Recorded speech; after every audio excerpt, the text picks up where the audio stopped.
Heretics for losing this. One or two rounds different on that third map, and it could have been Sentinels, it could have been Heretics. So close. I think it represented the perfect matchup and the perfect three maps, you know, with the teams and the studying of their opponent so well, and actually finish up on that third map with that 6-6 after the first half to actually, you know, focus on how they can step up in the game and tweak things around.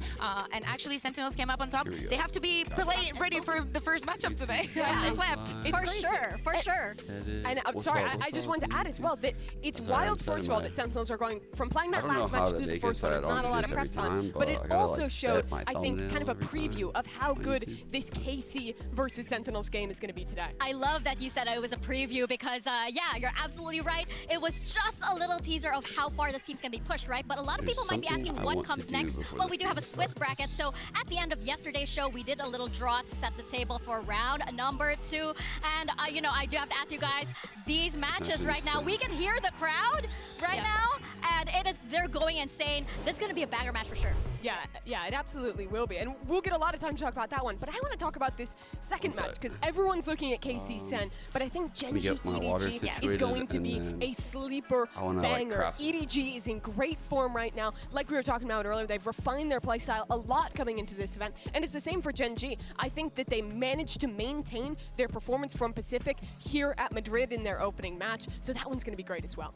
Well, that actually brings us to today's MasterCard fan poll. Which team received the toughest draw? Is it going to be Sentinels? Is it Gen.G, Karmine Corp, or EDG? Scan this QR code. Am I pointing in the right direction? Yes, I am right now to cast your vote right now. And I have to ask you guys, what was your reaction when that draw came on?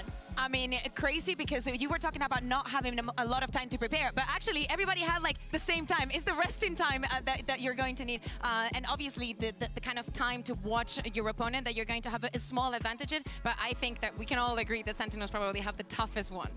When I arrived later yesterday at the hotel, after the meeting, after the shadow, after everything, I got some food. When the food arrived to the hotel, I went downstairs. Celsius was coming back from the venue, because of course they have to do interviews and all that, and I was like, I hope that you're going straight to bed. Oh my gosh, but like, you know, that just goes to show how competitive this tournament is, right? And just how much pressure our teams are under, right? Let's actually take a moment to check in on some of the newbies that might be coming in for this tournament, because this kind of culture, this kind of, you know, competitive environment might be a bit of a shocker for them, especially since a lot are doing their first international tournament ever, Mimi. Yeah, I mean, it is impressive that we had so many new players qualifying to the stage here in Madrid. What Whoojin drama?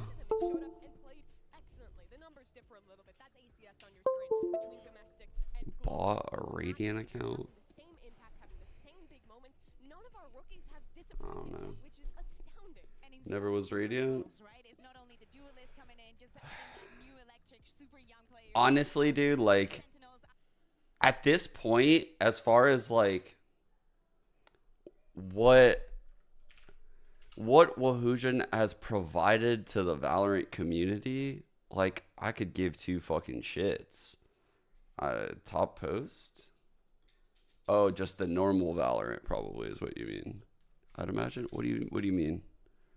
Of VCT. It heralds a new chapter of Valorant. So let's get into it. Let's talk about today's first matchup. It's the Clout match. Sentinels versus Karmine Corp. There's already been a lot of talk about this one on socials. You can see all of the fans just basically battling it out almost on social media. We have the fans. I can see a lot of blue over there. Understandably. There's a whole wall. I mean, like, I've been saying, but I mean, honestly, like, dude, so in the worst case scenario, where everything is as bad as possible, he bought that account, whatever, like, bro, I don't give a shit. Even in the worst case scenario, because of what Wahoojan has, like, provided to the community, and honestly, he wouldn't have been able to provide that help without,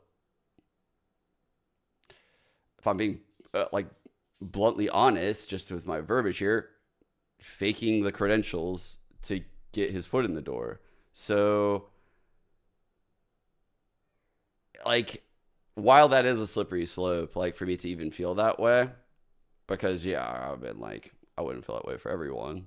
It's definitely a case-by-case thing. Like, if someone is, like, out there, like, fucking buying Radiant accounts and just, like, peddling bullshit, then I'd probably have a problem with it. But Woojin put so much effort into like teaching the community and learning the right ways and constantly changing what he's learning. It's like, I'm not gonna give him shit for this. Well, look at what we have here. We have a very interesting matchup just because of this series, right? We have TenZ and Magnum back on the stage, back facing each other once again. I think it's been a few years since we've seen this. It was the late 1800s last time.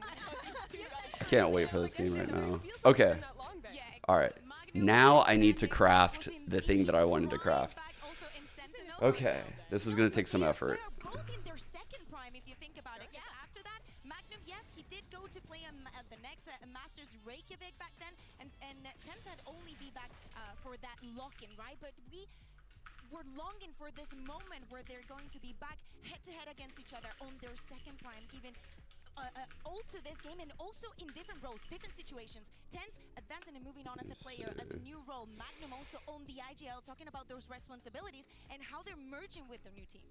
Yeah, it's been such a growth for both these players. When TenZ was playing on that Reykjavik stage, he was just running around and killing people on Jet. He was the biggest star in Valorant. Yeah, he was an agent of chaos. He was a star player. And now he's evolved so much. He's playing on the Gecko. He's playing on Omen. He's so much more of a team player. And he has a really, I think, a much more cohesive team around him just because Valorant has evolved so much. But it's the same for Magnum. He was kind of under Boaster's mentorship, not really as big a voice on that team. He was flashing his teammates in grand finals last time we saw him. Now he's leading KC to no, but it just goes to show how much he's improved. That he'll never live that flash down. How much he's improved that he's now going and leading KC and now he plays Sentinels and beating Boaster. Well, you guys just basically probably made me sweat here just thinking of the pressure these IGLs are on, right? But Karmine Corp, they were able to withstand all of that. Oh yeah, everyone, pick 'ems. Lock 'em in, lock 'em in, lock 'em in. Quick. You do not have much time. You have 19 minutes. 19 minutes. So many rounds. How is it so close? I disagree with that. Zeiss in the press conference said that there's 44 teams in the international. Okay. Only 8 of them made it. Every team deserves their slot. You're riding that KC train? And I don't think KC looked in their best form. Okay. I'm trying to... All of this year, relying on... Here's what I'm about to do, chat. I'm about to like make a clip as if I were off stream.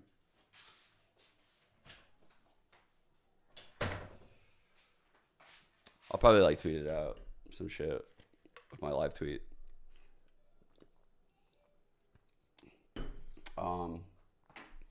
I think I'm trying to think about how I want to order this.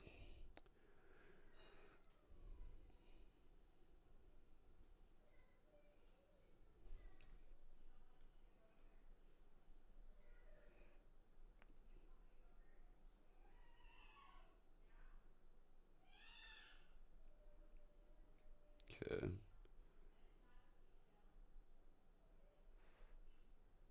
Dude, we were talking so much about the games yesterday. Like, goddamn, man. All I did was just talk about this fucking game, like, in my Discord. All right. So, obviously, like, everyone super familiar with how the series started yesterday. But here's what oh, wait. We got it. Coach, let me grab you here, my brother. How you doing? Feeling good today? Yeah, Geng. today is okay. Yeah, I'm good. You got a big matchup today. We've seen Sentinels pull off some pretty interesting strategies going into their matchup yesterday against Heretics. So you think you have anything clever for this matchup today? To be honest, I want to say like Sentinels, they're like really great team. I respect them, their coaching staff, their like, I don't know, club and their roster. So I feel like it should be, I hope it will be like interesting match. Well, I think we're all very much anticipating it, man. Best of luck to you, brother. You have a good one. Back to you guys. It's going to be a very interesting match for sure. And we just want to point out that there is an NA spy of sorts on Karmine Corp, right? We do have Narrate, who is ready to show NA what they've lost. He mentioned that in one of the interviews. Yeah, exactly. And of course, is Narrate the player that we have to highlight time and time again? Of course, it happened in EMEA, but his debut here in the international stage was electric. So many times where he was getting the multi-kills, where he was getting the clutches, especially when the team needed it the most. Right. He was the one bringing that round that turned. So everyone saw this is how this shit started, right? And this was like, bro, this was the best series I think I've seen in the longest time. Like, the fucking longest time. We started with a star player that we hadn't seen on the international stage acing. Like, holy fuck, dude. This was like the most pog shit ever. This util is god tier. Like, I didn't think this Dizzy would catch TenZ. Like, he is full tucked behind rubble right now. This was like a sign of what was to come. Let's see who gets the drop on him, and actually, it's going to be Heretics to draw first blood, but TenZ answers back, and perfectly so. Just unreal, bro. Back to the international stage. It ends up getting the last two, right? Then, I don't think what a lot of people realized, guys. This is what I don't think a lot of people realized. The last play of the fucking game. I don't think people realize how Lotus ended and like what TenZ did to win fucking Lotus. It is insane. And it's something I realized last night when I was like talking in my Discord to my friends. So I took a couple stills. Here is one still. You can see like the neon wall cutting through. You can see, so this is Mini Boo's wall. This is Mini Boo. This is Big Boo cutting a blind across. Mini Boo has stunned on the ground, a lineup stun. They've one-wayed this. This is Sentinel's haunt coming across. This is actually TenZ right here. All right. Check this shit out. This is fucking insane. Actually, before we do that, before that, you can see here in this still what's about to happen if you actually like pay super close attention. So like this is TenZ right here.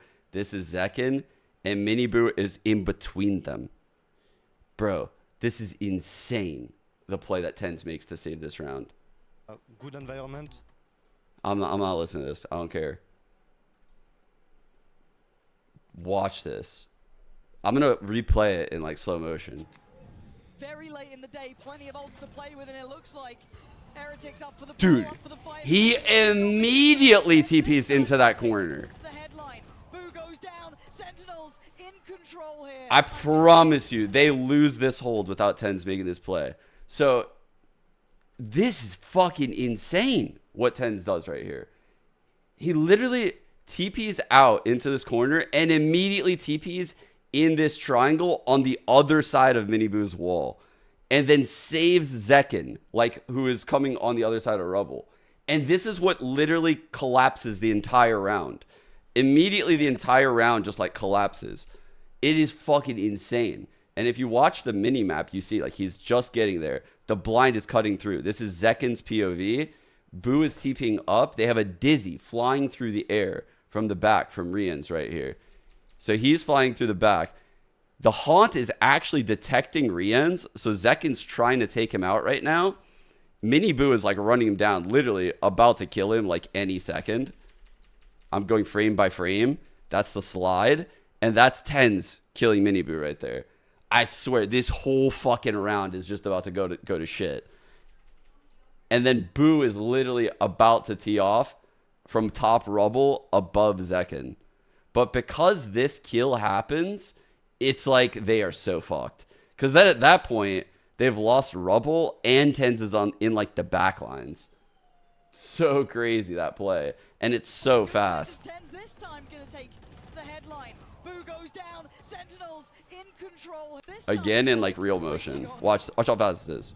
Very late in the day, plenty of ults to play with, and it looks like Heretics up for the brawl. Dude. The fight in second though is normally good for this. Is TenZ this time gonna take the head?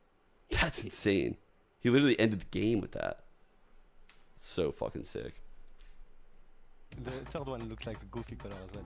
Goofy color. Goofy All right, color. Shin reckons this one is periwinkle. Yeah. Correct. That's glaucous, indigo, and periwinkle. What are colors? Just ridiculous. Glaucous blue. All right. What's the color? That's not even blue. Oh, you're like asking us a question? Yeah. What's the color? Yeah, no comment. What's the color? No comment. Teal. What's? I mean, nearly. That one's teal, actually. What's the color? What are we doing here? I don't know. None of them are blue. Yeah. All right. Yeah, What about this no one? blue. One of these is the Karmine Corp blue, but the other two are not. I know this one. I mean, I know I this think one. it's. 1, 2, or 3. I mean, We tell in the You're same not wearing Karmine no, Corp no, blue. no. time. Yeah, it's just, you ready? All right. 3, 2, 1, 1. No way. No way. Shin's correct. Yeah. It is But number like, 1. it's not the same color. Yeah, but the no, I one, know. like the logo we use, like in VCT, is the. Like, Oh, I mean, I was Yeah. just thinking of the jersey. No, no, That yeah. would have said 1. Okay, Yeah, okay. For well, sure, you- for sure, I would have. Yeah, Blood doesn't even know his own managed to dig colours. yourself out of the hole. Yeah, 100%. You can still apply for that French citizenship. Yeah. All right, well, thank you very much for joining me, both of you, and good luck in the tournament. Thank you. Thank you. Damn, Sideshow, that was quite tricky. I thought it was gonna warm up. I love that warm up. I need that. I He's need in that. the I need zone that. right now. Look at him getting the massage. Who is that? Is that Zeish? Shin. Oh, giving the massage? Yeah, give it. Actually, I don't know. I think it might have been Zeish. Who was it? Oh wow. That's why they're so good. That's some warm He's saying hello to us. That's Hello, Zeish. We love you. Hi. Hello. Well, of course, on the other side, though, I don't see Sentinels getting any massages or getting any warm-up massages, but they are very resilient. I mean, we saw that yesterday. Wait. When they were down, Mimi, Coach Kaplan called a timeout, and they picked it back right up. Yeah, it was this impressive comeback in Van because this map honestly started off dreadful. Heretics was running them over with the retakes, and then it took one timeout. Kaplan got his input, and Sentinels rallied. Exactly, and it's actually they started down on every single map. Probably something that they have to address for today. They need those stronger stats to be able to close out the match. But it's what you're saying, that timeout from Kaplan being like, Wait. they're wrapping you up, they're reading. Can you not live clip from my stream? Have that awareness and actually go onto them. Zek can feel as comfortable as you are. TenZ. Oh, I hate that expression. He actually did it. Can we break that down? It's because of the way it's I'm like trying to clip from my stream, and I'm like, do I need to go to the VOD? English, I assume that there's, but What is going back to this? it. I like all words. I think they're beautiful. But I think this comeback, when Sentinels Okay, maybe I'm talked just about stupid. their ability to do so, in the press conference last night, Celsius was mentioning that he thinks the team is blessed because they won a lot of these comebacks early in the team's history when they were playing in the offseason. Boo is pulling off literally some crazy about things, my which voice. means that now the team has this really wholehearted belief that in any one of these situations where they're down, they're not really losing. They always believe they can actually make that comeback happen, and I think it really shows because if it's just one strategic adjustment you have to make, if people are wavering, if people aren't feeling it anymore, it's so hard to make that instant switch. But Sentinels have done it match after match. Yeah, exactly. But if we are going to crown them the winners of this Masters, we need to see more. Sure. We need to see them actually setting the foot into the maps, into the whole ecosystem and the entire match. Yeah, I'm eager to see what that next level will be from Sentinels and eager to see how #blessed they truly are. So let's send it back to Golden Boy, who spoke with Coach Kaplan earlier. Live, laugh, love. Coach Kaplan. Wonder what he's gonna say, chat. Giving What me do you a guys few think? Moments of your time. Good to see you, brother. All right, man. This is obviously a quick turnaround time for you guys. Really, how you feeling about the squad going into it? Are you feeling comfortable, especially against a formidable opponent in Karmine Corp? Yeah, I mean, it's going to be a tough game. They've had 2 nights to rest and 1 full day to clean up their game. We've had 1 full night to rest, and in the case of us, coaches not rest. It's not fair, and it doesn't make any sense. That being said, we're no stranger to tough roads, and we're not taking any excuses. We're here to win, and if we lose, that's on us. So. All right, respect that, brother. There you go. Best of luck, too, no matter what. You already know that. Good luck, bud. Back to you guys. Conditions are tough for this team, but Respect. as you mentioned, as we kept Taking talking a shot about at Riot right they there have this is ability to just, respect. You can't ever count them out. For sure, they're definitely used to these situations. In Americas, they played more rounds of Valorant than the rest of the teams in playoffs combined. They went through every game of play-ins, every possible game of group stage. It has been a really long run for them to make it here. Even in the offseason, they played more than any other team in Americas. This is a squad that is no stranger to these kind of circumstances. Kaplan was telling me before the Americas final, 3 hours of sleep. He told me last night, Oh my 5. God. So it's already an improvement. I love the fact that we're seeing also the same kind of thing for kickoff, right? They had to Yeah, weird, huh? get into the play-in and Let me then go on to see. get that revenge and win in the finals. This is a very similar story, but I think they had an easier time and they surprised us more. I feel like Weird. Sentinels were like fighting against the way So it's currently midnight in Korea, and it's currently 11 p.m. in China, but I'm sure they have like a few time zones. Prep time is very impactful. Karmine Corp is a team that But is it's around really then. putting up with those annies. So that means that the options were either now for their start time or like 2 a.m. Have the time to do so. What is higher viewership? KC heading into I have no idea. I have no idea. That's like the best of two really bad options as a tournament organizer. They only have one? Okay. You know, like that's what usually happens here, chat. It's not as sinister as what people make it out to be. It's usually just the tournament organizer puts the matches that get the most viewership in the right time slots, right? We're in Spain, but the Sentinels fan base is predominantly in America. So they're going to try to cater to American times, usually. And usually that would mean that they would put the American game on later in European settings. Although this is a scenario where if I were a tournament organizer and I was looking at these two matchups, here's my option. One, I start with low viewership and I peak up really hard. Or two, I start with super high viewership. I ramp up in there. And then maybe like during the Gen.G series, I might drop to like, you know, like right here and we just chill. And I think this is probably like better viewership for the stream overall. I did just draw a penis. No, I did not draw a penis. I did not draw a fucking penis. MIBR, you fucking... God damn it, dude. We haven't talked about Martin so much because we've been focusing on Narrate, but this is the same. And Martin brings something different to the team. He's going to be playing on the Euro. He's going to be on his own and making this place in some of the instances. You need a coffee before today? You want to know my day? You want to know my day? Here we go. I'll go ahead and show you my day. I'll show you via my phone. Ready? You'll be able to like walk along with me right now, chat. Here we go. We got the alarm here, 6:15 a.m. 6:15. Okay, things are going pretty good, right? I have to be live by 7:30. So I'm like, all right, cool. I'll just go to the gym and like get a light workout in. Yeah. Go to the gym. Oh, yeah, I can't show you guys that actually.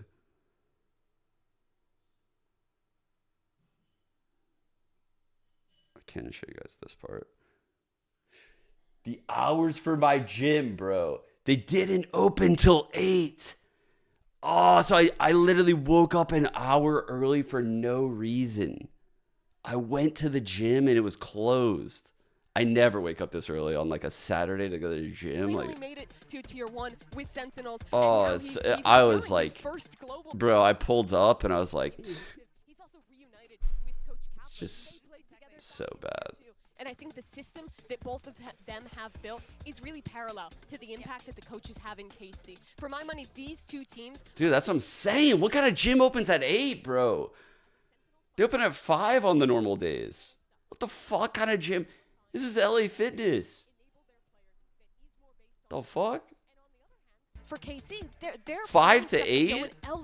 That I think what kind of change in opening time is that? Like their split almost said start time. It's so fucking esports build. Such great ideas and also such electric individuals. This is going to be a fantastic match. Oh yeah, for sure. But for now, we're going to take a little... I certainly drank pre-workout and drove over there. I certainly did that. It's okay. I came home and I swung kettlebell for a little bit.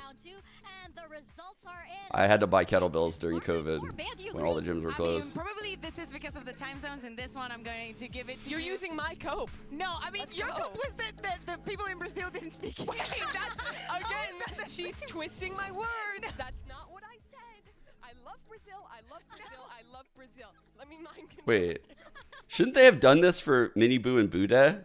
They should have done this for Mini Boo and Buddha. Their fans, they do have the opportunity, quote unquote, to make it here to the stage. So of course, if just with a few hours difference, get on a train, get on a bus, and maybe can they get here by train? Don't get me started talking about in trains. This triangle on the this corner and immediately TPs in this triangle on the other side of Mini Boo's wall. Okay. And then save Zekin, like who is coming on the other side of the rubble. But yeah, and this is what literally collapses the entire round. Immediately the entire round just like collapses. It is fucking and I'm eager to see how Sentinels will be playing up against a kind of sort of the blind is cutting through. This is Zekin's POV. They're going to have to deal with the Boo is blue wall TPing that up. has They have showed up the and support hauling down his team. So they're going to be looking like about the villains, but that is out into this corner, and I tried to hear what I was saying there. Annie's no stranger to that role, I would say. But for now, while we are waiting for map select Mimi, I'm thinking like right now we can see that our teams are getting ready, and I think like you can feel that energy. You can feel that energy coming out. Yeah, that's and as big as that clip can are get. standing Actually, by for map select. So let's listen in. Unlucky. All right, welcome to Map Select presented by Omen. We will start with the first one of the day. Sentinels, you were higher seed via the draw, so you will get to choose Team A or Team B. Take Team A. Team A. So KC will be Team B, and Sentinels, we will start with your first ban. Ban Icebox. Icebox, your ban. Oh. Ban Sunset. Sunset. Icebox. And map number 1 from Sentinels. Pick Split. Breeze is open? Oh, fuck. Defense. Map number 2. Pick Lotus. Lotus. Side on Lotus. Pick Attack. Attack. Okay, next set of bans, starting with Sentinels, you have Ascent, Bind, and Breeze. Ban Ascent. Oh my god, Ascent have an anti-trap for Breeze, and these guys love Breeze. Do Breeze fall into the trap? Breeze. So map number 3 is going to be Bind, Sentinels, side on Bind. Attack. Attack. All right, good luck to you both. Thank you. Oh wait, no, I'm actually thinking of Heretics. Bro, like, It was so fast. Last time the European fucking teams are so scary on some of these this maps. is going to be crazy. I would not want to play Europe right now on Breeze. These teams, I would have changed maybe the bind for the Sunset, but actually the fact that neither of them played the Breeze, what was going to happen with that map? Can and you guys maybe hear a the girls? crazy pick or maybe a very ballsy ban. But I love the fact that we're getting Split, that we're getting Lotus. This is perfect for this matchup. It's the best possible map pool for a match I'm so excited for. Yeah, I can feel the excitement already. So let's get this day started. It's going to be Sentinels versus Karmine Corp first. And later on, we have EDG versus Gen.G. That is day 3 for Masters Madrid. And it starts right about now.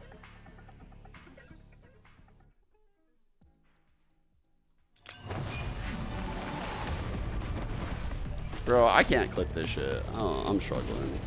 I'm big struggling.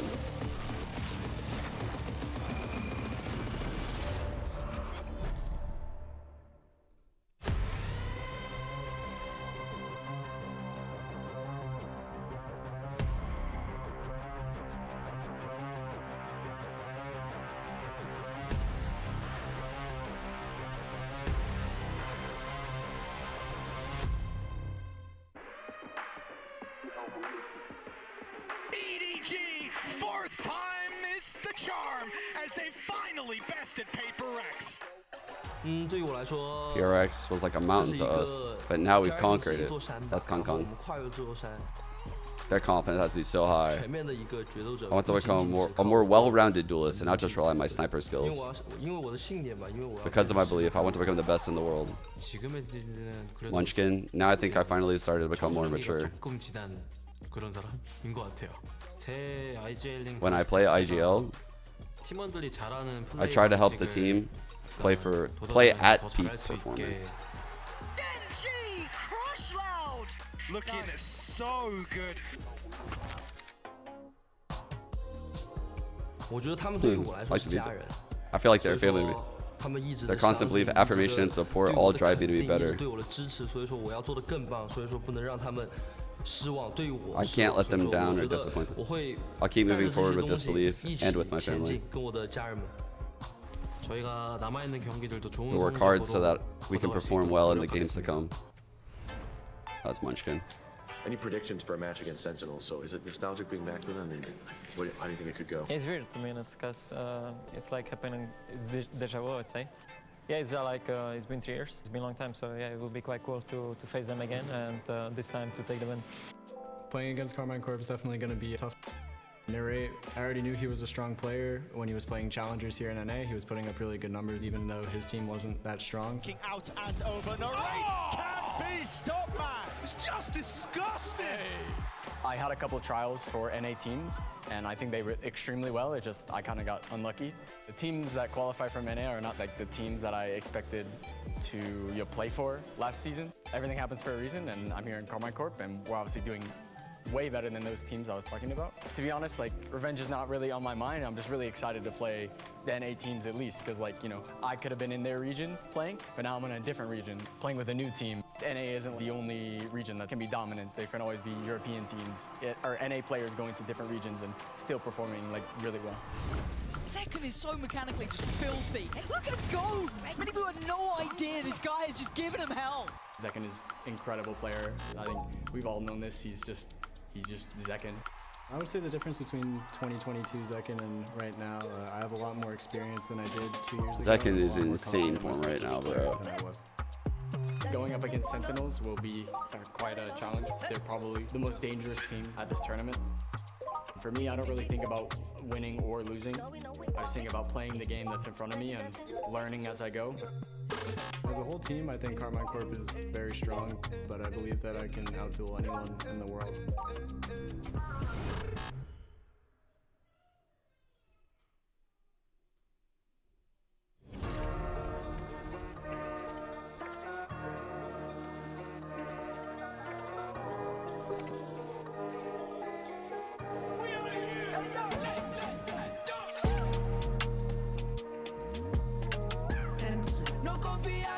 No banner?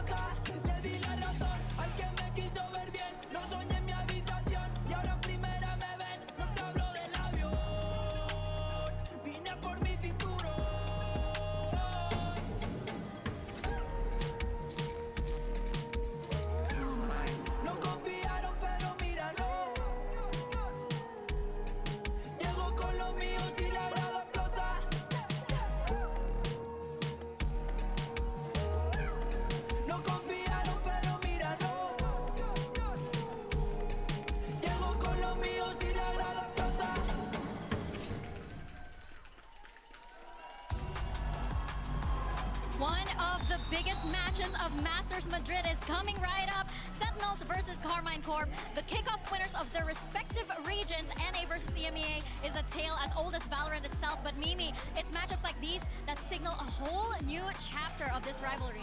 It absolutely is. Both these teams have massive fan bases behind them, people cheering them on. But for both these squads, they have defined their past failures. At one time, both these squads were the memes of their region, the teams with a lot of clout but no skill. And now they're the two squads defining the meta at the forefront of the VCT with some of the best players in the world. And just because of that Swiss stage, we get to see them head-to-head today. Maybe some would say a little early, but this is probably one of the matches that people were expecting the most. And not only the people, also the players. Of course, for Sentinels, they want to go up against the big guns of EMEA, and for EMEA, it's never different. Okay, I did hear something in the press conferences yesterday, and Martin was like saying that bunny is good luck for him.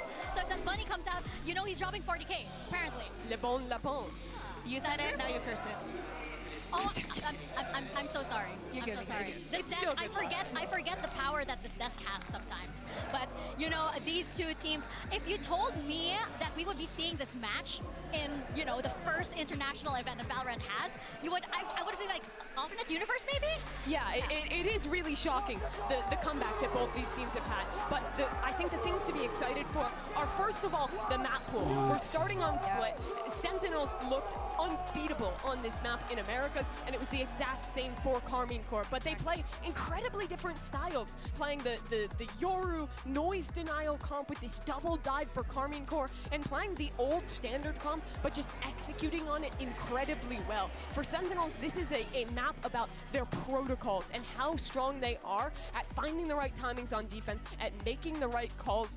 This is, in my opinion, the best map for both teams. Protocols, that is the word, Mimi. Of course, Casey is going to try and disrupt and break the protocols for Sentinels, who need to take back and think about those retakes, how good they've been in the region, especially when playing compositions like this one. They know how to administrate the utility throughout the round. They know how to, as I said, disrupt your position, your thinking, and your interpretation of the map. But this opponent is not going to be an easy one. Kaplan in the press conference last night, he said that this tournament was about about prep, was about anti-strat, because there was not a lot of turnaround time for teams to switch up their strats. The issue here is, for Sentinels, 14 hours of prep since their game last night. You gotta sleep for at least some of those. And on the other hand, Karmine Corp have had a good amount of time for Geng to come up with a counter strat. They're so good at implementing that. Ooh, and right now, as we're seeing our agent select, we are seeing Martin bringing out the Yoru that we talked about. So that head-to-head we talked about, like, it's going to be a double duelist this time. I love the fact that we get the double duelist, that we get to see the interesting choice in double controller. This is a very, very tricky comp, chat. A very tricky comp. With Magnum and how he's going to be initiating and gathering that information is going to be key to the success. Refresh. Everyone's seen Are we Sentinels slightly behind? before, but if you haven't ports in their comps with audio denial. They have fade C's, they have fade alt, they have omen paranoia. They have all these tools that take away your ears, and then they have Yoru gate crashes, omen TPs to get behind you. They're so dynamic in the way that they double dive on their retakes on defense and on their attack side hits. Yeah, exactly. And do not forget about the Astro as well, another key element there. Well, let's get this match started and bring in your casters. It's Bren and Sideshow. Thank you very Let's much. go. Yeah, forget the bundles. Let's go, chat. This is two teams, number one. Let's fucking go. Get hype. Going at it. Spam emotes. Do shit. To playoffs. It's all on the line here Let's right get. now. I mean, Where's the fucking crowd? An absolutely incredible series between these two teams. Especially given the map pool that we have in front of us. These are the teams playing at their top Holy of fuck. their pools. And they're the I teams finally got that this clip regions that have downloaded. lifted trophies Holy in shit. the It's just in time. One seeds coming out from Americas and from EMEA. There was no guarantee that we were going to get this game throughout the tournament. Nope. Swiss tossed the coin and it landed on a goated match. We set our sights here onto Split. As you've already mentioned, very good map for both of these teams. It's going to be mind games on mind games, I'm sure, as we get deeper and deeper into the series. I mean, we attribute a lot of the strengths of both of these Trap play squads with the down to their Yoru. retakes, the fundamentals. Maybe we might see that Mid-round being picked aggression here. apart. They're just playing spotty here with, you can see they're playing 1-3-1 and spotty. They're not planning to go for an aggressive Sen strat. Zen definitely did not buy the abusing burst this packs, no go to senti the boot, comp. but instead, full Orb utility to on the deny sky. info at B Try main, and play a more wall to default deny info at A, punish dogging the through aggression of heaven. KC, which They're may be trying happening in mid, to pull actually, as rotates. We're just holding Yeah, right now though. Almost first blood going away. Sentinels here, just a bit of chip damage and away. Narrate, Trying to spamming figure back and out forth, exchanging where's the trap play, where's the bullets, setup, no what is this casualties. team It is so doing? slow Let's going. reverse I was clear taking a look mid. at Magnum and Martine, who were thinking about They are getting playing information heavy over center towards map, heaven, and they have but some kind of didn't flood actually play. spot They have a flood the play Senna going for planned. the walk-up. Contacts on contacts, but a stack of KC. What's the flood play? Players here.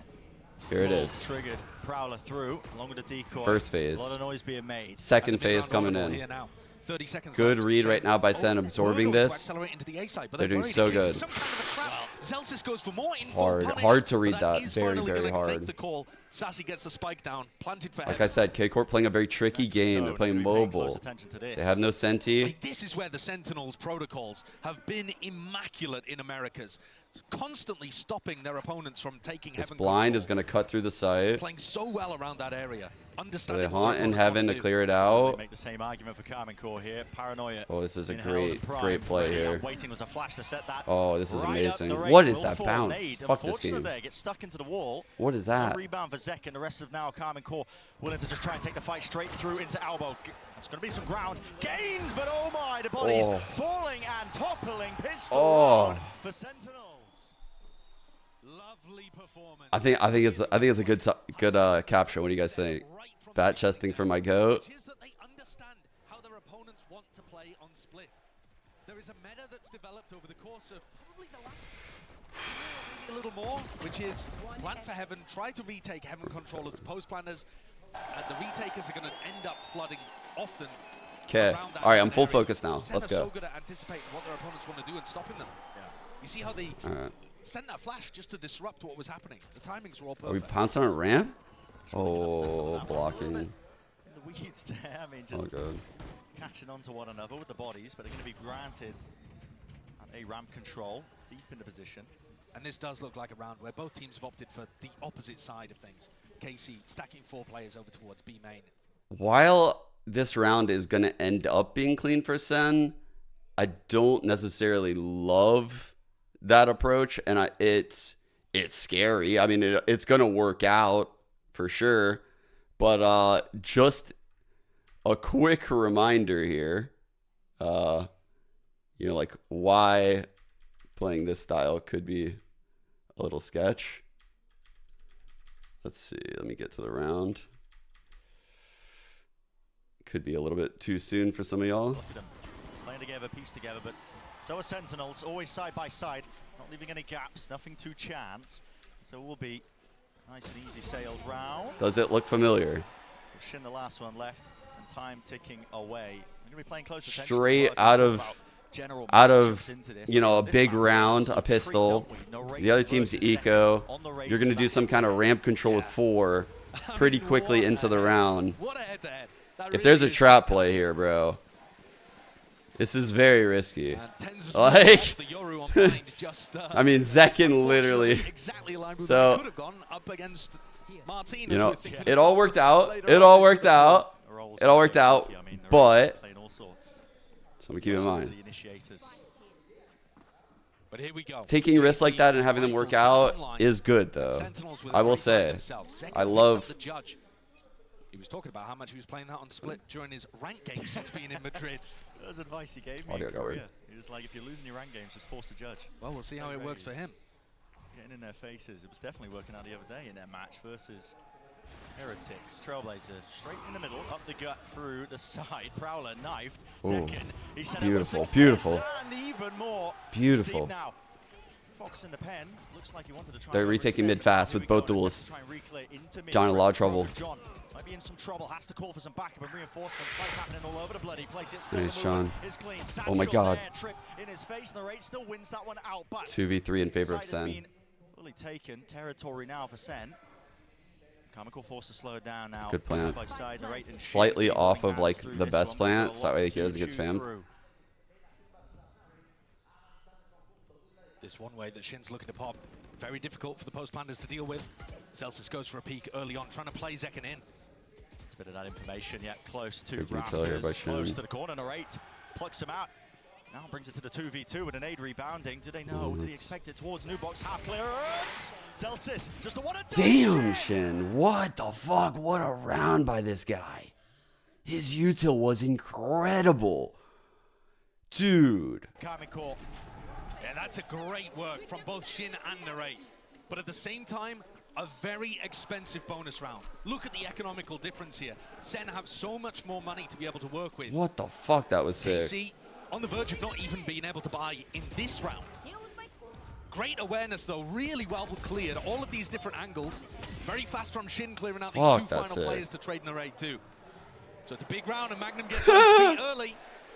So guys, what he did, he one-ways this, so that way no one can come this way, right? I guess they could go in the Nebula like he did to clear it, and then he grab-wells the fucking corner here so I know he can peek. That is a sick way to retake, Azash. Just to back out in case it's necessary. Deep smoke mid. Opting for a much slower Double beginning, duelist challenging deep. TP. Played hailing down on either side. Random clears over here through the orb from the Prowler. Have been fantastic. Both of these teams look amazing on the split. And they're ready to collapse on mid with Yoru blind. Try and force the fights before that's even a possibility. Flash. Chance for the repeat. Nades on the fly straight past each other. Zekin is already way further ahead Big than job. anticipated.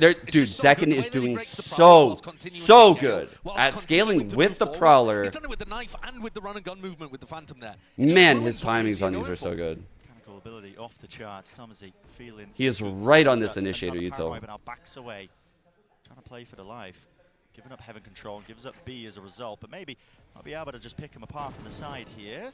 Dude, he is so good at being on top of the fade, like when the fade is using util, and like with Saucy's util, like he's doing so great. And kicking Martin. Holding that flash out wide, Magnum not expecting it, not anticipating it. Showstopper now earned. This is what I'm talking about. Sen forcing the fights before the retake can even happen. The swing timing there from Zekin. I'm not gonna lie, guys. Zekin is like on pace. We talk about the generational defense. Dude, Zekin's on pace for a generational year. Like, his grandkids will be set up from the year he's putting up right now if he continues this. Not going to do that. If they get up early, they have the discipline and the players. Zekin's trying to make it so his great-great-grandkids are like taken care of by Rob Moore after this year. You know, like This is. But I think he is putting in work this year, bro. That's allowed Zekken to get the entry both of these times is that he's just disrespecting the Prowlers. He knifed one of the Prowlers, got through, and managed to look at this, bro. And then this time, like, he's like on top of the enemy's Prowler. Like, he's in their play. They're trying to make a play off of the Prowler, and he's like at the Prowler's entrance, so they can't even react in time. Much like last night as well. I mean, Sentinels, talk about this team. Holy shit. Last one's out, first one's in. Haven't had much time to prepare for this one. But it's weird that they're just like, he's probably going to gate crash in the vent, right? No, he's just playing anti. He's playing anti. That was actually really smart. Control. It's going to be the name of the game. So Sentinels, that was super smart from Martin. He's playing anti-Sky Flash, actually, at the start of the round. And most of this pressure has been coming through mid. This time, Zekken moves this way over towards B. Very common in NA to show presence from this initiator and pop on B. Oh, it's going to get explosive. Yeah, as soon as he spots that one, Paranoia. It's a very good to send that one out, yeah. Very common thing in NA right now. But still close to the corner. Oh! Peace! Holy! Holy! To another one. That's unbelievable. Yo! That's fucking Steph Curry shooting fucking shots at half court, bro. Kill too. Unreal. Holy fuck. Easy as it goes, isn't it? Look at that. They can pick and choose the targets. Who wants to get the plan? Who wants to earn their ult next? Sassy. Okay, you're up. Keep the war machine chugging. And that's the big thing, right? Once you start to get momentum like this was only a bit of an anti-eco round. KC still had 3 rifles, if you want to call the Bulldog a rifle as well. But it wasn't a full buy for them. Sen used a big ultimate, but they managed to get another one online too. So this ult cycle is now going to start to push forwards, and things only get more difficult trying to hold off Zekken when he has the Seekers to be able to entry behind too. It's a vicious cycle. And this is all before we get to see Sen playing on the defense side, where I think they've also looked spectacular. In fact, might have looked better if you were thinking about how you weigh up their attack versus defense side split. Yeah, I mean, I would make that argument. Defense side, they have so many different looks on it now. Karmine Corp.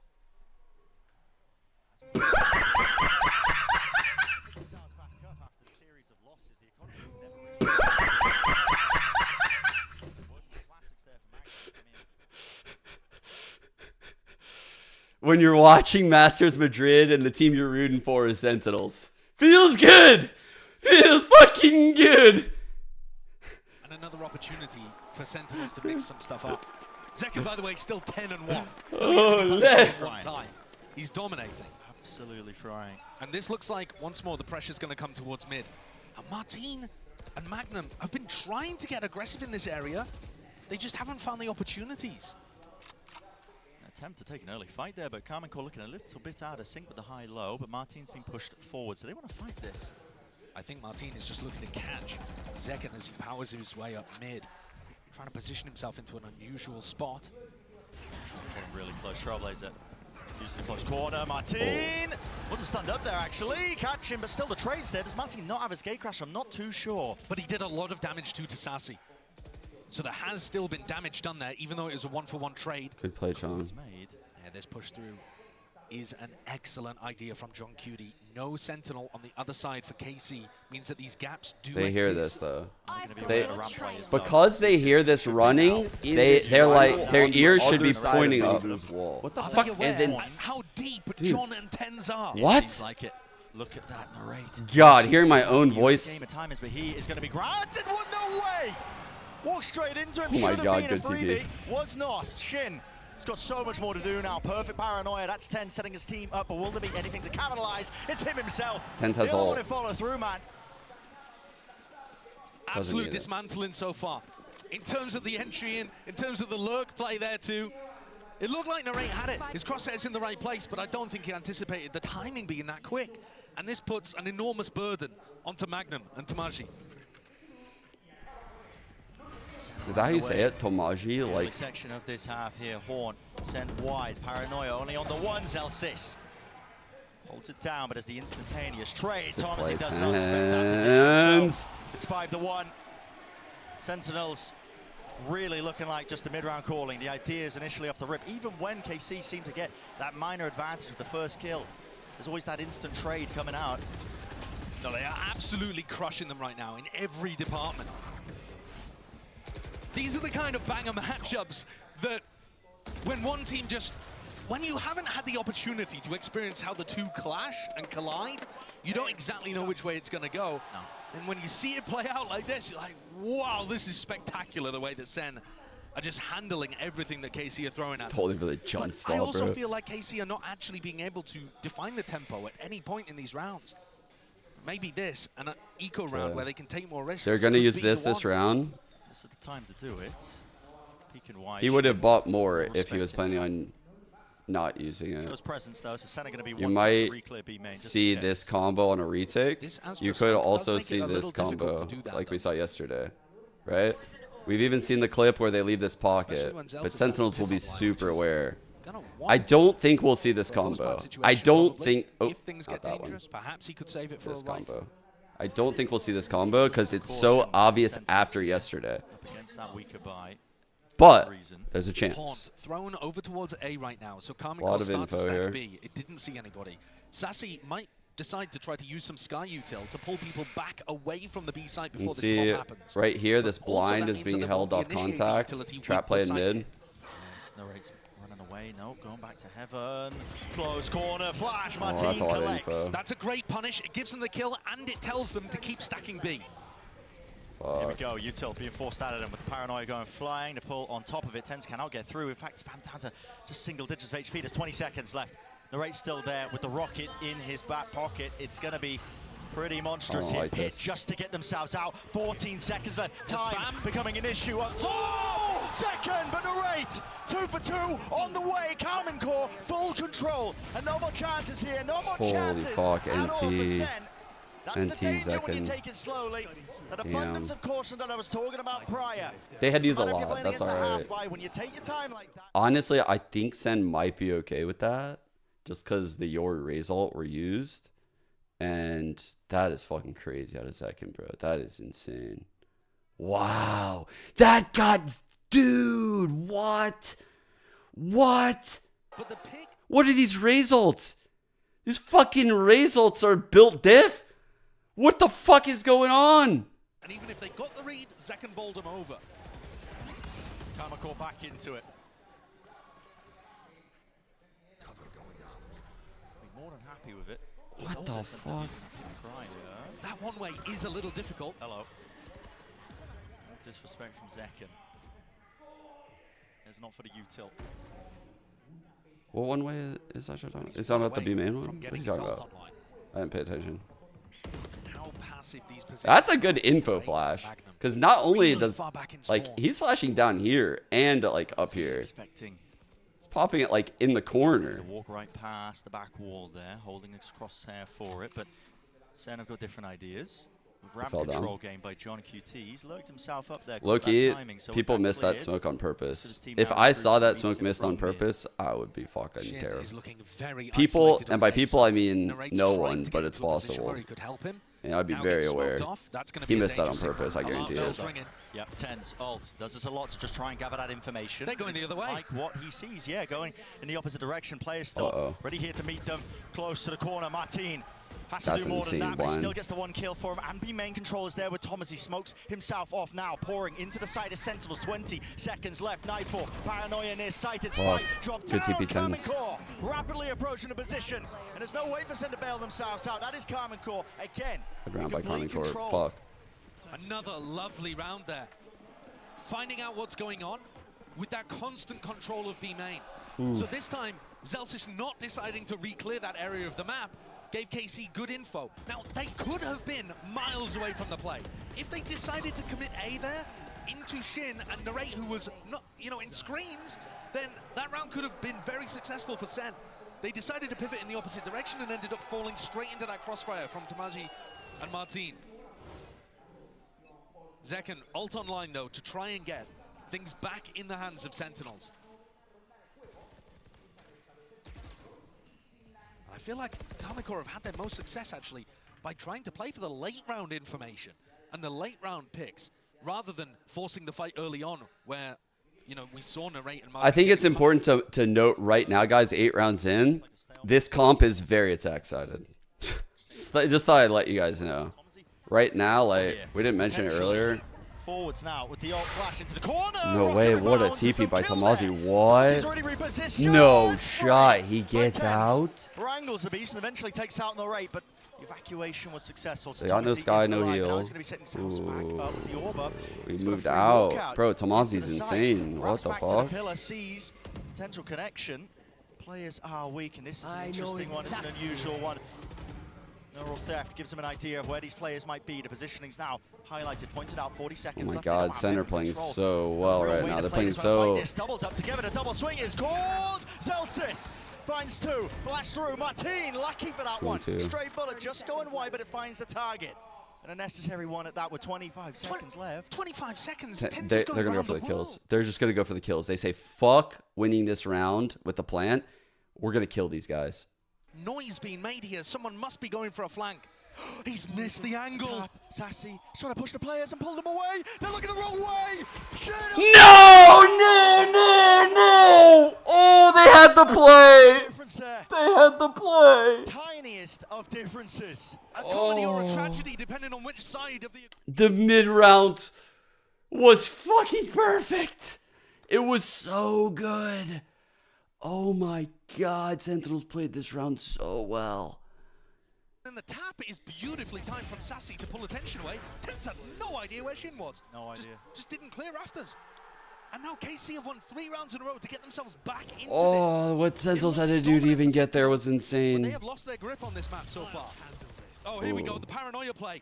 Yeah, dimensional drift Scary. sends it up as well, pinged out a multitude of targets. Martin, too many. Exited out, yeah. No, Far bro. too many for Martin to deal with. I guess John QT is just playing anti. That is such a nice play.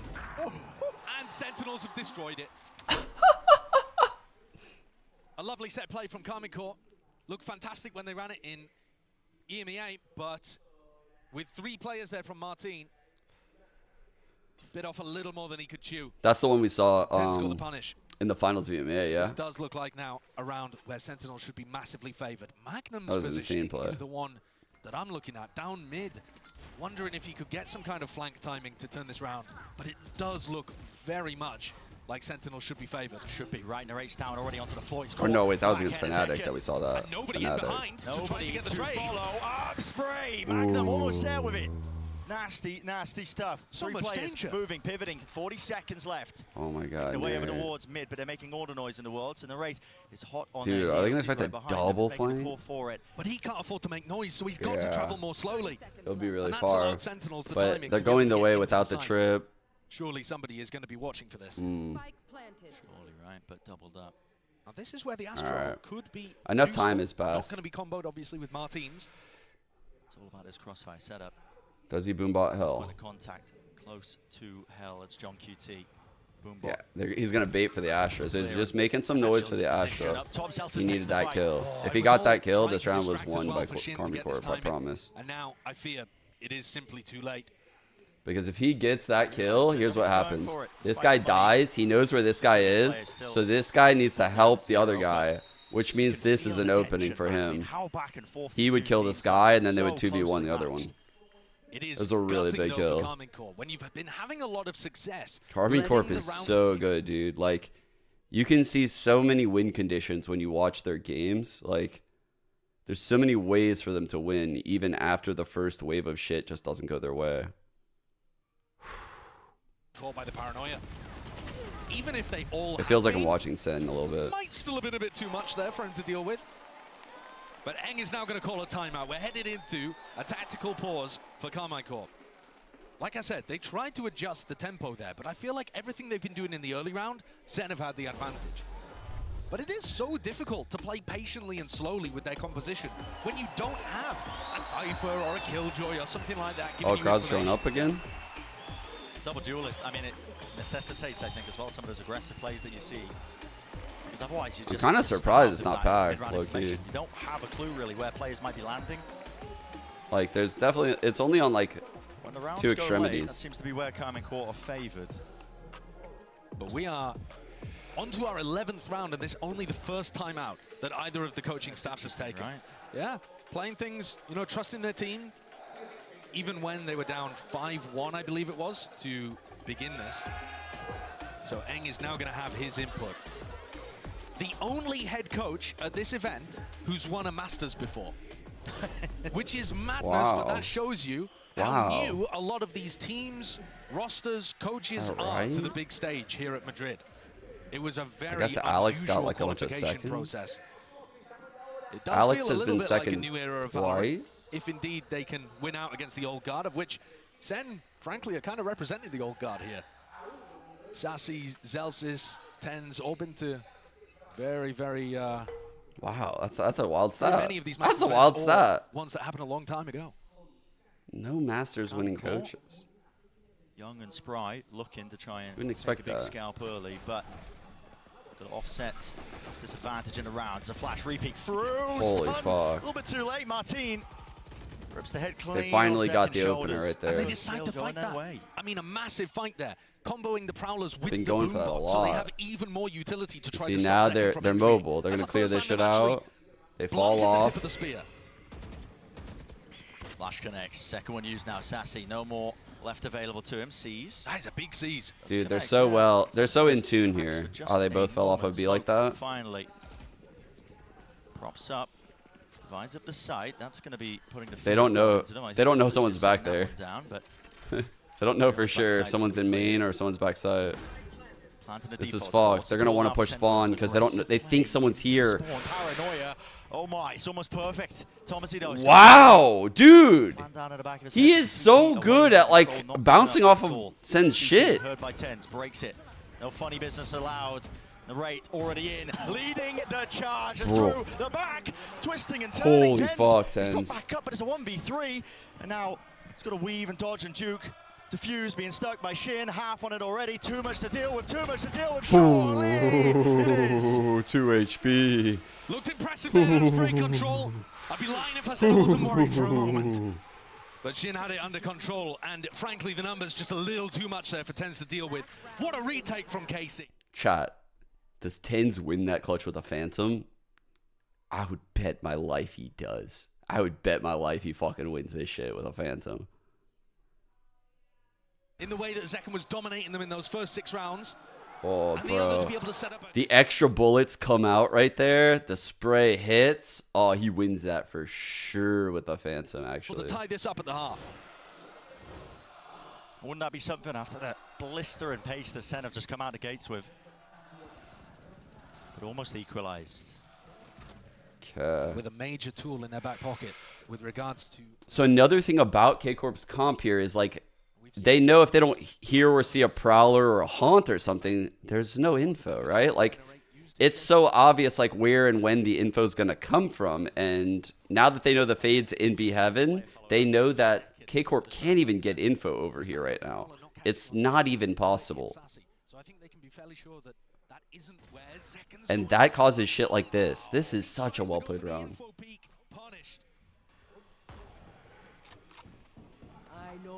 Boombot to set it up here. Neural theft as well, so info gathered. I notice anchoring spot, but what do they choose to commit into? Call a They always have been having like a lurk to punish these You do not want to give a timing here for these rotations on the no Senti comp. That's what it comes down to. But honestly, K-Corp really isn't giving up Rebounding. lurk Satchels kills now ever. in towards the back of the side. Shin! Nasty! Wow, Shin. Anchoring position. Dude! And What? turn around. Rocket What? might not even be necessary. Narrate. No, don't you do it. Fuse running out, doesn't know where to fire it. Oh, you Pre-fire into fucker. the You core. absolute That fucker. is ridiculous. And now just TenZ. Last alive. Disconnecting, snapping the cord and the tether. The C's not there with a paranoia. Blind as a bat. 6-2-6 for Karmine Corp. Good half. What a return to equalize. Incredible comeback, powered by an excellent timeout as well taken. Both of the Smokes players, I say both, I suppose Thomas's also playing Smokes, but Shin and TenZ up towards the top of the scoreboard. And Shin with a perfect cap. I mean, that is super impressive. That I think there needed to be one more in that sequence fighting for Sen, and I'll show you exactly where that one more should have been. I can't tell. I don't remember if Sen was down a player or not. What are we gonna get right here? We might get something cool, so I'll wait. What's happening? What the fuck is happening?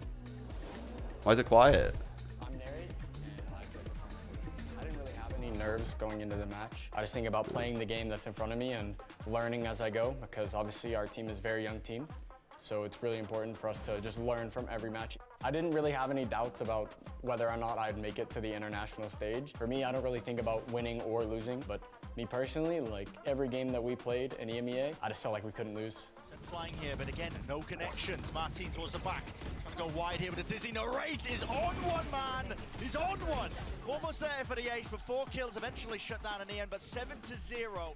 Merci to the French fans. I appreciate everybody for coming out. It's incredible that so many French fans come to Madrid just to watch us play a video game. It's really an incredible thing, and I can't thank you guys more.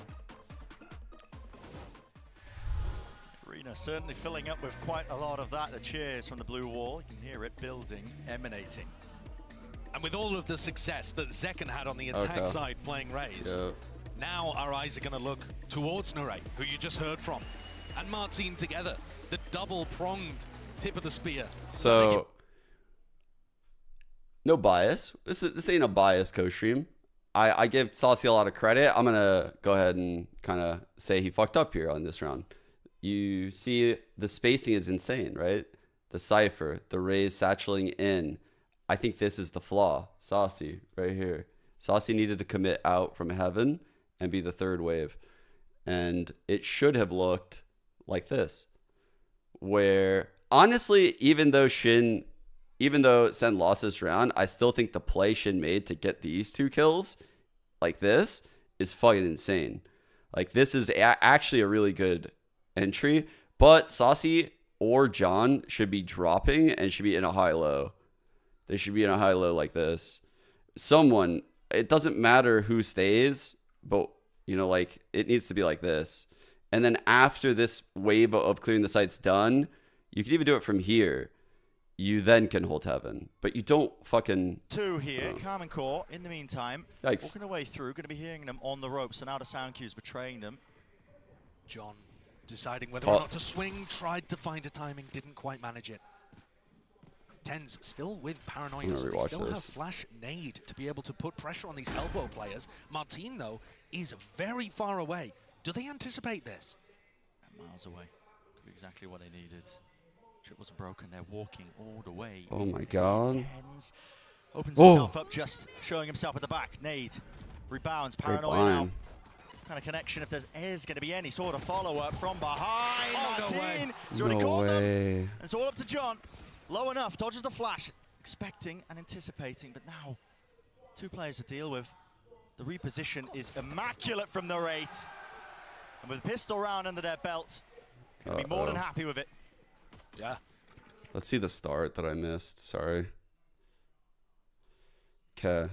So, off barrier, we had a fake TP, Omen blind catches, no use of the gate crash early, smoke mail. So they show presence be made. They quickly show presence towards the vents. And then they pinch vents. That's what happened right there. Okay, so they faked B main pressure, and then they immediately went into a vent collapse. This is the same default they were doing actually in EMEA, where they TP up and they flash off the wall. I think Sen will have a solution, guys. You can see how insane this exec looks, right? Like the star in hell. John has placed a cam here for the post, but wow. The blood in the water. Backing down, wants a little bit more as well. Just some stray warning shots popped off. It would be a major ultimate to try to get up. That's part of the reason why he's playing so aggressive. And I think the other reason is both of these teams want to play disruptive against the other team's retakes. You see them on paper, both of these teams have ridiculous retake win percentages, especially on split. So trying to play aggressive and catch timings in the post plant, one of the best ways to disrupt that. Hello. That's an anticipation from John Cutie, though. Expecting it. Surely no danger, though, in the round. I don't believe so. I think these players are just going to look to die to spike. They do not want to start the ult cycle going for KC. It's disciplined. It's a good call. Yeah. Not the time there. They're like, no, we're not coming back. We're not coming back. He did actually manage to pick up a kill, but he was nowhere near getting the ult online. Okay. So this is going to be a pretty huge bonus round. With some good weaponry, but no danger particularly coming from the ultimate side of things. We've seen KC not really relying on too many of their We need set play Saucy to come ideas. online, guys. They threw... If you're rooting for Sen here, you need Saucy to come online. We need some of those like phantom multi-frags. They're so big for Sen on split. Tag side, we could still see a lot of new stuff that KC have cooked up for Masters Madrid. All right, again, the fake TP. KC being They one of the more haunt. creative teams that we've So, got at this event. you know, Really like you, innovating in if you terms of challenge main, you would have to break the haunt and swing and kill the omen. Like, it's too much. So they know they're just gonna get main with this Through there with sequence. a flash prowler. They immediately pop on vents For the snake again. bite. They do not care. Bro. TenZ just taking a peek there from heaven. Punished. Okay. No, Zeltz is man. spotted. Boombot lucky. He gets away, hightailing it, but guess what? Right behind him is Narrate. This is a very good default. Sentinels are trying to apply pressure with these peaks in B heaven. The We first need one a got trade punished. kill right now. Zeltz So is Zeltz also is staying looking for in information, very seeing if he sketchy can catch ground somebody. because he knows he needs to even It's a things little up. worrying here if Gen.G It's not the gets best pushed away. spot or But setup, but almost taking the fight. There it is. Walking right into Fuck it. Good yeah. crosshair placement from Zeltz, and he He knows recognizes he's it as a getting threat. pinched. Coming from behind, Satchel through. Huge. John! What is that? QT quality tactics. This man just hitting nasty shots. C's avoided. Narrowly now, but 2 players left to stand here for Karmine Corp. Spike in their possession. Look at this flank. This is really nice. I From think Zek and Tomasi Sassy. might have It's gonna heard be unexpected. something. Magnum's stuck in the middle of the map. He doesn't know where to go here. He looked back and he They moved only have fast. 25 seconds. Yeah, I feel like they know This something. fight is so important. No, Unbelievable. bro. Who wins that? Oh my HP god, and he a even tree. hit him. And now He look how even far hit away him. they are miles away, but they know it. It's going to be planted towards B so they can get a Dude, jog on he's- and get a move on. Oh, he didn't plan Missed it. Man, He missed it. He got off too Stick again quick. for the plan. Oh, he Luckily, fucked up. time to spare. Horn thrown. That's a critical mistake, honestly. He might not have time now to reposition. Backing to the pillar. Fast through Satchel in the back. Oh yeah, oh And yeah. that's just good comms. We love No that kind of Magnum was that fucking low. All adds collapse up. under The second pressure. just We running love to down see the it. classic. We love to see Very well it. done. We love to see it. We love to see the pressure affecting EMEA and not Ed. God damn, dude. Holy shit. That was a scary round. Not quite there. Now, John's aim, fantastic. And the spray control, too, to be able to pick up the second is That was a ridiculous. really scary round. But KC are going to need Could to have literally ended the game. super tight play if they want to be able to keep this advantage. Again. Flash off the wall. TP up. What's the play from Saucy? He needs to know to fall quick. Barrier's going to be dropping. Karmine Does Corp he? fully grouped up Surely this he fight. knows. He's ready. Breaks the haunt. Yeah. Okay, they're drilled. They're drilled. They're drilled. Gain control. He Nightfall recognizes the scatters. fatal, but he's Going chilling wide, where the Sassy. grapple There is is. danger here for him. He's tucked in a very forward position. He's there. Follow up. Yeah, he can't see or I hear. don't know about that, The rate already Saucy. into the back of the side. Magnum now with the plant. And the Ray wants to go hunting for a little bit more Okay, this time. that's- Aware of it. We Both really these needed teams trying to that, disrupt low-key. retake That's a potential, throw. and it's only just equalizing now 4 One off for Zekin. Come on, Zekin. Get a paint shell kill. That'd be fucking fire. Players close up into the position still with the paranoia available. Flash through. Now the paranoia. It's there. Spraying forwards. Gate crash wide. Damage My done goat. to Martin, but he still survives. Alive and kicking into the back of the side is Magnum tucking. Dodging, weaving, TenZ Holy forwards. fuck. This is What a relentless retake. by We're Sen. tied. Really lovely play. Relying on that individual ability that's coming out from TenZ and Zekin. They've been tearing apart the KC players in terms of duels taken. And you see the difference. Do I tell to isolate someone? No. I mean, you can design a game plan if you want to like do something like that, but it's pretty hard to isolate a player consistently, like in Valorant. If you're isolating a player, the other team is playing like dog shit. Like that's a fact. Unless you're playing against like a fucking chamber, because the chamber will probably be alone. Trying to take the lead back. Closely matched. But even the chamber will get set up on lines. Zeltz got spotted by the Prowler. Yep, spotted, haunt, cleared. He needs some help here. Decoy forwards. Showstopper relieved from Zekin. That was just to try and spot that one player. He's got the timing. He's right past him. No, no, Chips no, in the no, night. no, What a no. intrusion. Wins Oh my it out. God. Still the follow-up there from TenZ. Hopping across Oh, the box. This oh, man oh, is oh, just my God, hunting them TenZ, down. thank you. And if that fight in mid had gone slightly better, Narrate's timing might have been worth something. But now Oh they're my stuck God. in a 1v4. They have the timing to be able to go and look for him. And they pick it up. Sentinels deal with that. It was scrappy, Woo! but they came out to the good in mid. That was absolute chaos, but I'll tell you what, Zekken and TenZ look amazing in those spots. When things get really messy. Oh my god. It's the path he used in the 100 Thieves clip chat. Around all of the smokes and decides to go in aggro. He just looks really aware and quick. Chat, we said he would have won the clutch with the Phantom, and it's like he fucking heard us. We shared our NA brain cells with our GOAT. Some unbelievable rounds. Oh my god, Shaq and Kobe, bro. And here we go, fast up mid for KC. Oh, He's fuck. punished. Not in our mid. He's a big player for Not with Zaddy holding it. Nope. He's taken out early, Horn broken. Bro, literally can't be hit. What the fuck? A vulnerable onto Narrate so that he only needed half the spam to be able to take him down. Great punish. I mean, the decision making to do that so quickly and land it and not get caught with utility in your hands. Very sharp. Pressure back on KC. Yeah. Silence settling in, isn't it? Bro, we need like a fucking Matrix clip of Zelsis as Neo. Mr. Anderson. And then him saying like, buy the Send bundle. That would go crazy. The trips are high enough where the Prowlers go under? Is that what they're going for? has been continuing to put a little bit of pressure onto JongQD's setup. He knows that there's a cypher. I thought the Prowlers have to go over the trips, though. That looks like a very high trip. That's what... But he hasn't made too much noise up here. As we divide. Feels like B now, but breaking the trips as well. It's all over the place. Oh. Zelsis. Oh my Takes a god. peek, take a gander. Zekken, is your turn to shine. Swings out wide. There's that operator. Hello. What a surprise. 12 seconds left. There is no way in hell Martin has any chance in this round now. Just got to give it up.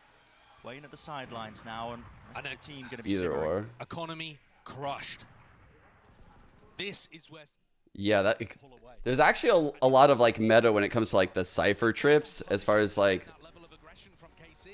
if you put them high, the dogs will go over them. If you put them low, the Prowlers will go over them. Like, the height of them you should base it off the initiator and the other team, probably. These rounds, they've just shut Karmine Corp's early. Is that a real tat? So that's pretty gnarly. And now Senna primed to pull away to a 3-round advantage. Only 2 away from taking the map.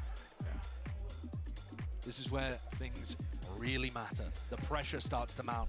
And these players who are new to a stage this big, most of them, Chin strap. gonna be listening to their coaches here, getting that input and trying to stabilize. Guys, I was in my car this morning. I thought of a colossal size Jinx that I could place on Sen. Like, my level of confidence is so high that I might just say something that's just gonna bear. Oh fuck! There really hasn't been anything bigger. Think about the stakes of this one. You win this series, you book the ticket to the playoffs. It's so crazy that K-Corp was so bad in 2023 that like their fans have to not even look at the game. They jump facing backwards. They don't even want to see anymore. They just hear. They're like, oh wait, we're winning now. Maybe like maybe by the end of the year they'll turn around. Bad teams at this event. Why are they facing the wrong way all the time? KC here have some ultimates that might end up making the difference. Ooh, did they read this all? It's a good adjustment. Dimensional drift online in this Okay. round. Here we go again with the flash play. They're predicting like someone playing super aggressive here. And they are dead wrong. Sees nade, nothing. Good adjustment. Nails a shot straight into the right. Backing away here with a paranoia. They are in. Through into the back of the site. Good job by no one on this team coming in and dying. We're not giving that free kill. Timing on the boombot is excellent. To try and take this fight, Shorty. Close flash, satchel, great Oh, you're insane. You're insane, dude. Oh my god. Sit. Fucking sit. Oh my god. They can't withstand it. It's kind of pressure. Holy fuck. And even Shin spotted out. Nah. Nah. That is an amazing round from Zekken, and the setup from the rest of his team there too. TenZ throws a paranoia Nah. for him to be able to blast back onto them. Insane value from the blast backs. He's full blind when he decides to use the one to disengage. Get the hell out of here. And then goes back in with the shorty. And that's following up on that blind. Was that an unbreakable trip coming from the male stair? Game plans of Karmine Corp.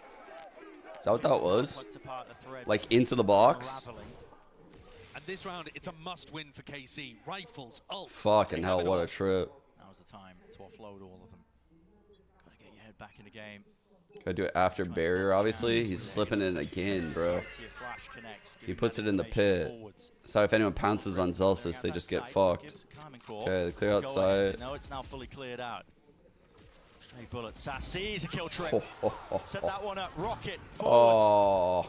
Everybody narrowly avoiding, just dodging away from it. Fuse running out. Second. Damage. Big damage. Sassy, though, he's regrouped and refound that angle. TP broken. No gate crash for you, but still. In the back lines here. Flash repeat of Martin seeking to do some damage and take some risks, potentially. Tear away a couple of these players, because they are disadvantaged.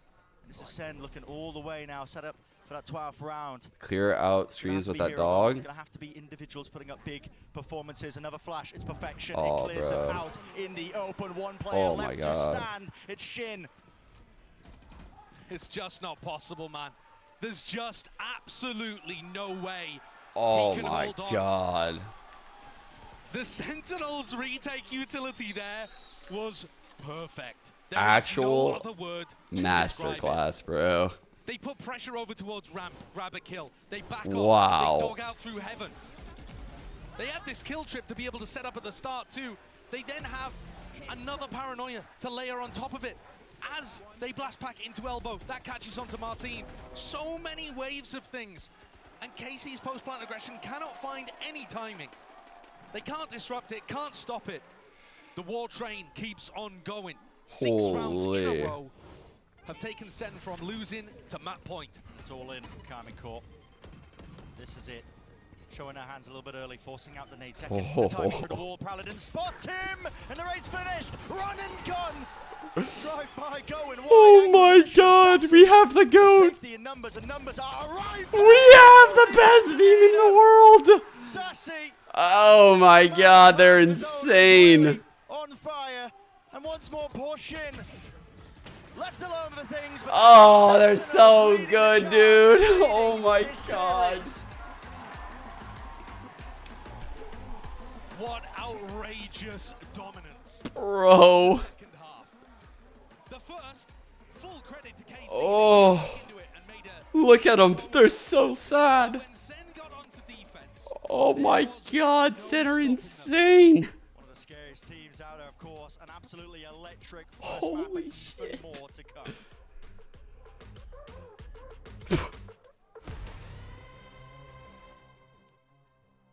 Oh my god. Sen are so fucking for real. It's crazy. It's crazy. Give us the stats. Hey Come guys, on, VLR. In this series, I'm going to walk you through attack on Pearl. What's going on here?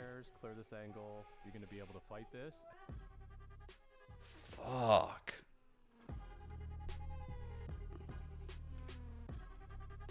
Here we go. Dude, their defense on fucking split is crazy, bro. They lose pistol and they just blank them. This is what they've done to everyone on this map.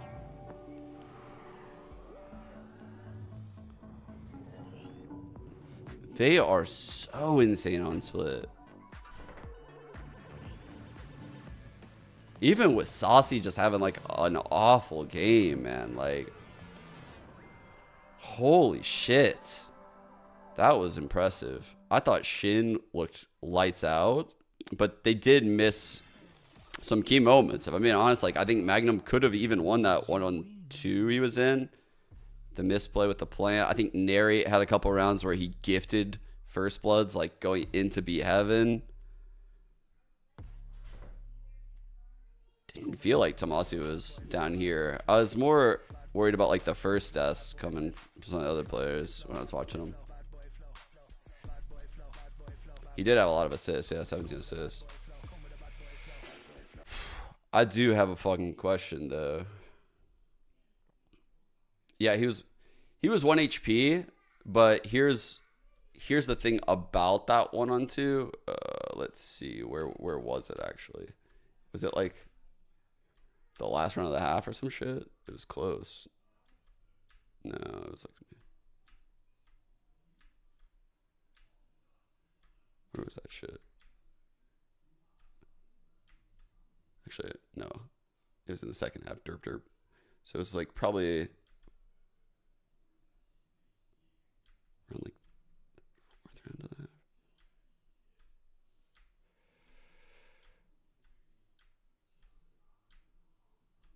Where's this fucking round at?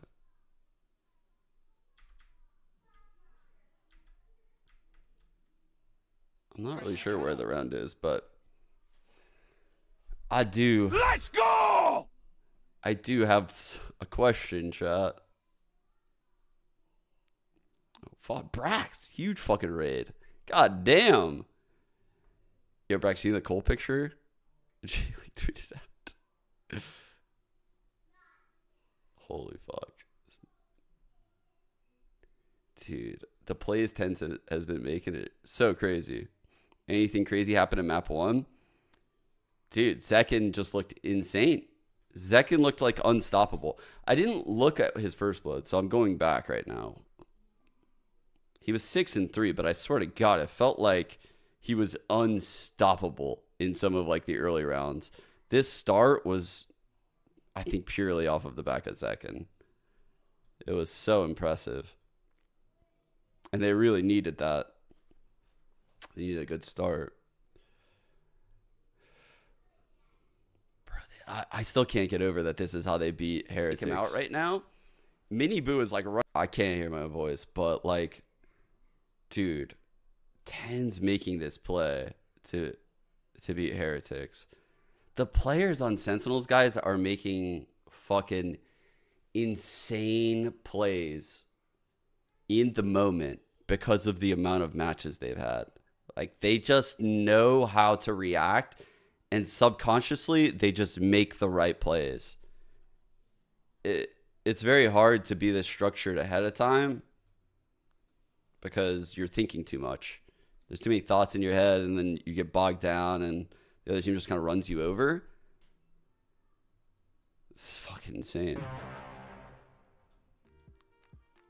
Welcome back to Masters Madrid, and we saw that Sentinels really were able to get that first map. However, KC, they came prepared. They came so map 2 is Lotus, like with guns ablazing against Sentinels here, and I think that they were talking about how challenging this match was going to be because Sentinels probably didn't get as much rest, as much sleep. I don't think so. But before we dive fully into map number 1, we want to gauge the audience. Which team has their allegiance? So spam in chat right now, as in right now, guys, Sentinels or KC, and we'll get to your votes a little bit later. But as we said, Mimi, that match, I mean, there's so many rounds that just were probably masterpieces in what could possibly happen on Split. Yeah, both these teams, I think, had such incredible ideas of how their opponent wanted to play this one. But to me, it was really defined by the protocols, and Sentinels showed why their defense split is so good. I think something like 7 rounds in a row to close that one out there. Yeah, exactly. The retakes were on point. The fact that they were reading off of each other. How can we say what this? They showed back in Americas, but actually the fact that they're able to do it. Okay, I'm not going to say the Colossal Jinx, but I will say the trail that leads to the Colossal Jinx. Where the fuck has EMEA been since Tokyo? Where the fuck have they been?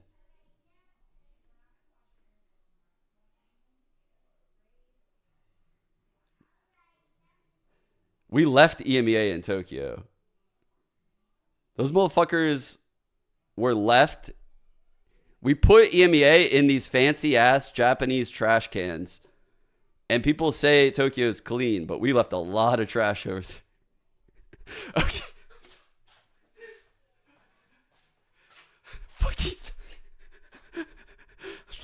They're re-clearing this space. I'm so sorry, Sentinels fans. This lurk makes it all the way sorry, through, 1-2 Sentinels lose. They're being called back into A, actually making noise when they run through here, which means that it's over. Has players ready to fight on ramp, but that's not the priority. Instead, it's all going to come down to this flank. I'll speed us through again, so we get to this flank being activated. That's a great kill by TenZ. But now here comes TenZ's mobility when he's playing on the Omen. Kaplan talks about why they put this guy in this role because of the X factor. And we see it here. His first kill is from CT spawn, fighting out into heaven. The second is teleporting here, and if you just watch the minimap as this plays out, he's gonna reposition towards main, throw a paranoia towards ramp, and as we look, Shin completely blinded, and TenZ is so quickly beating that timing, getting up towards heaven and killing him, but he's not done yet. He teleports towards heaven yet again, he re-pushes into this space, and as this retake, this is cut a little bit forward in this round, as this retake is coming out from KC, and Sentinels we're gonna get destroyed now. Watch TenZ on that little mini-map, because he's gone all the way up towards heaven, and his third and final kill from that position. Sentinels are so good at I was literally in the car like, bro, EMEA. I'm like, even thinking this feels like a jinx. I'm like, but now that it's in my head, I can't stop thinking it. It's like, bro, EMEA hasn't done anything since Tokyo. It's been so long. It's like if Sen beat K-Corp today, we sunned Europe at that point. Europe is literally little bro.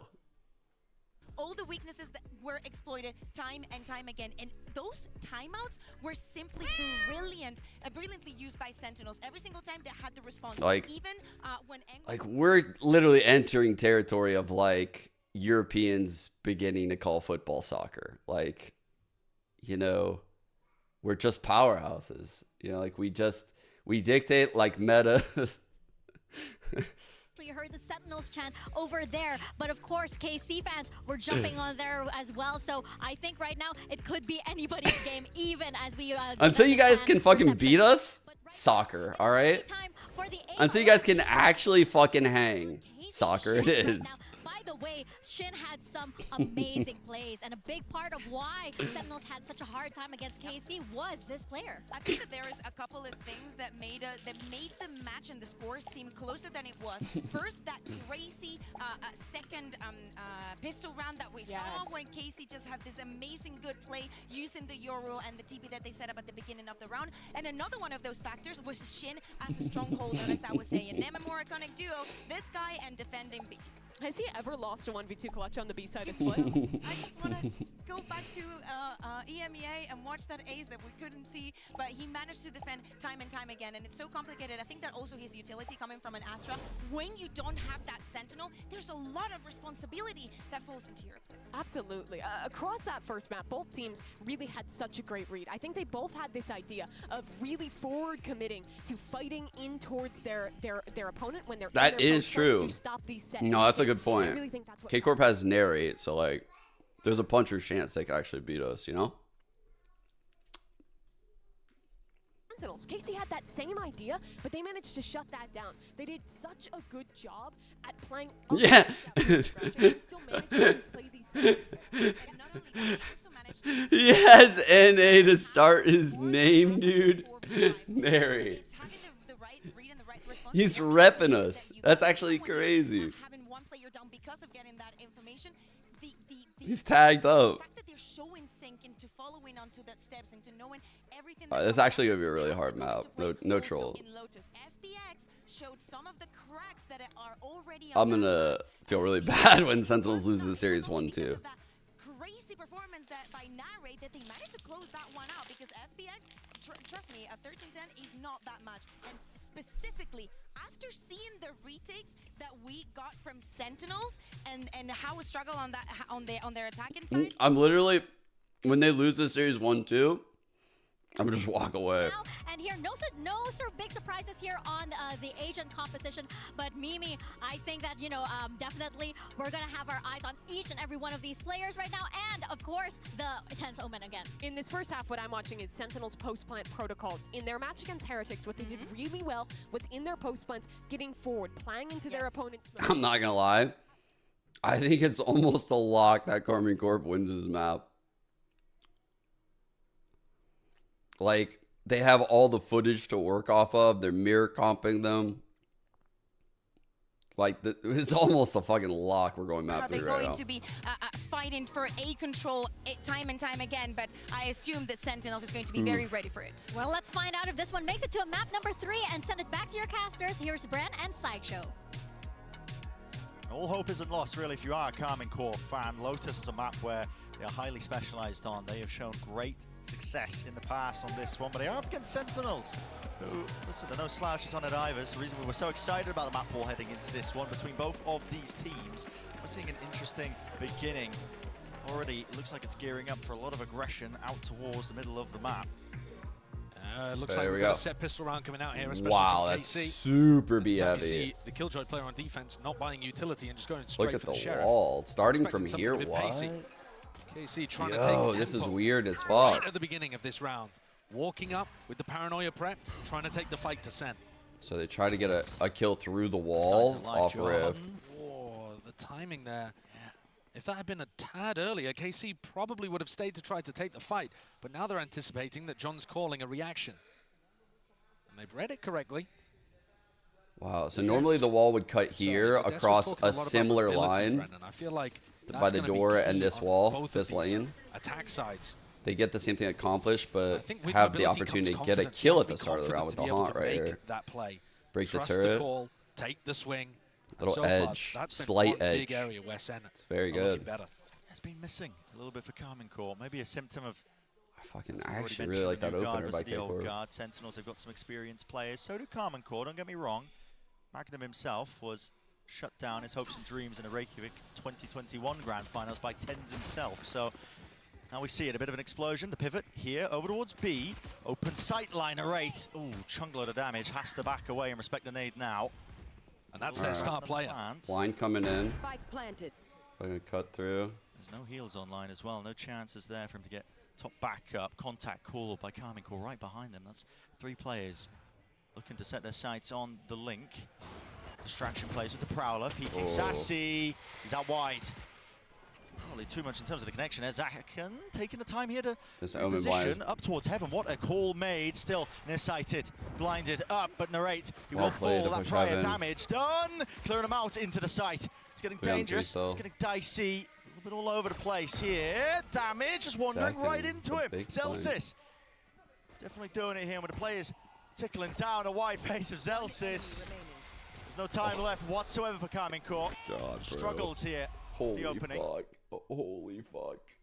Why are we buffering? Why are we buffering? What's happening? Sentinels are in these post-plant situations. They got into an uncomfortable spot and immediately Zaken calls to push heaven. TenZ smokes it.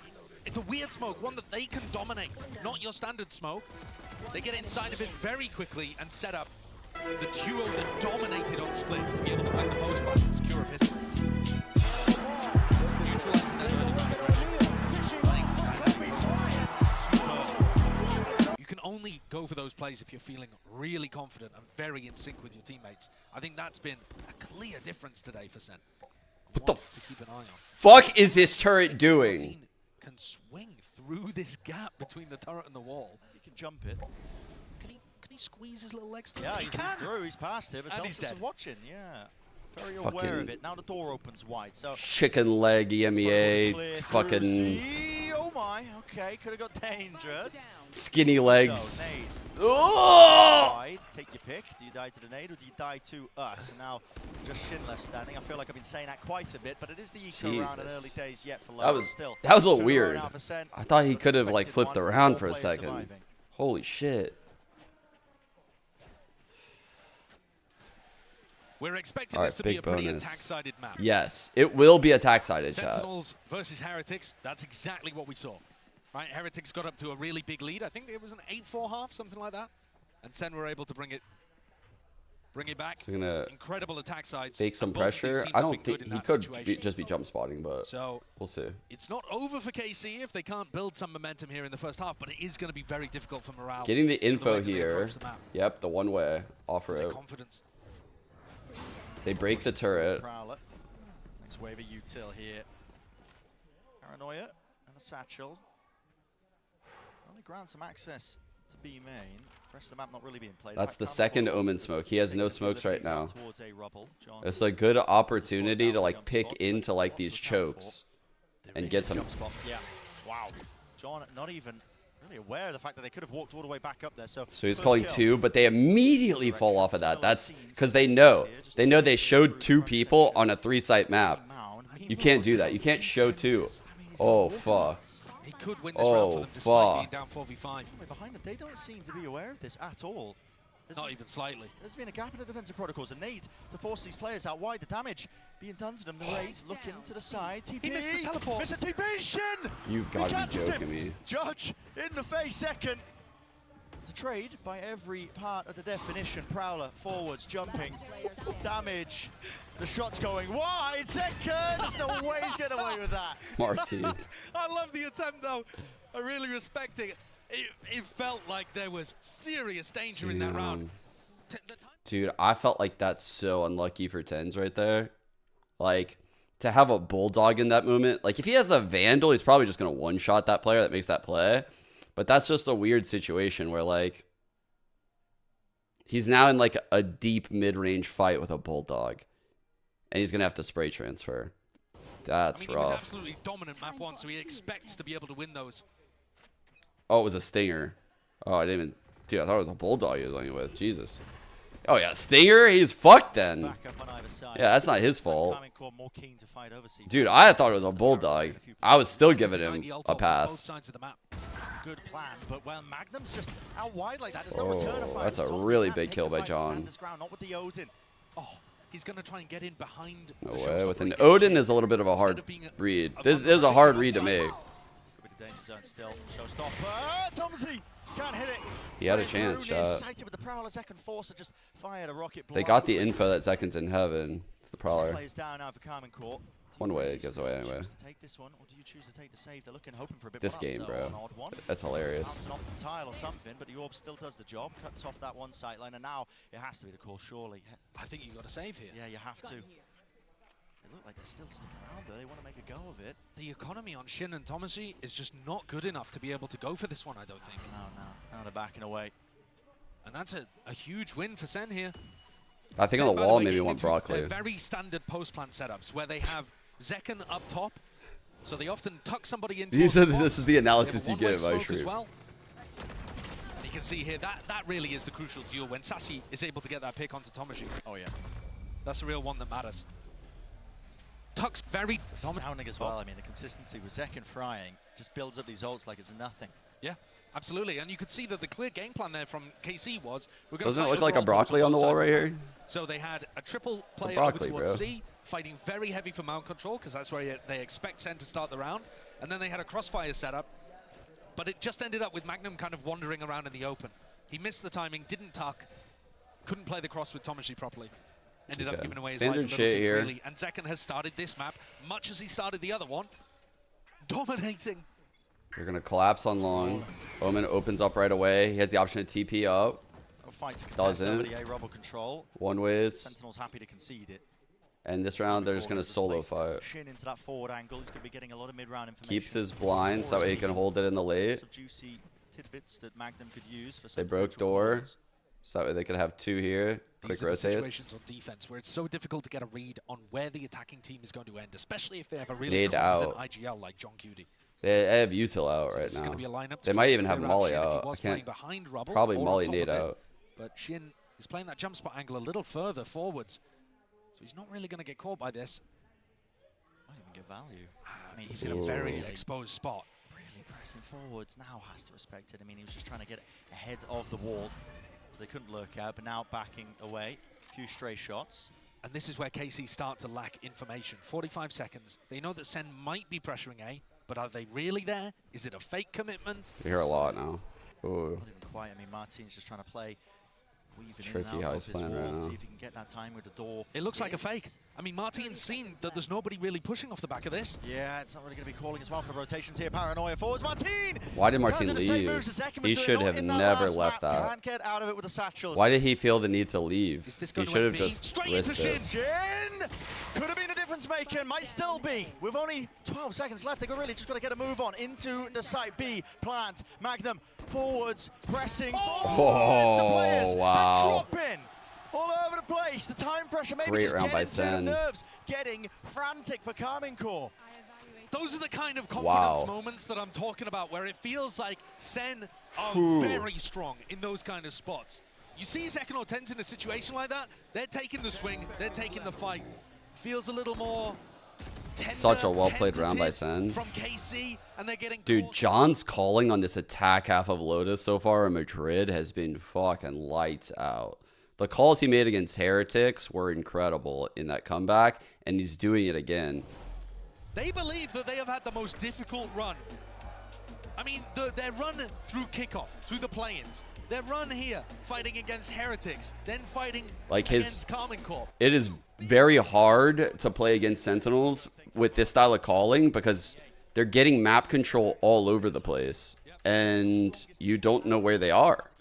There's just not enough tools to figure it out. So what I was saying is, like, Martin should have just risked it and not tried to satchel away. He should have just used this Omen as bait and, like, tucked with the wall. Why did he feel the need to satchel away?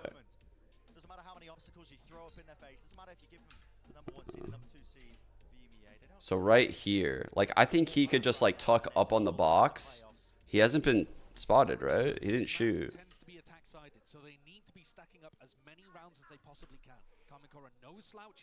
Yeah, he didn't shoot, dude. He didn't even shoot. I think he just tucks and risks it. They will still probably put up a good attack. Mountain control here. Early Molly coming in from that Viper. Oh, it's a push! What is this cooking? Okay. Of the Molly. Fast play, paranoia. Sentinel's not even close. They absorb it so well. Don't bite. They don't go for an aggressive. They can re-clear too. They absorb that so well. So many players from Sentinels are close to these ults. When I say absorb, I mean, like, okay, Sentinels have used significantly less util in this early round, and they're in a huge. Oh, well played. They can do shit like that. And Karmine Corp have no choice but to, like, kind of take that fight, or take a unfavorable fight with a lack of util. Were dominating the duels on split. TenZ and Zeken just continue. Anytime you see them in a duel, obviously here it's against the Sheriff, but it just has tracked all series long. You see Zeken spotted him. You expect them to win it. That's the way why he they're swinging satcheled. it, you know they expect to win it too. It's been monstrous. There's none of that swinging into Oh my god, that's a really good jump spot. With your aim, your own abilities. It's just decisiveness. It's all been there. Yeah. But they expect to be winning every single fight. And look at it swarming. Well played, Sen. Here of Karmine Corp, 5-1. I know we've already mentioned, listen, it's an attack side of map. Everything points towards it so far. All the data, doesn't matter what changes they made on Lotus, it still points into that direction. There are still chances, as much as that feels right now like there's nothing really going for Karmine Corp. The question is just how many rounds do they really need to get online on the defensive side? Quite. We don't know that, right? Sen didn't look like they put together too much defense on the last time that we saw them play Lotus, but their players were still good enough in the game against Heretics Saving the wall. to give them rounds every now and then. Or is he just on it last which second? is more than you saw on the other side. They're a very dangerous team. Nice, saving the Even wall. if they're getting outplayed in the macro, or even if the map doesn't lend itself to Pops orb, he's just jump spotting. they're still going to find those win conditions. And here, you have huge B-pop with ults the up for wall. both teams. KC, eco swing round. Martin can really shut this down. And there's a C's here too. Oh, bro. Showstopper, there it is. Martin has really been fucking up, bro. Massive one, in fact. He sees tethered to the Martin has really been fucking up, in my opinion. in fact, the second one to take a revive into That's this. wild. That is wild. The nade, unfortunate. And I said beef on the movement, but I think Zeken's threw a blast pack to disrupt that, and the C's came through after. Yeah, I mean, Zeken's fucking it up, but, like, I feel like Martin is getting duelist diffed all over the place right now by Zeken. Amazing reaction instantly from Sen to stop that from finding any value. And they've neutralized the threat again, slowed the round down, denied information for KC, and now they can go wherever they like. 9-4 through the site. That's one trigger onto it. So they're going to know that at least there's one play there. That's Thomas. Oh, well played. Time to The step molly all was the way up, too and he certainly good. has done so. Still in control of tree. Here's the pivot being called. Door broken. Horn forwards. Rotations abound. Breaking it through now with the paranoia to really set that one And up. he's Shin locked giving down? them this space. Yeah. Lockdown. To be committed. Close to Double Lords with 15 seconds to nanos. spare. Is there any attempt by Karmine Corp? They got locked down too. That space and now planning for a retake of their own. This pit could allow, yeah, John Cudy's going to commit pit here, and this can allow them to get back into the site and help them flood. Lockdown. Stop the lockdown from really finding too much value. We'll see. Even TenZ as well, holding the TP as well, dude. making sure they can get straight back into the That's fight. a He's play. forwards, into the corner. Oh my Barely God. expecting it, but it's traded almost rapidly on the approach. A counter pit online, layers it forwards, and Karmine Corp have got the players, they've got the bodies. They just need the Down, win, no and they're shot. going to get it. The round going their way finally. I don't mind that round out of 10. It's one of those rounds where it's like, from the 3-on-5, you're like, do we use this lockdown? And honestly, the answer is yes. Not because it helps you win the round, but because it makes them use their lockdown. Like, on the way to this round loss, I would much rather them use this Viper Pit and their lockdown. This is like a light win. Yeah. So because of that, like, it's a weird decision in pro level Valorant where, like, in that 3-on-5, you're like, should we use this lockdown? And you're like, yeah, just fucking use it. For second. It's fast and double satchel, both being used to punish straight in. potentially. All from TenZ, just taken out. Completely punished. Bullet to the dome is all it takes, and yeah, that's the. He needed Zek in there with him, but Zek couldn't get in. Clear door opened up, rotating now, calling. Wow, the nanos are so good right now coming out Out of towards is the that C side. Magnum? Now it is entirely open. Util still going to be used to clear it. There was a C's and a nano swarm. It's going to be completely given up, in fact. Now the question is, Good what plan. kind of post-plant aggression do we see here from Sen? I felt like on Split, their post-plant aggression was timed well. They played They're so together. good at rolling off the stack A little more sloppy sites. for KC. Here, Big we see fight. John with a bit of a timing.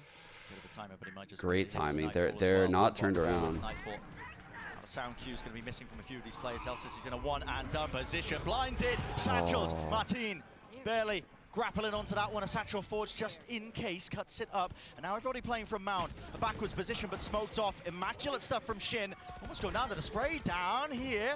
Damage done, but the bullets flying Well played through. by Martin and right true here. for Karmine Corp. The rate. Able to stick this half. 1v2, 1v2, not sticking it out wide. And the patience played by Karmine Corp. Sideshow's moon was a little Job sussy. done. That's more like it. That's what you got to see from KC when they were playing in EMEA. Coordinated on the retake. I was worried just for a moment. Oh, They lost track of where the final he play kinda was. threw me One off. went to check waterfall of the other mound. But they got the play there. The punish onto TenZ through a snakebite nanoswarm to stop the rest of the team coming in. Isolate TenZ. get Kinda the threw play me for the off. punish. Very nice from KC. And they follow up. 2 rounds back to back now puts KC in a much better position. And the ults still nowhere near for Sentinels after that huge explosive round in round True 7. for Karmine Corp. The Both rate. teams Able to stick this utilized half. the entire war chest. Follow from the Prowlers, just a handshake there, front section of B. No real aggressive map control other than Shin. He's holding close to Mount. Refreshing the one way. He's going to be able to TP out of dodge if there I'm is done. any danger. Now you can Dude, see K-Corp plays They're so getting heavy ready B to normally. Put pressure B and actually crush this C setup. Shin has got to be so worried about this. Still, it's going to be coming from multiple angles, and yeah, it does have the TP. What a forwards. play, What a bro. call. That's Martin confident. just That's an swinging insane right through. The play. rate follows it up, and listen, That's a there's no- gorgeous play. That is a fucking insane play for Lotus. That's exactly right, Josh. What you were calling for, that confidence is back, and it's boundless right now for Karmine Corp. Opportunism, looking to take the timings, even if they're not playing together. KC find themselves in another 5v3, very similar to round 7. Easy as it goes, forwards, past it, TenZ. Tethered to the floor, can't see his Elsa's just Woo! watch his Good teammates discipline. back. He can be trusted with that at least, but will fall. Spike, dropped out in the open. 2v4, make it a 1v4. John, Martin's kind of come online. no chance whatsoever here. He's on the opposite side of the map. With only 20 seconds left, will be the save. Yeah. KC finding that Holy. mid-round aggression. Sure, the That was previous a very taken good play. with that punish onto TenZ, but they found themselves the player advantage situations so many times in the last 3 rounds. That's one of the biggest reasons why they're able to actually win them. They're able to find a double kill that comes out from Tomashi, then they get the punish onto TenZ, and in this round, it was such a nice audible called by Martin there and Narrate, deciding to take the swing through, using Shin almost as bait. Yeah. So look at this, right? Normally when you show this mound pressure on Lotus like this, the other team will try to pinch you through the door, right? So they know that that's the counter, right? They know this is the counter. So they send a solo Omen mound. So one person, and he has a blind, and they're ready to pounce on these B players. This is crazy, bro. And he knows the TP out right away. Like, that is a very, very solid, like, anti-meta play. Even if Sen take all the rest, at minimum. A4 half. It takes, like, an entire meta to be created, and then you find the solution to like, counter the meta with a play. But in order for that to happen, you have to see the meta for like 6 months. That was sick. There is actually reason to celebrate for the KC fans right now. I'm not even watching a game. I mean, obviously there's not a game going on right now, but they're all facing away from the screens. I respect it, man. They don't need to look. They are the loudest ones in the building, and they are taking up probably 1/8, maybe that. Yeah, the loudest per capita, but there's a lot of Sen fans here too. There are. Yeah, I mean, I like that the desk threw the KC versus Sentinels on the English broadcast, by the way. Just ruining the KC fans. Yeah, what do you expect? Oh, only 15% of you think KC is going to win. That's funny. Do that Kamido's chat, see what happens. See what happens. I'm telling you, probably 100%. But Zekken now has a judge. Does this mean we're getting into something a little more pacey? See the turret holding, obviously. It's got pro pressure at A. Double satchel plays can really take the space Mound rapidly control. this time. Again, a lot of players at Karmine Corp grouped up behind Mound, looking to try and fight this one eager, in fact. It looks the same to Sen, but obviously it's not the same. They smoke front B, they clear out front B. Again, only the Omen has shown himself. But here we go. Follow-up fight. Now he doesn't have a They smoke counter on the blind way. to trade They're all util. grouped up right towards the back TP on top. Oh, that's the trump card. What a play. All the way forwards, judge in hand. Find out where the last guy is. Doesn't matter if you die. Still, reinforcements arriving. Narrate can't withstand it though, the pressure. It's too much. It's immense. This man is a thing of nightmares. The mobility, the confidence, both working in tandem. Oh my god, give it to him. Give it to him. Come on. Come on, swing this fucker spawn. Swing him. Standing, the counterpart on the Omen. He knows Shin is around. He knows Shin is lurking. Shin just tucking to spoil the clip.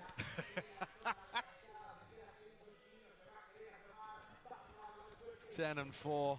What a demon. You saw that the counter paranoia God, new TenZ is so insane. Pushed back the discipline. Holy fuck. Nobody else was able to get the punish in that kind of way. But then when TenZ teleports up top, he's not been caught by it. Everybody else is blind. It is shooting fish in a barrel.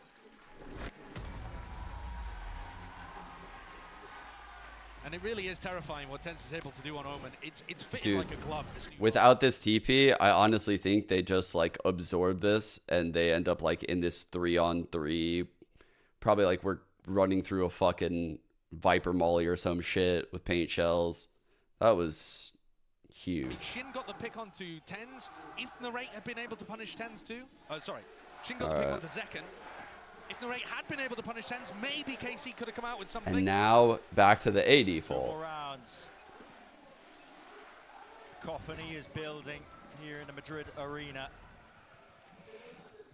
A Sen fight for rubble control, something they have not been doing very much of. Get the orb on Zekken. His lockdown could be a large entry piece. They thought Sen would get this orb on Zekken. Zekken now had Showstopper online too. Narrate with a swing. See what he ended up using. They have a stall molly at tree. Now, that is going to tell Zekken there's a Line cuts through. Decided not to use the ult though, just taking space on site. Dude, that's insane that Zekken had that discipline to stop there. Backwards, spots ahead, vulnerable. He stopped on his satchels there because of the stall molly. For the post plant here.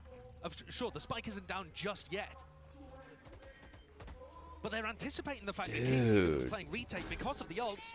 God, Center's so like disciplined and like how they're thinking this through. They're like thinking about how this hit's gonna come in. Second, here's it, footsteps. Satchel. Oh, no way, Magnum. What? Nasty shot, nasty business. Here, TenZ will fall. Perfect. Magnum through the back now, and a side control gained here, close to the corner. Shin, instantaneous with the trade, sticking now. Thomasy onto it, but destroyed. Spam through the smoke. 2 players caught. Dude. Surely that's the fuse, and now another tap from Magnum, but it's just him. 1v1. Him versus Zelsis, sticking. Have on it all the way through the defuse. Zelsis. Zaddy. Puts him to bed. Okay, big last round here. Big last round here. Martine has this ult. Really lovely the follow-up on the paranoia and Martine's entry KC through, would love to put 5 on the board right now. So many of these post plants are set up with 2 layers from Sentinels. A few players playing further forward to draw all of that utility, and then a few players further back playing the spam game. You know, that we see the same thing when it's planted over towards C. You have TenZ in a more advanced position on top of the box, a few players playing out towards Mount. It works all across their map pool, and we're straight back into things. Big no fucking early round fight here. over towards Rubble, though. So they show pressure with the fade haunting, the orb up. They make it look like this A default, but immediately the fade rolls off. Immediately, everyone's rolling off, and we're popping on C. Just to give you an idea, game plan. On either side, you can see it, the territory being slowly gained. Sassy, This is a huge last round, and KC's reading it well. 3 here. Here it is. Showstopper here. Chin the targets, a few of them are broken. Showstopper used on tap, maybe. Satchel up, throw it over towards the plant. Showstopper in the back pocket, no way. That's just spam. The rate finding it onto TenZ. Beautiful first kill for them, and this is going bad to worse really for Sentinels here. They still can't get a safe plant down. Util flying through along with the rocket. Martin. How the fuck did that not kill anyone? Satchel through into the back, pushing his teammates right into forwards. Magnum is there, collapsing, colliding, spraying them all through. John QT's got so much to deal with here. No more bullets. Right click, but everyone's there to collect it out. And so a 7-5 half. Holy shit, man. It's a close game. It's a really, really close game. Happy with it. Very happy. That's an extremely solid defense side, powered by those retakes. I mean, don't let the technicality fool you. They flooded back in there using their same retake setups, and the timing for Magnum to swing around the side when the rest are putting pressure up on top, it all worked really well. Signs of life from Karmine Corp. Oof. Really excellent stuff on their retakes all around. This next pistol is going to be massive for this game. I got to pee during halftime. Send it down to the floor with an interview with some special guests.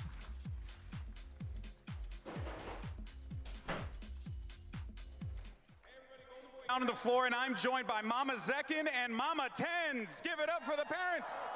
Los madres. Mama Zekin, we saw you in Americas cheering on your son. Now you're here in Madrid cheering on your son. How does it feel to be able to travel the world and support your son as he pursues his dream? I feel like I'm the happiest mom in the world. Woo!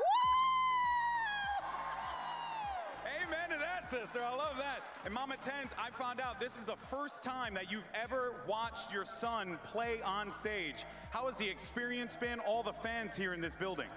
It's been amazing, incredible. It's a dream come true. I met so many amazing fans of his. I'm gonna cry. No, it's okay. It's okay. Guys, give it up. Give it up. It's a beautiful thing for sure. Have you been enjoying Madrid?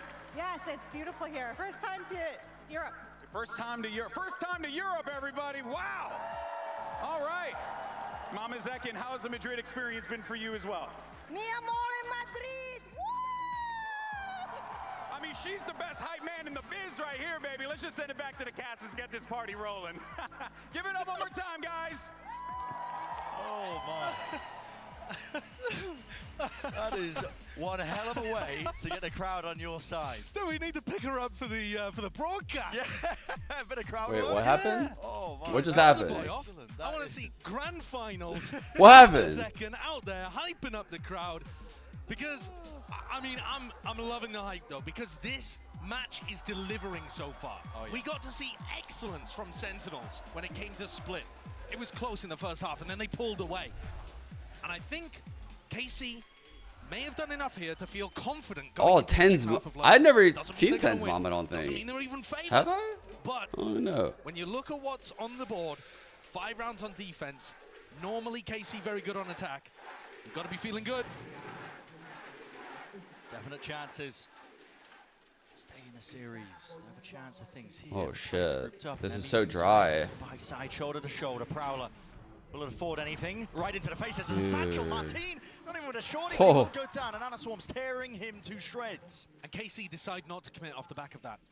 Certainly, Sentinels getting surprised by how deep KC got before the trap play was punished. Yeah, Sen never expected him to contact up like that. Still here on the That's not very KC-esque. The danger is still here.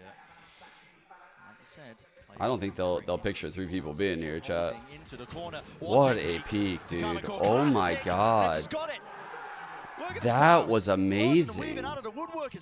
What? Really nice. All of that fundamental prowess that we saw from KC being demonstrated here. Certainly warming up into the tournament. Starting to showcase the strengths of what made them a team to be feared.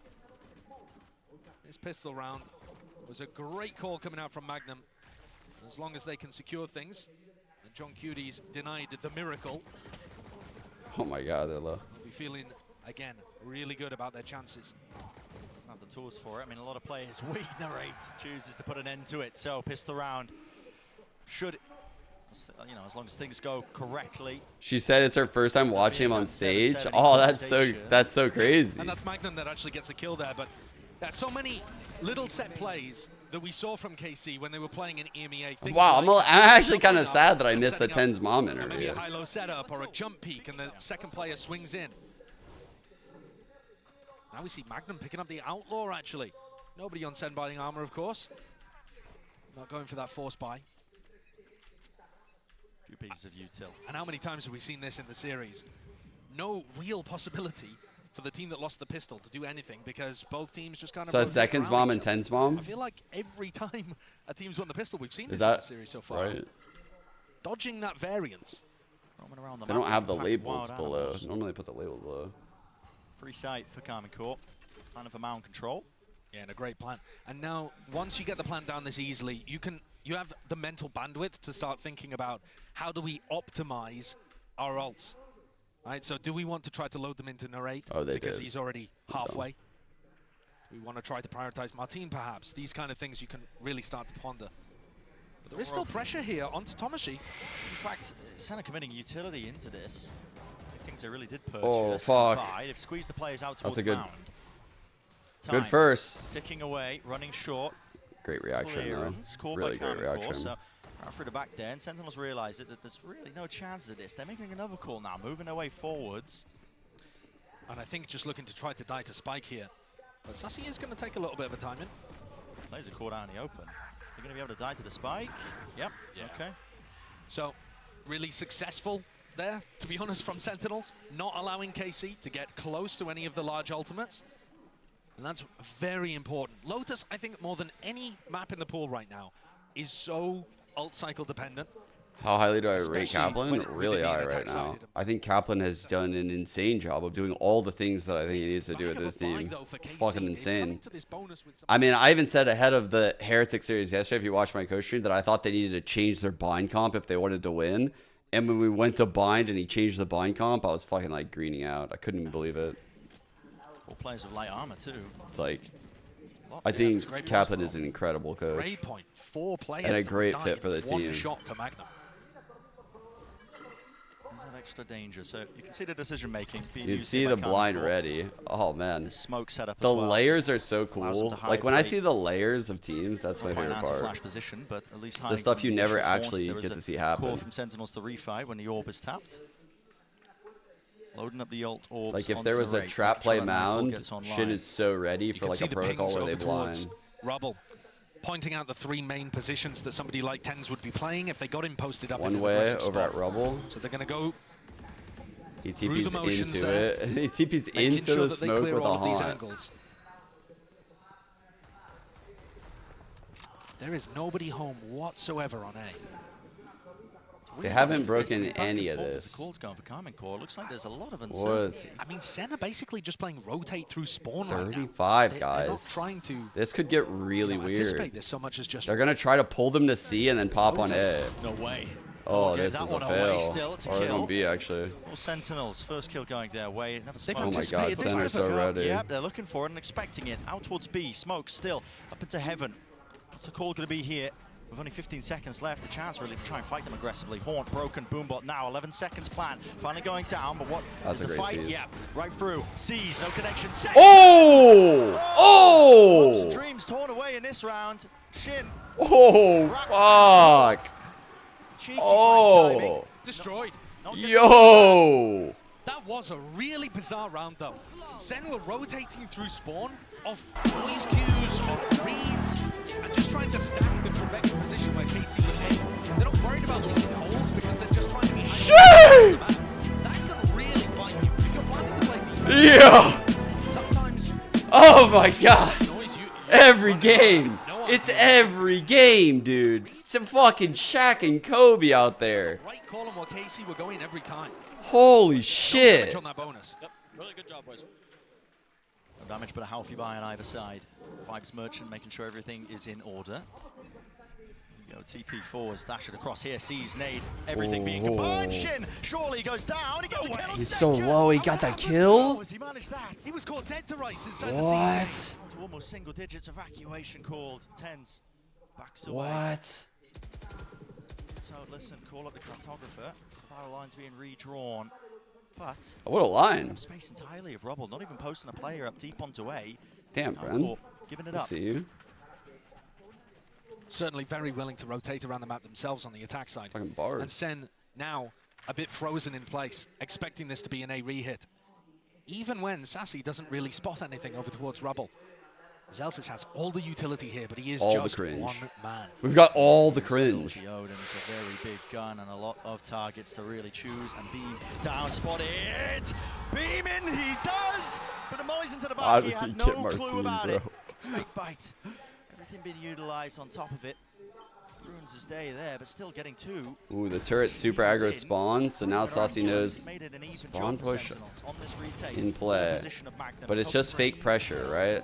I think Magnum's just showing fake pressure to get this util out. Very well played by Magnum. Very well played. Pulling out that util early, now backs away with the rest of his team so he can play side by side, shoulder to shoulder. You don't want that shit coming in right here, right? You need to show fake pressure. Down to the A, the battle being won. The Sentinels in charge of it all. Wow. A 3v3 post plant where KC, in theory, could have planted anywhere, could have positioned anywhere. Holy and Sen fuck. still got the site so easily. Bundling up the KC post planters into a tiny corner and landing that snakebite onto them after TenZ TP'd in behind the orb. This, amazing. What? But Zelsis gets two out of that situation, but it basically just equalised part of the luck with Shin, I think, getting away with it at the start of the round. Yeah. But it's that snakebite combo there with TenZ being able to swing on top of it. It just looks really claustrophobic from KC in the post plant. They kind of gave Sen too much space. They're there so to do good at whatever playing they off each wanted. other. But that is two huge rounds in a row from Sen. One All to right, make time sure out. that they didn't take any damage from the bonus round, and the other to This knock is- the economy of KC. If This we're is talking Eng's last words to the squad. Sen have just stolen all of the wind out of KC's sails. Yeah, this is center in the driver's seat now, but barely. Like this is literally like a knife's edge. They're on the defensive side of Lotus. They're winning some clutches. Their econ's probably not great. The ults haven't really hit yet, so the ults could really swing things. This is like a massive 2-round stretch we have coming in front of us. Like this round right here is very important. If KC have the bye, they don't. Okay, so next round is actually probably like literally the game, but KC could still convert this round. Like this is scary fucking round. Bada bing, bada boom. He can do it all. You need an Omen entry? Call me up. that's TenZ, man. We got He's the looking we got the awesome. Razal over here at Really Mound with Shaq and Kobe over here. That's kind of lineup. No, you just spotting maybe. Fight over C early. Again, same smoke, but it is that weaker by Karmine Corp. And you either need a really good set play to be able to push this one across the line, or you're looking to try and, you know, do damage to the economy and draw out ultimates. So Saucy is trying to draw them Certainly into B right is the now, best site to into fight with these the bait for John. close range weapons. Clouded like out smoke Magnum, front Stinger, B. Martin's So they're putting a lot of variance Judge. on front B. They haven't cleared Martin. Oh, wait! TenZ! Adjustment of a lifetime. Snappy out. Oh my god. Let's go. Get the job done there. 10 How did that even happen? I mean, that was wild. Martin was just stuck in the corner with a judge there, but he got blinded up, and I don't think he realized that people were pushing through the door on him. Yeah. He probably had a couple freebies, but great adjustment from the Phantom TenZ. They completely neutralized that round. This very reminiscent, actually, of one of the earlier rounds that we saw from KC, where Martin and Narrate pushed out through B, trying to find that timing. And here, Sentinels on defense, being proactive, clearing out that area in the mid-round and catching KC before they could set up. Karmine Corp aiming to win that fight out, but they don't actually have anything planned for the haunt. So Sen show a lot of pressure by opening the door, haunting, but then falling. Now with a nightfall. It's going to scatter, flow forwards here. Zeltz getting tagged. Same with John QT. They're not going to know how close these players really big potentially are round. with the alarm bot being broken. Sees into the back of the site. They really Zeltz has a lot to do here. Spraying away and praying. Great smoke here from TenZ. That's TenZ smoke. Into a deeper position, tucked to the back, still danger. Vulnerable, no way in hell. Second showstopper, but there's players right behind him. They don't have a clue. Shut down. Close to the corner, is shittily surviving, keeping his team alive in this round. It could go in any direction. Holy fucking shit, bro. Some of these fights, the way it goes, I mean, flip a coin, a better chance of guessing still. How does TenZ stop blind? It's actually amazing. They know this is possible. They have to know. Do they expect it? They do not, John. Brought down. Angles watched. Forwards now. Sassy keen to take the fight, keen to trade it out. Through the box though. Couple of straight bullets and Sassy's dropped down. Everybody watching. Eventually adjustments are there. Bro. That was dangerous for Karmine Corp, but they come out on top. That was a very, very close round. Ended up being so important. So many like but there were moments close calls. Where things could have flipped in either direction. Jesus so much Christ. Down to timings that they find on one another. Like this, for example. That's just a coin flip. This is just a coin flip. Too many positions to try to guess at. They played this like honestly, K-Corp played that pretty fucking well. Like how patient they were. They took a lot of like triple peeks in like random spots of the site through the patience. Bit of an economic cushion. We've seen this same opening before. It's the haunt up top, the satchel, TP into the omen smoke, and you're pouncing on C with one smoke. Let's wait for util to dissuade it with the nanoswarms, both of them being deaded, and Celsius putting the Odin to good work. Look at that. He's saving the through into showstopper. the angle. Timing. Both double swinging through, but they're Wow. rolled up. Now the nade goes flying forwards. Connection. Celsius couldn't withstand it. Ooh. With the lockdown as well, you have to respect it. Sassy's They're overstayed as waiting. well, can pray They that know like somebody they could would open get himself up into that a sideline. kill on the planner if The they plan want. for Mound this time, instead of the more claustrophobic one on site, allows KC to play 2 layers of this, and they still have Martin's Crazy showstopper to that work they with. carried this.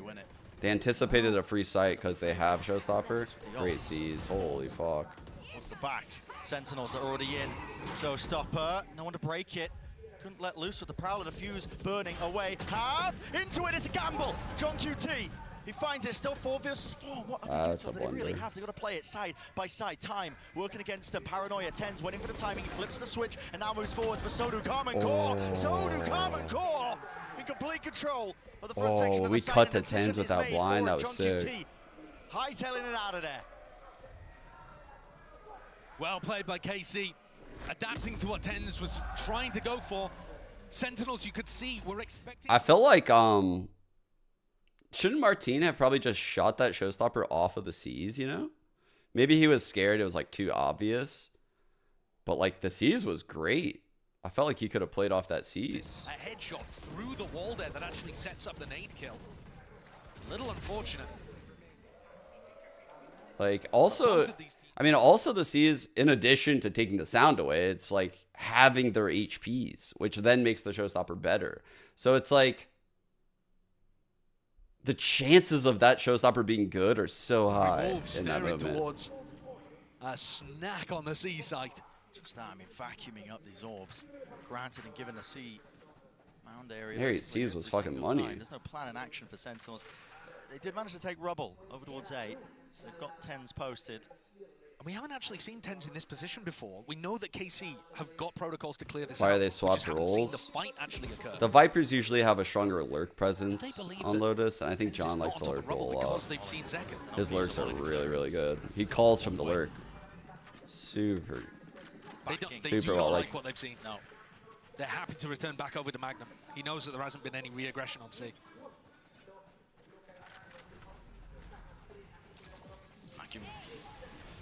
See, Magnum did not give that one up already. Through forwards. Well, No John way, QT. John. It's an unorthodox one, just playing closer to pillar here. Now sets down a Viper's pit. Love that. This is a difficult one. Karmine Corp. Oh my god, John's being so Chance that annoying, they bro. have. What is the call to be made out forwards in front of it? Lucky to be Wait, alive. he got that shit fucking Still down in our on pit? smokes. Who knows which direction On the this one's gonna corner go of into it? with a nightfall now. They don't know anything. Adjusting Magnum! That is disgusting. But TenZ, he's forwards and through, eventually removing that pesky problem that is the IGL. 2 players, forwards to the rate, has fallen. Shen, last alive, John QT, miraculous. What a round by John, man. Oh my god. That pit was crazy. What is that spray transfer from fucking Magnum? Opening kill from John QT to be able to get his pit online. I'm What? amazed, frankly, that KC even got the pit. I can't even believe There it. was so much pressure coming through there. Let's see, Pit used, dude, Nightfall used what? as well. The retakes are fucking That ridiculous. Excellent awareness. They've often been using wow. smoke to be able to get into the C site, and John QT just reads that for the first kill. And Holy a little whiffy fuck. towards the end from Narrate and Shin. Otherwise, Damn, I feel like the Sentinels players are converting on these kills in big moments. And I think K-Corp is actually in good scenarios, but their players are getting diffed in these big moments right now. Where typically, like in EMEA, you know, like they're winning these. Why is the fucking Called from either of these sides. It's a good one. Both the IGLs can be working overtime to try and get that edge. They walk through. They don't even use the haunt here. Into C again.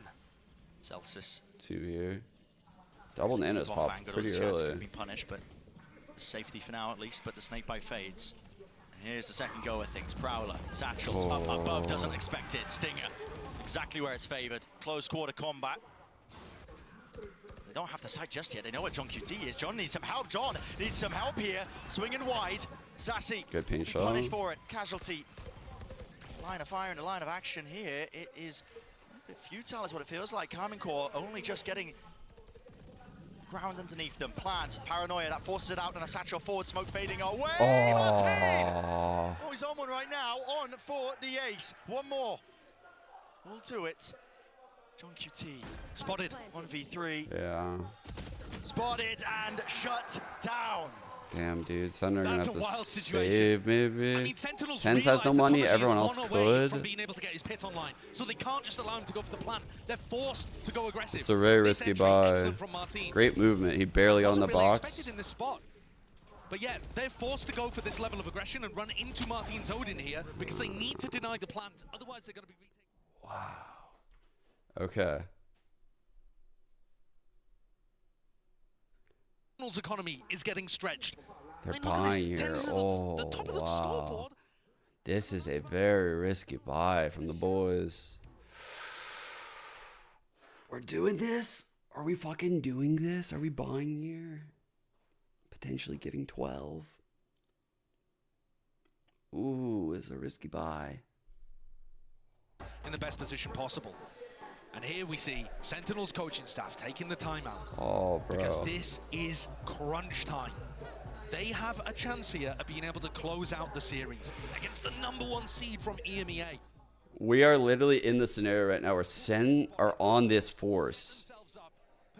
K-Corp heavily favored here in this round. And if they win it, they'll go to 11. It'll be 11-11, and Sen will be on an eco. And if K-Corp get 12 there, this will be their first lead of the entire game, 11-12. If that happens, that sequence, Sentinels will be down for the first time in this game at 11-12. Holy, this is a round. This is a fucking round. Now C's fade combo, C's nade combo, very possible here. Not using it. Horn though, again, nothing to deal with that one. Not sure what that lineup is, but it's a different lineup actually. Sassy was throwing it previously from B, now throwing it from A. Still not getting broken. I'm perfectly happy to follow that. The jump spots are so insane right now. It's allowing the stack with the alarm bot. Satchel in to clear that space and take up control of This might go to B though because of how this fade is chilling with the. I think it's a B hit. Getting out all this util. Guess what? They want to go forwards. Second. It's a snake bite that takes him down. There's so many layers to that. It really is. First wave of util, second with the paranoia and with the satchel. That has really put Sentinels in the driving seat. So the show Magnum presence broke the alarm bot on B. No yeah, response from and then anybody Nano. there. So he's calling to narrate. He might even B tap may the be spike. clear. He might tap the spike and go back. Is Tomashi gonna try to fake this with a pit or something? What a KC cooking. They had a free B site to go for, and they're still going A. Coming in, TenZ just walks forwards for the information. He's brought down 3 versus 3. They'll never expect 2 here though. They'll never expect 2 here. Called double face and sprayed through and down. Equal parts on either side here. One left standing. It's narrate. In a 1v3. Wow. Avoid his team being put on map point, on series point. He's worried about Zelsis. What a Zelsis stack. is still tethered to his turret. What an insane tree reclear. Seconds less, 10. Just no chance, surely. Anything taps it, hoping that One of you charge, one of you stay. What of? Unbelievable! This time! Unbelievable! Whoa. Why the fuck? Come on, boys. Going to confirm that he's not playing towards Rubble. Narrate, 9 bullets! Fuck! No! Dude! You guys know. Oh, you know. Why are you both peeking him? Saving his team. How does he line this one up? Unreal. John and Saucy, no. I mean, what was that? 0.3 on the timer or what? That is unreal.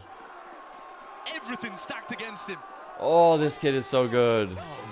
Bro. Aang is so cold. How the fuck does Aang not even react? Somehow Aang expects that, apparently. How the fuck did he not react? My heart would explode if I were coaching this team. Here to get his team up to map point, knowing that Sentinels are on an eco. What's the save? And the ults are all in favor of KC, really. There are still ults over on the side of Sen too. What is that? Do they choose to use them? They're hard stacking. There's 5 players. The ults can win this round. 5v5 DM. We're DMing in B, dude. Oh my god. This is a huge fuck up by K-Corp. This paranoia is insane. Haunt, broken, tags it in the smoke forward, Sancho's backwards, a boundless second, Double the rocket loose, and Sentinels no way! In the jaws of defeat, they're trying to take it back, Magnum has taken so much damage in the mix of things, 3 HP, Spike, retrieved, backing away, not quite, it's dropped down, and Sentinels, out of nowhere! You're joking! What color is it, chat? What fucking color is it? What fucking color? What fucking color? Oh, fuck. Oh, fuck. Yo. Oh my god. Holy. That is insane that they win this. What the fuck? What the fuck is the pressure back into KC? Oh, dude. Regulation, it's already here. Shambolic buy for KC. Routine has ult. It's all they're working with. It's desperation. Ult to take site. Gonna get ult on Magnum as well. Ult to secure around. This to push off of the Viper Pit. Is the Viper Pit good enough to stay? Is it delayed so that way, you know, like 2 seconds left this lockdown, we see a pit. These are the questions of the round. Backing away from TenZ there. Prowler connected. Gives them that space freely. Karmine Corp spike in a different direction. Now Shin does. So they take control of Mound. They got the turret controlling front B. Martin has the showstopper, but he took 124 at the beginning of the round. That's an attack smoke. So that way they don't push. Lockdown being used here to just try and make it feel like this. I mean, it's a good call. Sentinels have been playing super reactive off of the time cues, but the lockdown's broken just from the minor amount of util. Now the showstopper forwards Martin. This turret. Go down to the turret. He has to see Timmy. Lockdown. Drop down, 30 seconds, spike can't be planted. That's desperation. Yeah, stop playing here. There's the lockdown coming in. 2 seconds left. Gonna be sticking it. Shin backing away. Pit will stay up. Pit's good. Pit's good. It's very good. Forwards, Zelsis. They're looking for the detained player. They can't find him. That's not good. This could be it. All on the line for Karmine Corp.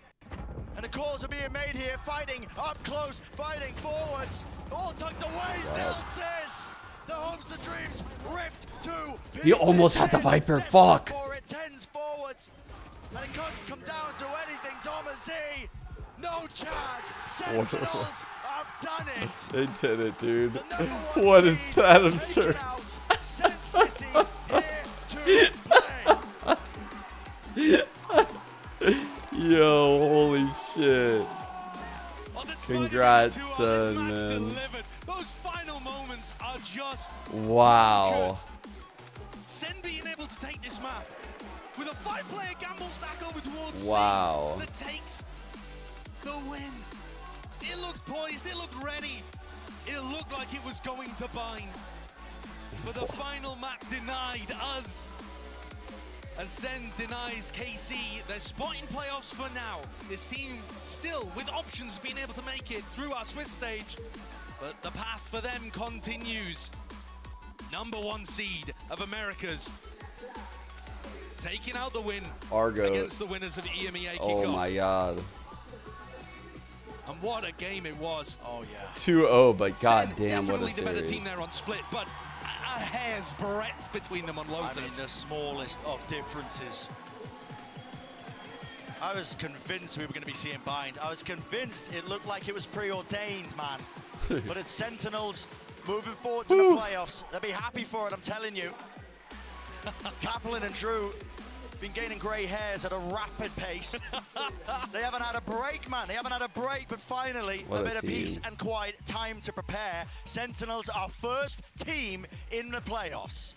And you've got to be thinking, they're looking like one of the favorites Those fits to be are able to kind of take crazy. the entire thing. Yeah. Because chewing through, and listen, they had some close maps, some close games, but chewing through both of those EMEA teams who are looking so hot in their regional matches, Sen are looking excellent here. And with all of that time to be able to prep, certainly they're going to be looking at all of the other teams, seeing like who looks dangerous as they head towards the playoffs. No, you did not say he has that medieval peasant fit. Listen, they're going to get that chance of redemption, that chance. What? Against who?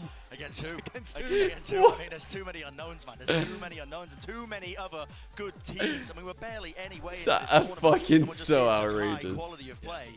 It's just insane. It's insanity. It really is. It's also just incredible individual ability being brought to the big stage by these Sen players. Yeah. They've worked so hard to increase that fundamental stuff. The retakes, the discipline, the coordination between the team. I can't, dude. This team, man. But throughout it all, the backbone that's standing up and winning them games here against teams like Heretics and KC. We only have one thing to do. You guys already know what time it The big is. things that's powering through are those individual You already know performances what time coming it out is. from players like TenZ.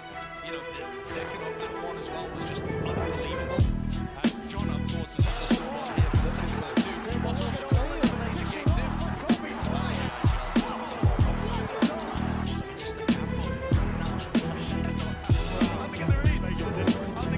Joking. It couldn't have been better. The timing too. The timing on the horn, Bro, the break, the paranoia, they're the run into so the good I to mean, get. These are what dreams are made of for Sentinels, It's but also like the KC. meme is Shaq and Kobe, but like that's literally just a meme.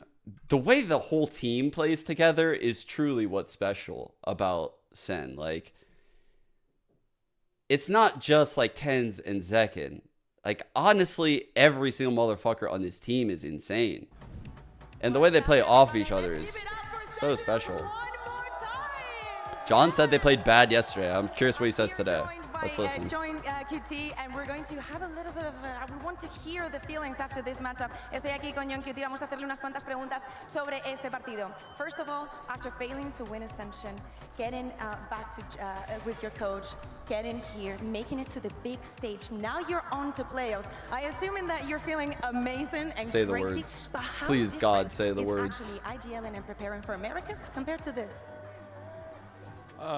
It's not much different. We just have our process that we follow. We just trust our protocols. Chat.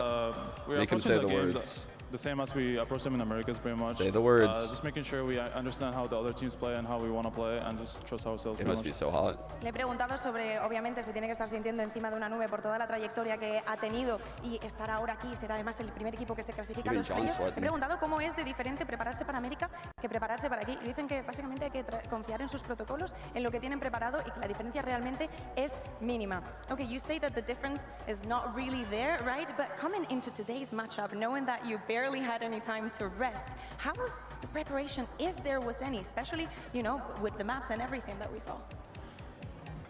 The preparation wasn't that long, to be honest, because we had no time. We just made sure to trust ourselves, discuss the veto, and the coaches watched the games. I also watched the game, and we pretty much just predicted the veto. I watched their Lotus's play. I was very aware of how they played, and they didn't change much, so it wasn't that hard. What was the hardest thing to adapt within the game for you? The hardest thing was just to make sure we're not nervous. I think yesterday we definitely played bad and we still won, but we were very shaky, making stupid mistakes, stuff that we're not used to do.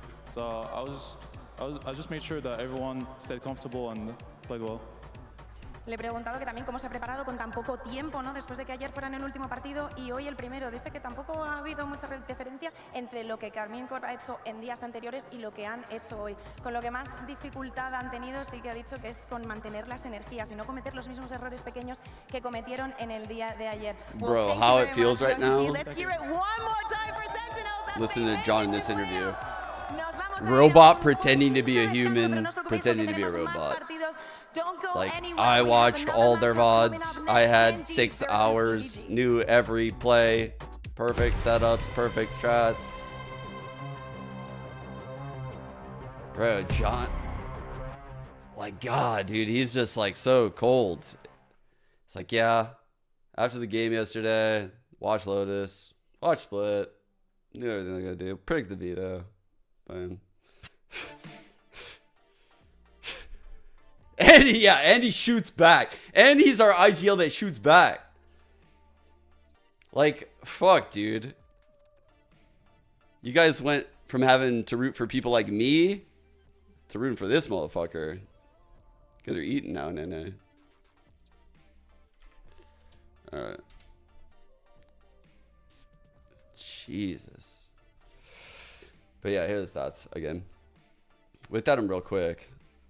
I think, like, in all seriousness, I do think that this was a game that KC could have very well won. Like, I think if I had to really, like, harp on stuff, I think that if a rematch were to happen, I think Martin and Tomasi would likely play better than this performance.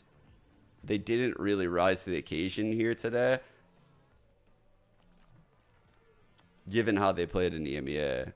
With that said, you have to give Sentinels credit because holy fuck did their players perform at such a high level.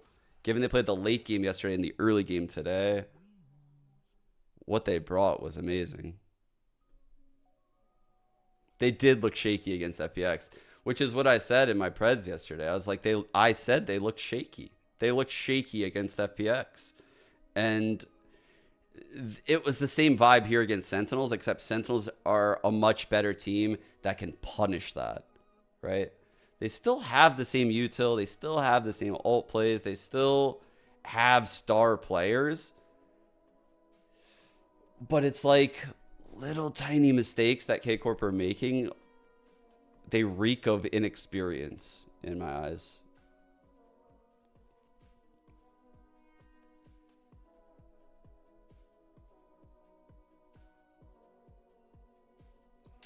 Man, when they both died, oh god, when the Sen players died in that fucking 3-on-1. My fucking emotions. Holy fuck, that fucked my head up so hard right there. That fucked my head up so hard.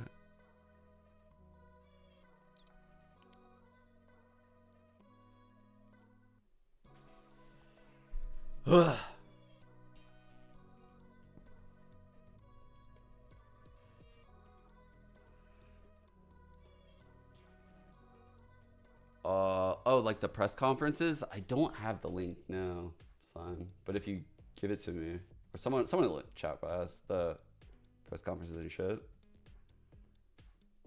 God, man, coming down from that is so crazy. I was literally fucking walking in the clouds yesterday when I ended my stream. I felt so good.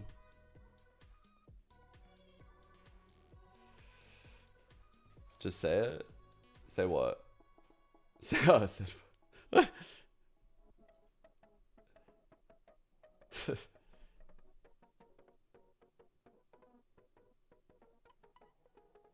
if EDG win, it'll be so funny. Dude, EDG always has a chance of winning. Oh yeah, dude, send tweet. Yeah. Oh my god, I'm like so...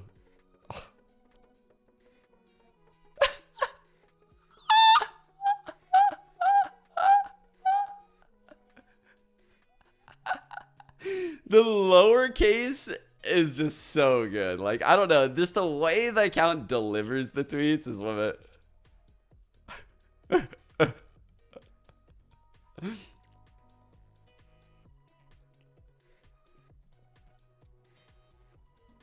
Oh shit. Yo, did you see where's it at?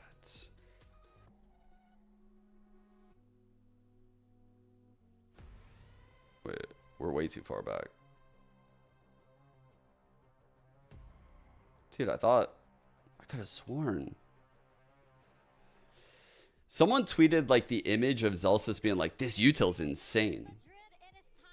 Second match when they were of playing the day. Heretics. China's #1 seed Edward Gaming versus Pacific's #1 seed Gen.G. I'm Mika Fabs back on the desk once again with Mimi and Kakuka. I hope you ladies are ready for another banger match today. I was hoping for more from that first one, honestly. I know. We wanted a map 3. But this series is going to be so exciting as well. I feel like it's been a long time coming for the best of these two regions in kind of their new form with Gen.G taking over that crown in Pacific to have a match. I don't know if he actually said this in this game. I would imagine he did win against PaperX. I feel like everything is coming to fruition. I have no idea if this is just like a when meme. we talk about the placements from the teams coming into the tournament, I think that both these teams really deserve that top 1. Gen.G proved it the other day, and so did EDG. Oh yeah, there were a lot of big surprises that happened the other day, and that's how these teams came to this point, right? But there was also a lot of trash talk about this match, and I just love it. Here's what Munchkin had to say about this match. Are you ready, Kong Kong? Not like full trash, like recycling talk maybe, but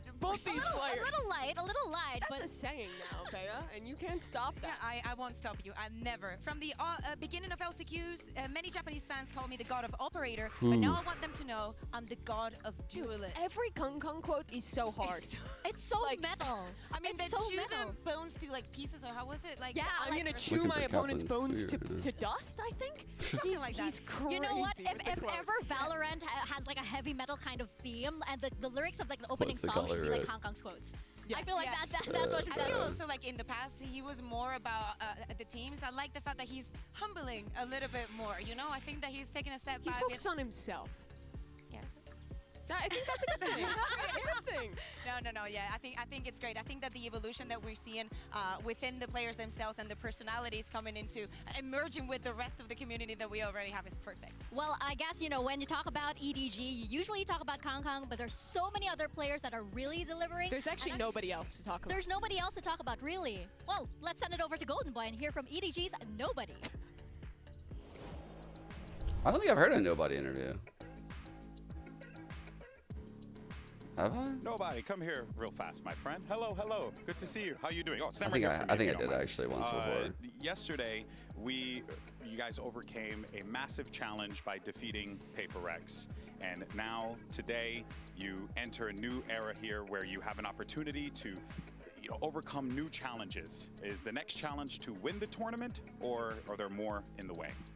那其实，在昨天的比赛，你们也是完成了一个属于自己的挑战，打败了 PRX。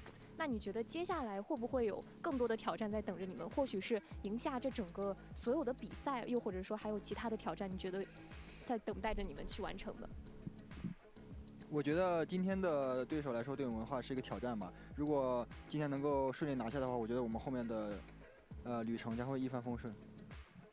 I think today our opponent is definitely another challenge for us. If we can overcome this, maybe after this we can do everything well. Well, I think a lot of people would love to see that. Good luck to you, my friend. Back to you guys. Dude, EDG always gives like the most. Like they're just about ready for when it's not Kong, it's like EDG, a fucking PR person wrote their shit.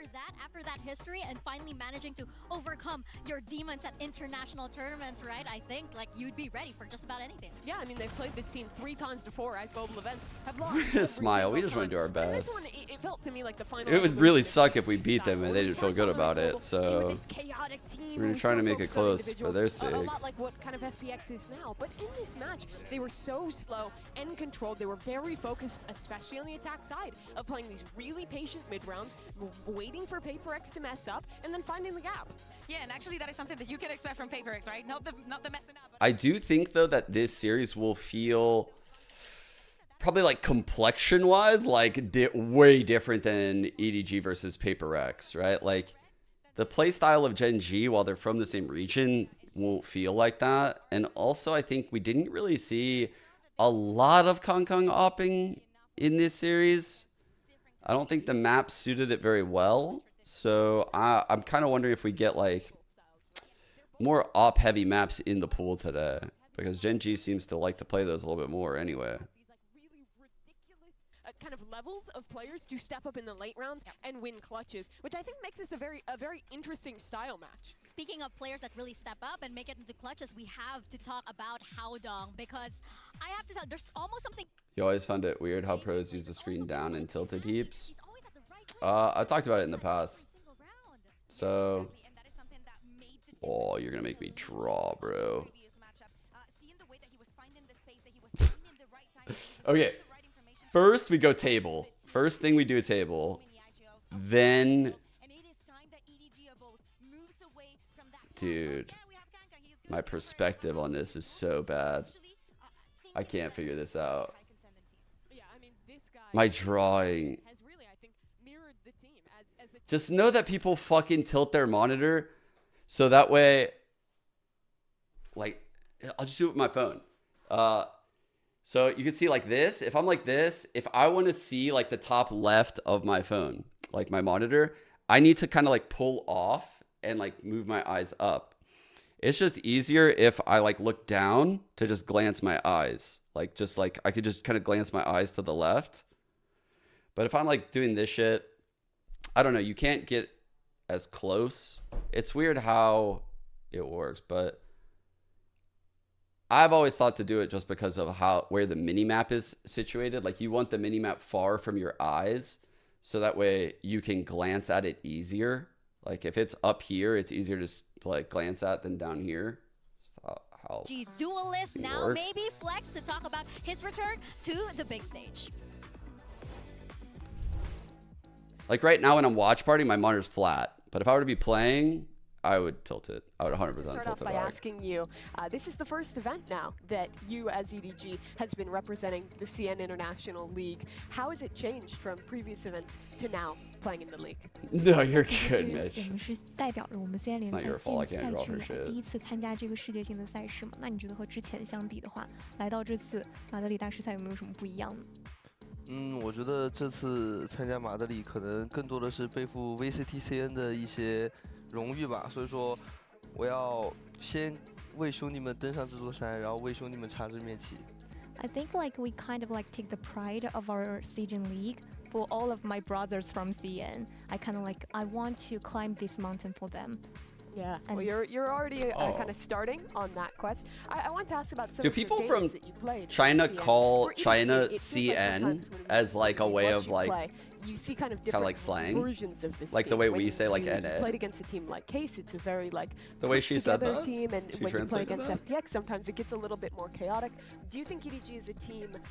Or like we would say like the US. Did he actually say CN? 在面对不一样的对手的时候，其实你们的打法风格会有改变。比如说你们在面对 KC， 可能你们会更团队一些的那样去玩，但是在面对 PRX 的时候，你们又会可能也会打得比较冲啊，比较有是那种打得比较有侵略性那种。那你们会根据队伍的不同来改变你们的打法风格吗？我觉得这是以前我们的一个弊端吧。然后我觉得我们现在要做的就是。在他们像 PX 他们可能会打得很混乱的时候，然后我们做到，不要被他们的节奏所影响到自己需要打什么的东西。对，我觉得我们现在应该做的是做好自己。对。I feel like if we change our play style, depends on who is our opponent. It's kind of like a disadvantage of us because we want to like play our own thing, no matter who is our. So they're not big into anti-shredding. For example, if it's PRX, we don't want if they play chaotic. If we discipline and do our things, I think that will be better. Okay, very interesting. Well, unfortunately, that's all the time we have. But thank you very much for joining me, Kong Kong. Yeah. Oh. Well, Kong Kong talking about scaling mountains and the next challenge, the next mountain. I think Kong Kong seems a lot more matured, actually. Like, he seems so calm and, like, he's like, okay, maybe I should, like, approach this very humble. Like, I like the fucking old Kong Kong more, where he's just fucking swinging his came out, fucking playing some funky comps. They just went talking back, shit. They onto a Yoru on their ascent. They did a lot of stuff that I think would be really hard to deal with as a team, seeing it for the first time. And Gen.G adapted to it incredibly well. Again, comparable to EDG. This team does a great job at slowing down these rounds, not letting themselves get dragged into the chaos, and instead setting up to find the right mid-round idea and adapt to even these weirder comps very well. And we've been so excited to see, you know, faces coming back and new faces. Lakia is one of them. I think that he had a good day. The fact that we're seeing Texture in such a good form coming into the international stage. Those are the kind of players that will make a difference, right? The one that has to be the... Oh, dude. That's what my brain always forgets what I want to show you guys. I read someone in chat say like, oh, John needs to eat or something. I saw this after the game yesterday. Dude, John was fasting throughout the entire game and he broke his fast in the game. That had to feel so weird. Bruh, no. He looks so much better today breaking that fast. Okay. Probably so hard to focus and call Think about how many like different that. agents he was playing, how often his role was being switched on. No, he gets on this team. I actually like fasting. I think like clear, obviously. Once those ketones start popping. But man, definitely makes me more irritable, I'll say that. Slated here. And by the way, I do not think that he's still 100%. It's amazing and will probably take Pacific very far. Well, let's see if we have more from Gen.G with Golden Boy and Munchkin. Munchkin, come here, buddy. Oh, man, no, it's been not. so long. We got to get the awkward hugs out of the way. Buddy, it's been a minute. I saw your post online to Kong Kong. You had asked him if he was ready for today. Is it safe to say that you're excited for this match, and why is that? Just T1 Munchkin lost to EDG, but Gen.G Munchkin will not. Gen.G Munchkin will not. Good to see you, buddy. Always a pleasure. Back to you guys. Yo, fuck yeah. Welcome to Map Select. I love that he answered that shit in English. This is match 2 of the day, and we'll go ahead and get started. EDG, do you want Team A or Team B? Team B. Team B. So Gen.G, you will be Team A, and we will start with your first ban. Ben Bind. Bind. EDG, your ban. Ben Lotus. Lotus. Yeah. And map number 1 from Gen.G. We pick Icebox. Icebox. Ooh. Side on Icebox. Kong Kong Icebox. And map number 2 from EDG. Split. Split. Side on split. EG looked pretty good there yesterday. Attack. Okay, next set of bands starting with Gen.G, you have Ascent, Breeze, and Sunset.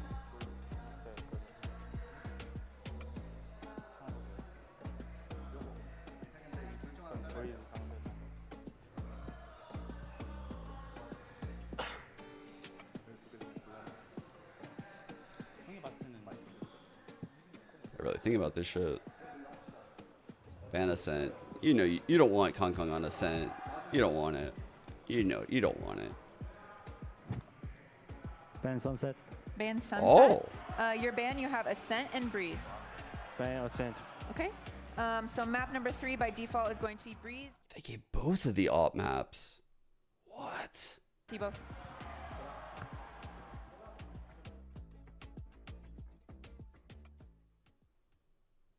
Huh. This is a good pool right now for EDG, I think.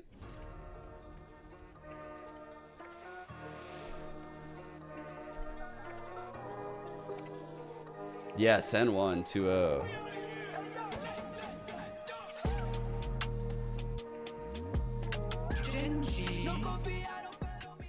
Damn, this is going to be an interesting game. It could go either way. Just as a reminder, we saw Gen.G play loud. They won 2-1, looked really good. This is a game where, look at the, remember the bounce back right here? Remember Texture's plays this game? Texture has been fucking insane. And same with Karen. Like, the players to look out for here on Gen.G, Texture, and Karen.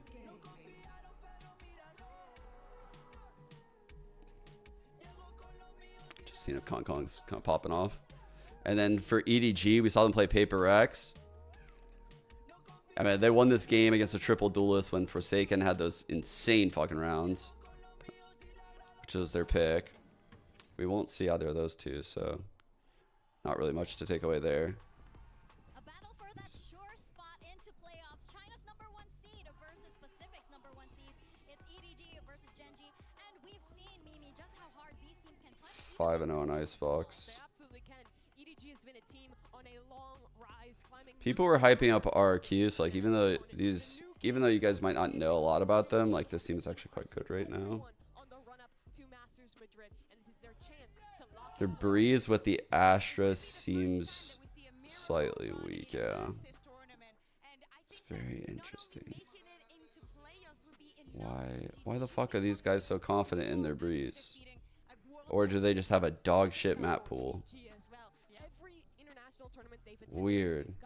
Bro, this is like the dream, right? Like, they caught Gen.G on an 0-2-1-3 map in a best of 3, and the map that the other team picks is a map that your star player can op on. This is the dream right now for an EDG fan. How did they get this veto? They must suck on these maps right now. Well, they definitely don't suck at split. That's what they picked. Icebox. Lost the FPX on the 2nd 2 weeks ago.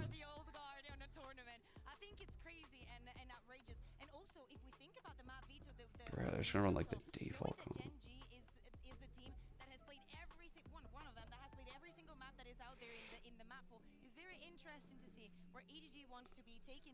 They're crazy. They're crazy for allowing these maps. What's going on?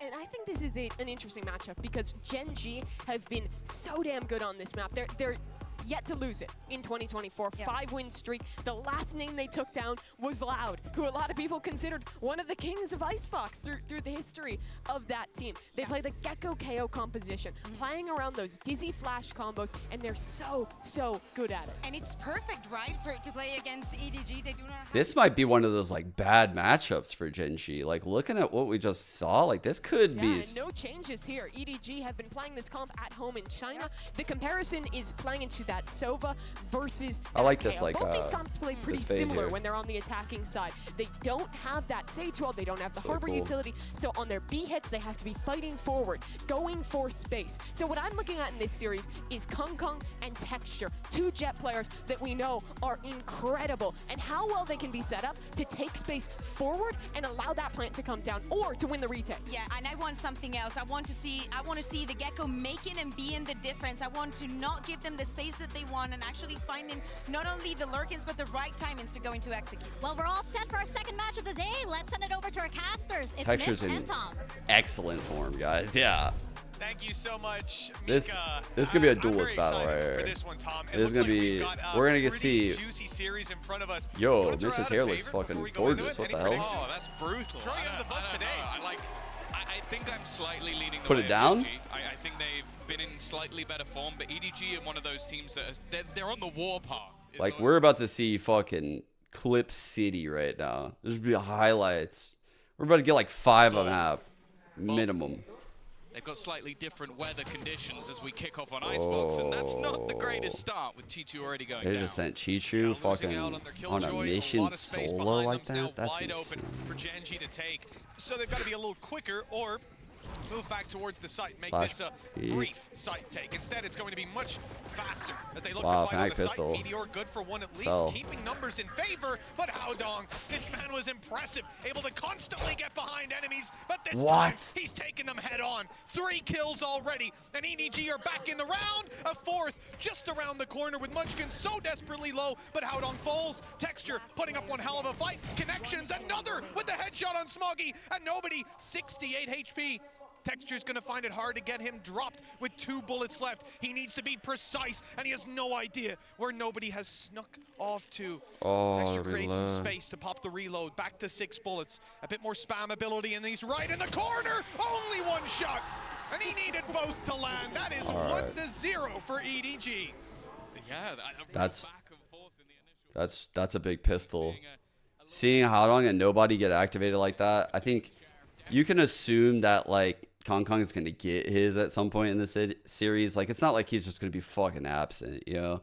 So the support players having like a good opener here is a good sign if you're an EG fan. FYI, I picked Gen.G to win this series, so yeah.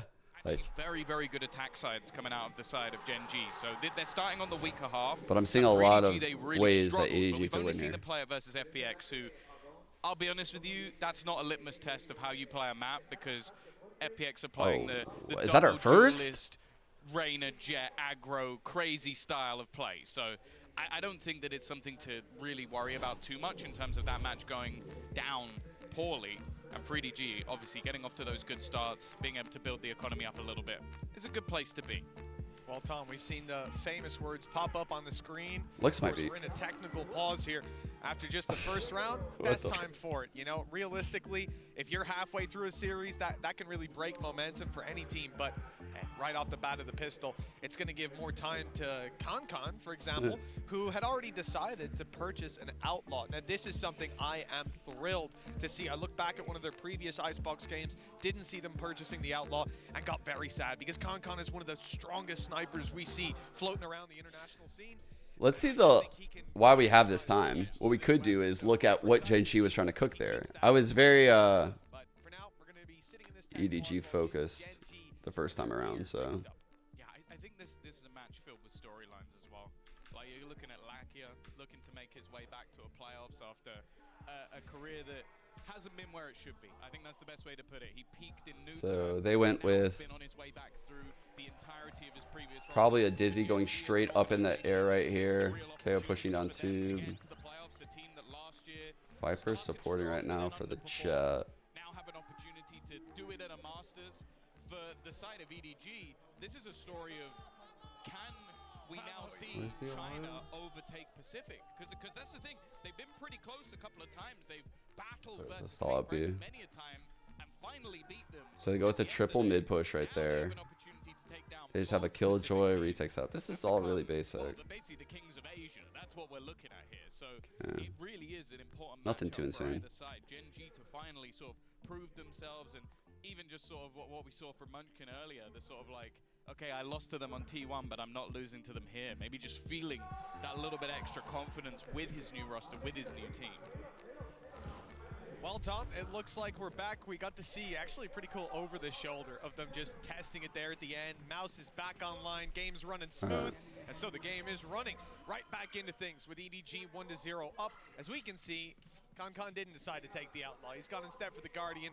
Different uses, different ideas. On this attack side, nice and slow, little bit of A control. They had the recon go up, but it was contested by the side of Gen.G. They've refocused and they look towards the B site. Drone clearing out a ton. So he broke the turret. It's causing a rotate off of it. You don't imagine Gen.G will be See, the Jet is just maintaining full control. Normally in these sort of rounds, you expect Gen.G to, like, they'll have utility to deny these plants. Like, you're talking about nano swarms, snake bites, you're Yeah. talking about the mosh.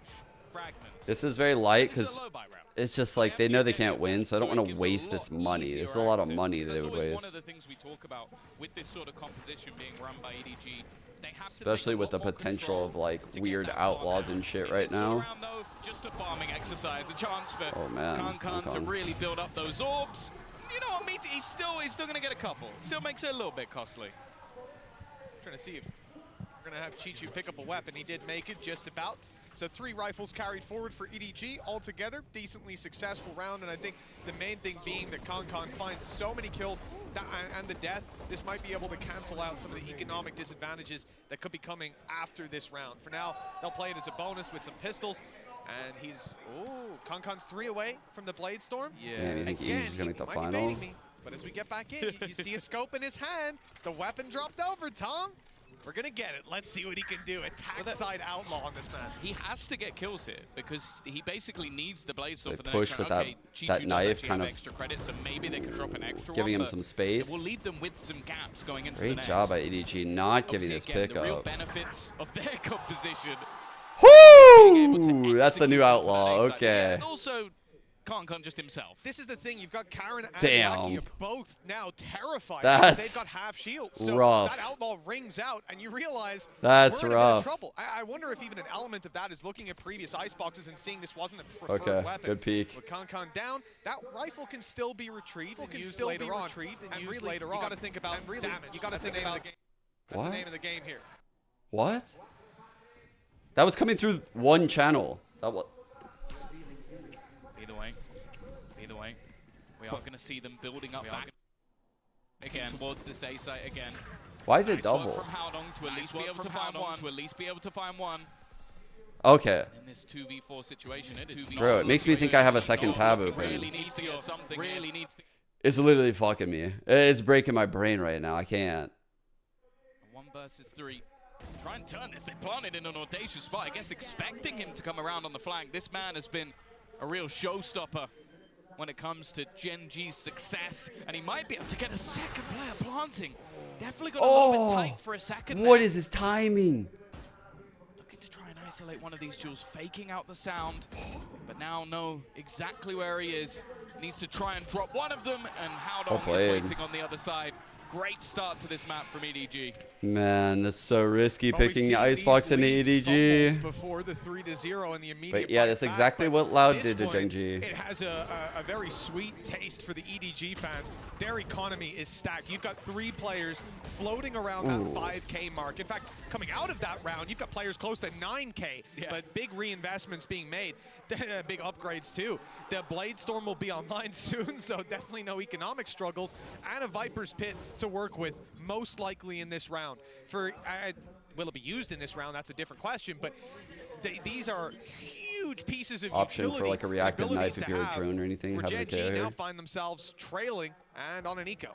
Yeah, I do wonder when the moment will be that we see Gen.G kind of stack up a little bit Great over shot. towards that. Dude, the EDG players are fucking frying the really Gen.G players right now in these fights. Hits, because again, it can be quite difficult without having a straight up blockade of something like a cove, or even having those extra flashes that you might see coming out of Gecko.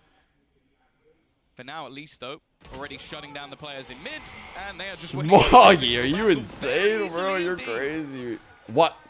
Dude, 1 on 5? Storm even gonna come out here to try chill the fuck out, bro. This round, I'm not sure Had to this be was needed, but you know. Either a misclick or he's just like, I'm gonna get 5 kills next round anyway. So audacious play if it's the latter. I would side towards a misclick, but maybe it's just asserting the dominance. And use the outdraft. He's up in the window! You go, you deserve. Absolutely. Economic damage now looking pretty good for Gen.G. Already 2 rifles dropped. Let's see how many more. Again, there's so much money on the other side, but Munchkin was really starting to dice them up. Howdong was left on 8 HP. Luckily far enough away. Now 4-0 we go for EDG. And now the buy comes through from Gen.G. But the thing is, the attackers have quite a lot to work with, not just on the front side. Like we said, the Viper's Pit now is online. The Hunter's Fury is there.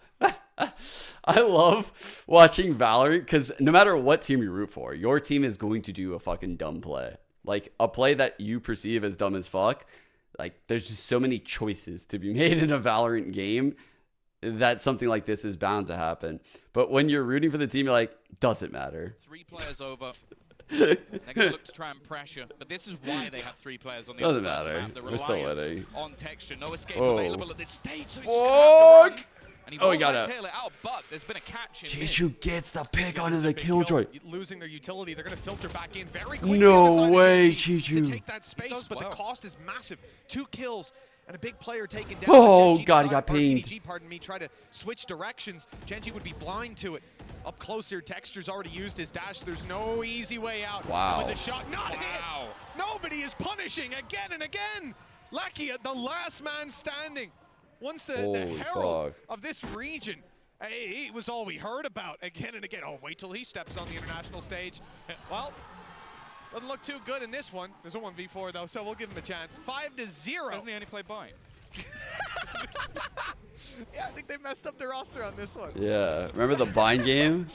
Oh, that was a I Those felt are bad for him, man. dark days. Yeah. It's really funny as well because How the first crazy. map Gen.G banned was Bind. So we're not doing it. Yeah. We're not doing it. We're not doing it. So Gen.G But no, banned it's a this start map, from EDG. but This is a map the that only they reason played why once EDG's even in this in game, China. they're They lost down to FPX, 0-1, in the final. and they And on the other side of somehow things, come back 5-0 here record. with one of their Ignoring players going twice 2-15. Zeta and of course Loud, That's which so we saw within crazy they won tournament. this So game. You're talking about a Gen.G in massive form on this map and an EDG Fucking that what? barely played it and lost. And right now they're winning 5-0. Well, the sign in the audience might be spot on. Op long, and right here they've given an op over to Kankan. An opportunity for EDG to further extend that score line. Their opponents not having a lot of credits. They're going to be coming in with a couple rifles, maybe a big iron on a couple players' hips. I hate you so much, Peppa. I hate you so much. Why have you done this? Turn it around on the next. It's what's possible. what's their minimum? Their benchmark? I'm looking at this round purely because Texture is a Bladestorm. Okay. He is one of the OGs when it comes to the Korean Jet, and if he starts hitting his shot, that's why they've actually invested a decent amount. Like Munchkin's bought a rifle, along Karon has as well, but I genuinely think they believe they can win this round when Texture has a Bladestorm. He is that good. No, Ime has teams. They're just still in fucking One of the other Tokyo. things is the consistent. We haven't knife seen coming them. out of Smoggy early on, sort of deters that early. There's a bunch of like milk cartons and Never really gonna shit. have a Like, have you chance seen to EMEA? actually Last use it seen now. in Tokyo. I've heard I that haven't seen those Bladestorm pop. motherfuckers. He's lost it, and he's gone for a moment. They've been Moment. gone. It will be back, and there's no pressure immediately applied. But they are keeping 3 players towards the B site, and this is exactly what EDG want. The rotates just now started for Gen.G, but EDG are already knocking on the door of A. It's all about pace here.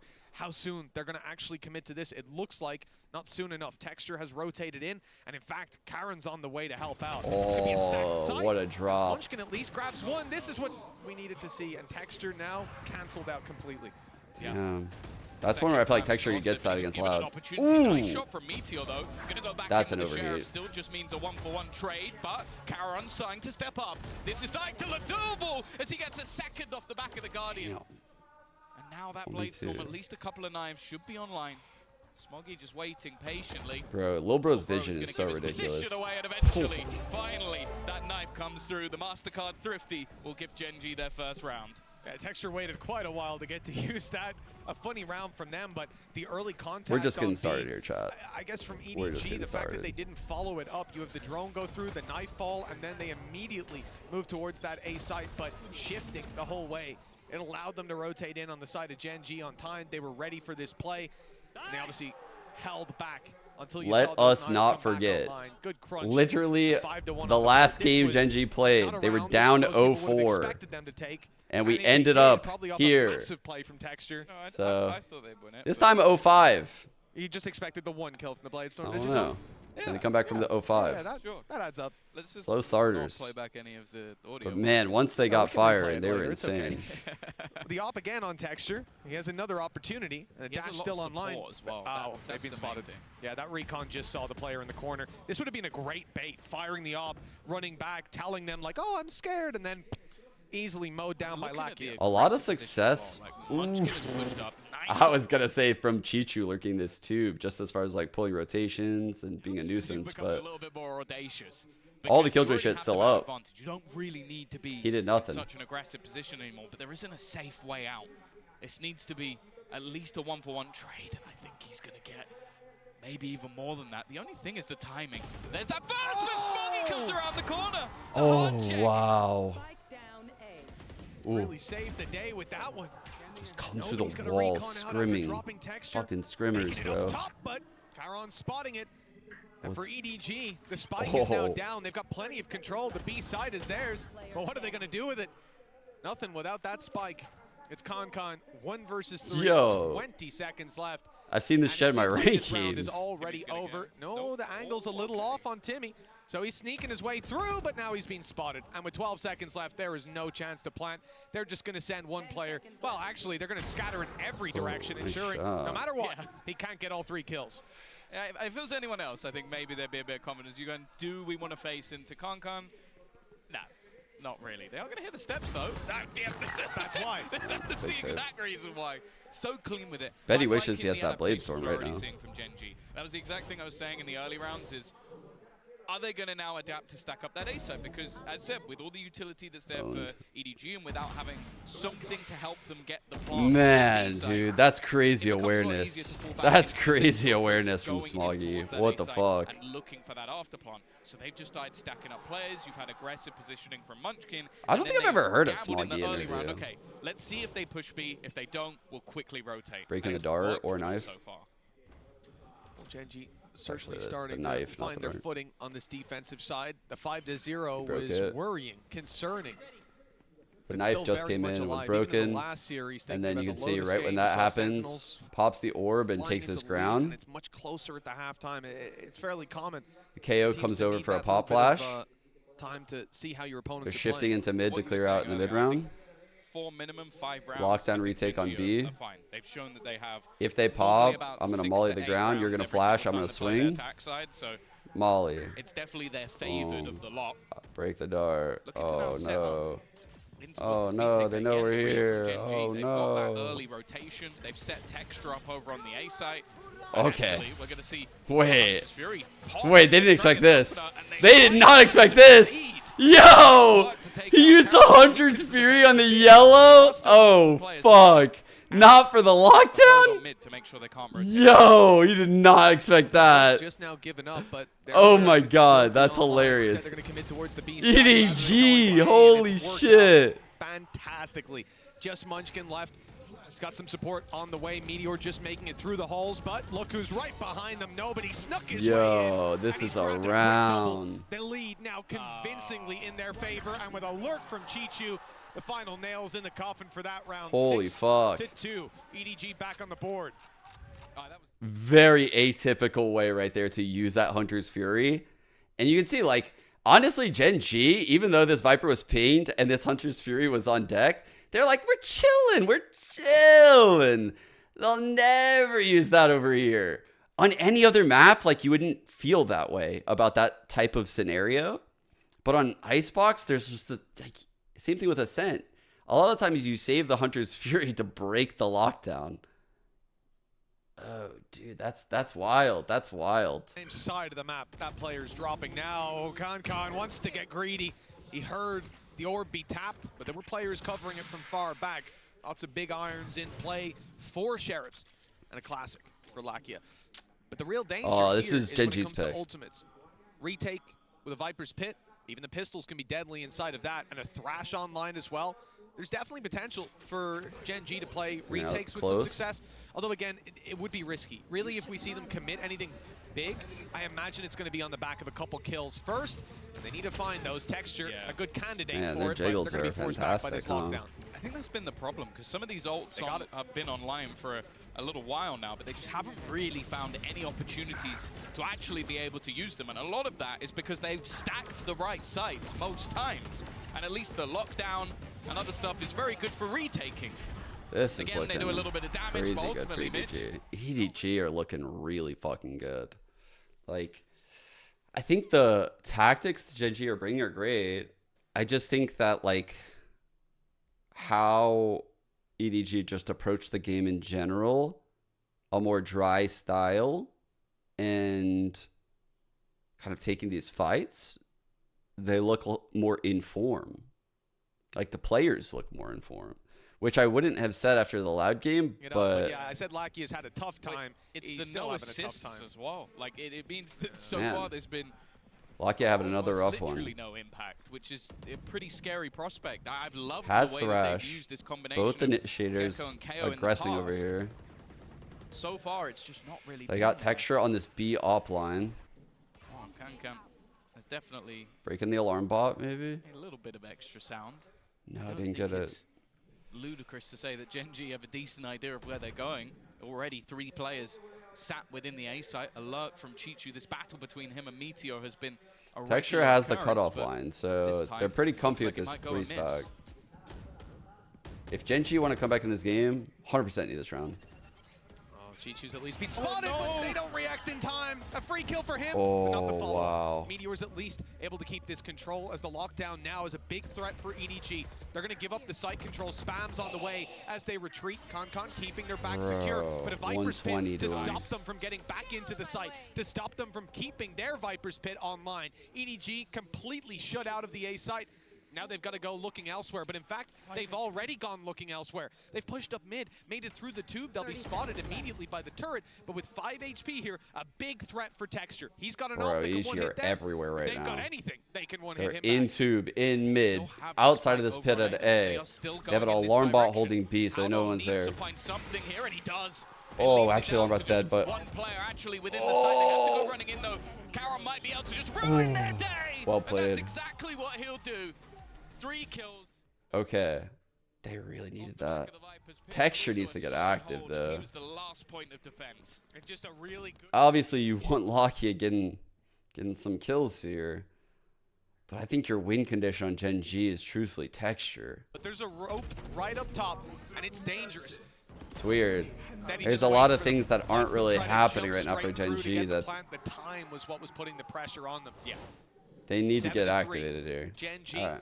found another round. Economy's good. Thrash online. Wait, they're They having the committed KO a couple aggress? ultis to the previous, but they also managed to deny Howdong's Viper's Oh, Pit. This is an incredibly aggressive push coming out of When you Munchkin. have a jet No flash op. on the corner, looks like he just wants to hold it, but soon you have to imagine he goes for that peak. He's out in no man's land, backed up by Oh, they know Karan, he's but there now now. the real trouble comes into Holy play. fuck. Where can he go from here?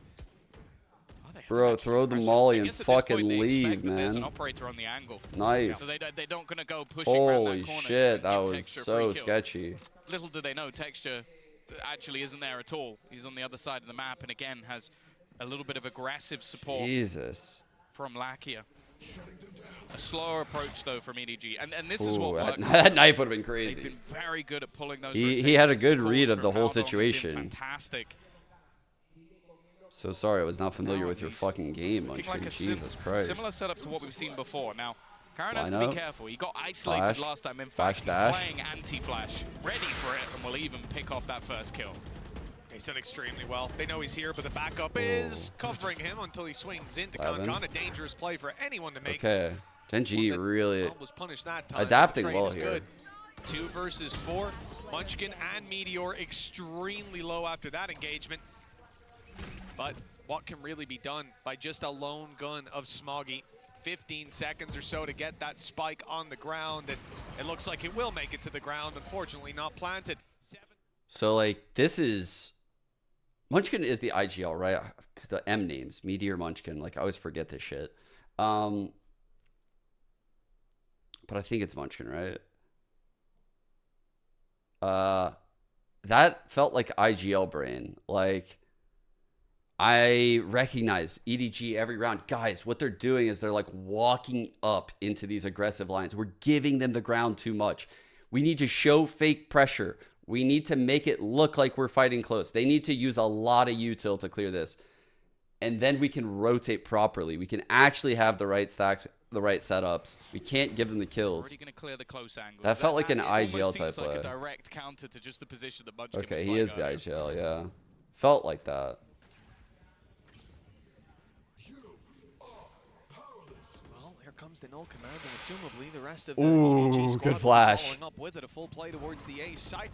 And Lakia seems to be point of contact. It's nobody to find one with Texture down. Munchkin soon to follow, but EDG find a roadblock. Lakia just Fighting the that one null before he falls, command. as the defensive side is now locked out.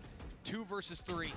Meteor, okay, he's caught nobody up top. Two? The spike still not planted, but Smoggy finds 4 to 8 is a fire half, dude. 8 to 4 at the halftime, a significant lead for EDG. The Gen.G, they recovered it a little bit towards Man, this the end. has upset written all over it right now. Yeah, Luckier got his first kill in that round, so there you go. He's at least on the board, but it definitely was a rough half for him. Meteor is the one that we're really going to be singing about, but no, I think the side of EDG are going to be very, very happy with the way that one has gone. A fantastic start for them, but also just continuously adapting. I think they did very well, slowing down a lot of the rounds and just playing with their opponents for the majority of this half. Yeah, most definitely well on the side of Don't Gen.G. do it. They've gotten warmed up, but I want to hear what Yeah, I Chichu bet. had to say earlier on in an interview. Let's see. Hello, 大家好，我是 EDG 的。 Hello everyone, I'm Chichu from EDG. I'm a lurker for our team. Beating Paper X helped us to erase a long-time controversy. I mean, we always knew how to defeat them, but our mentality wasn't open enough for us to operate naturally. We watched the previous game tape from before the game, and we found out they had used the same blah blah blah. We did tons of research about them and how to deal with them. I think Hadong made the best lurk today. He did. Today his performance in map 2 really helped us a lot. That's the Cypher on Bind. He played an important role in equalizing the score. And for map 3 we showed our coordination and tactics from our training. Dude, this map by Hadong was crazy. He was the one that made it okay for nobody to go 2 and 15. Chichu's found another as well.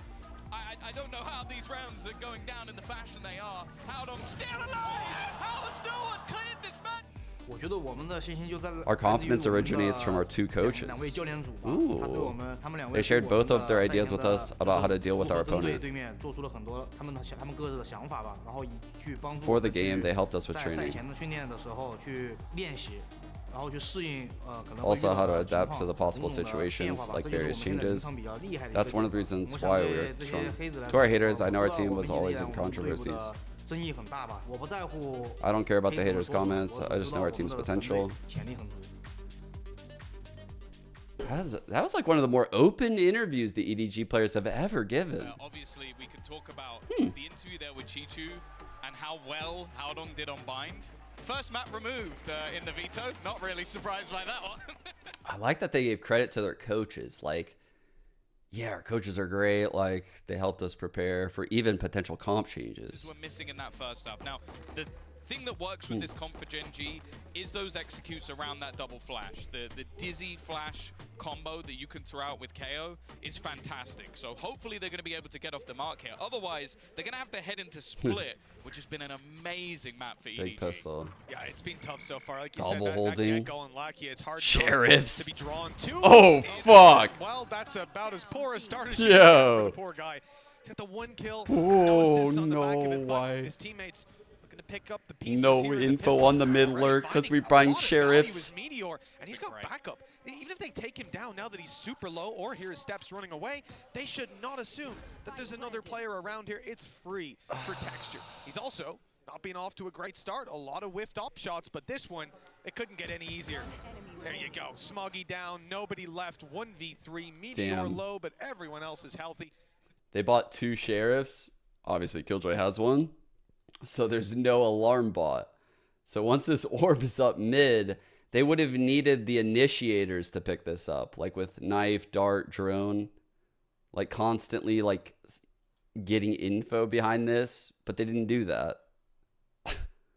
What? Bro. Just a glaring hole. What the fuck?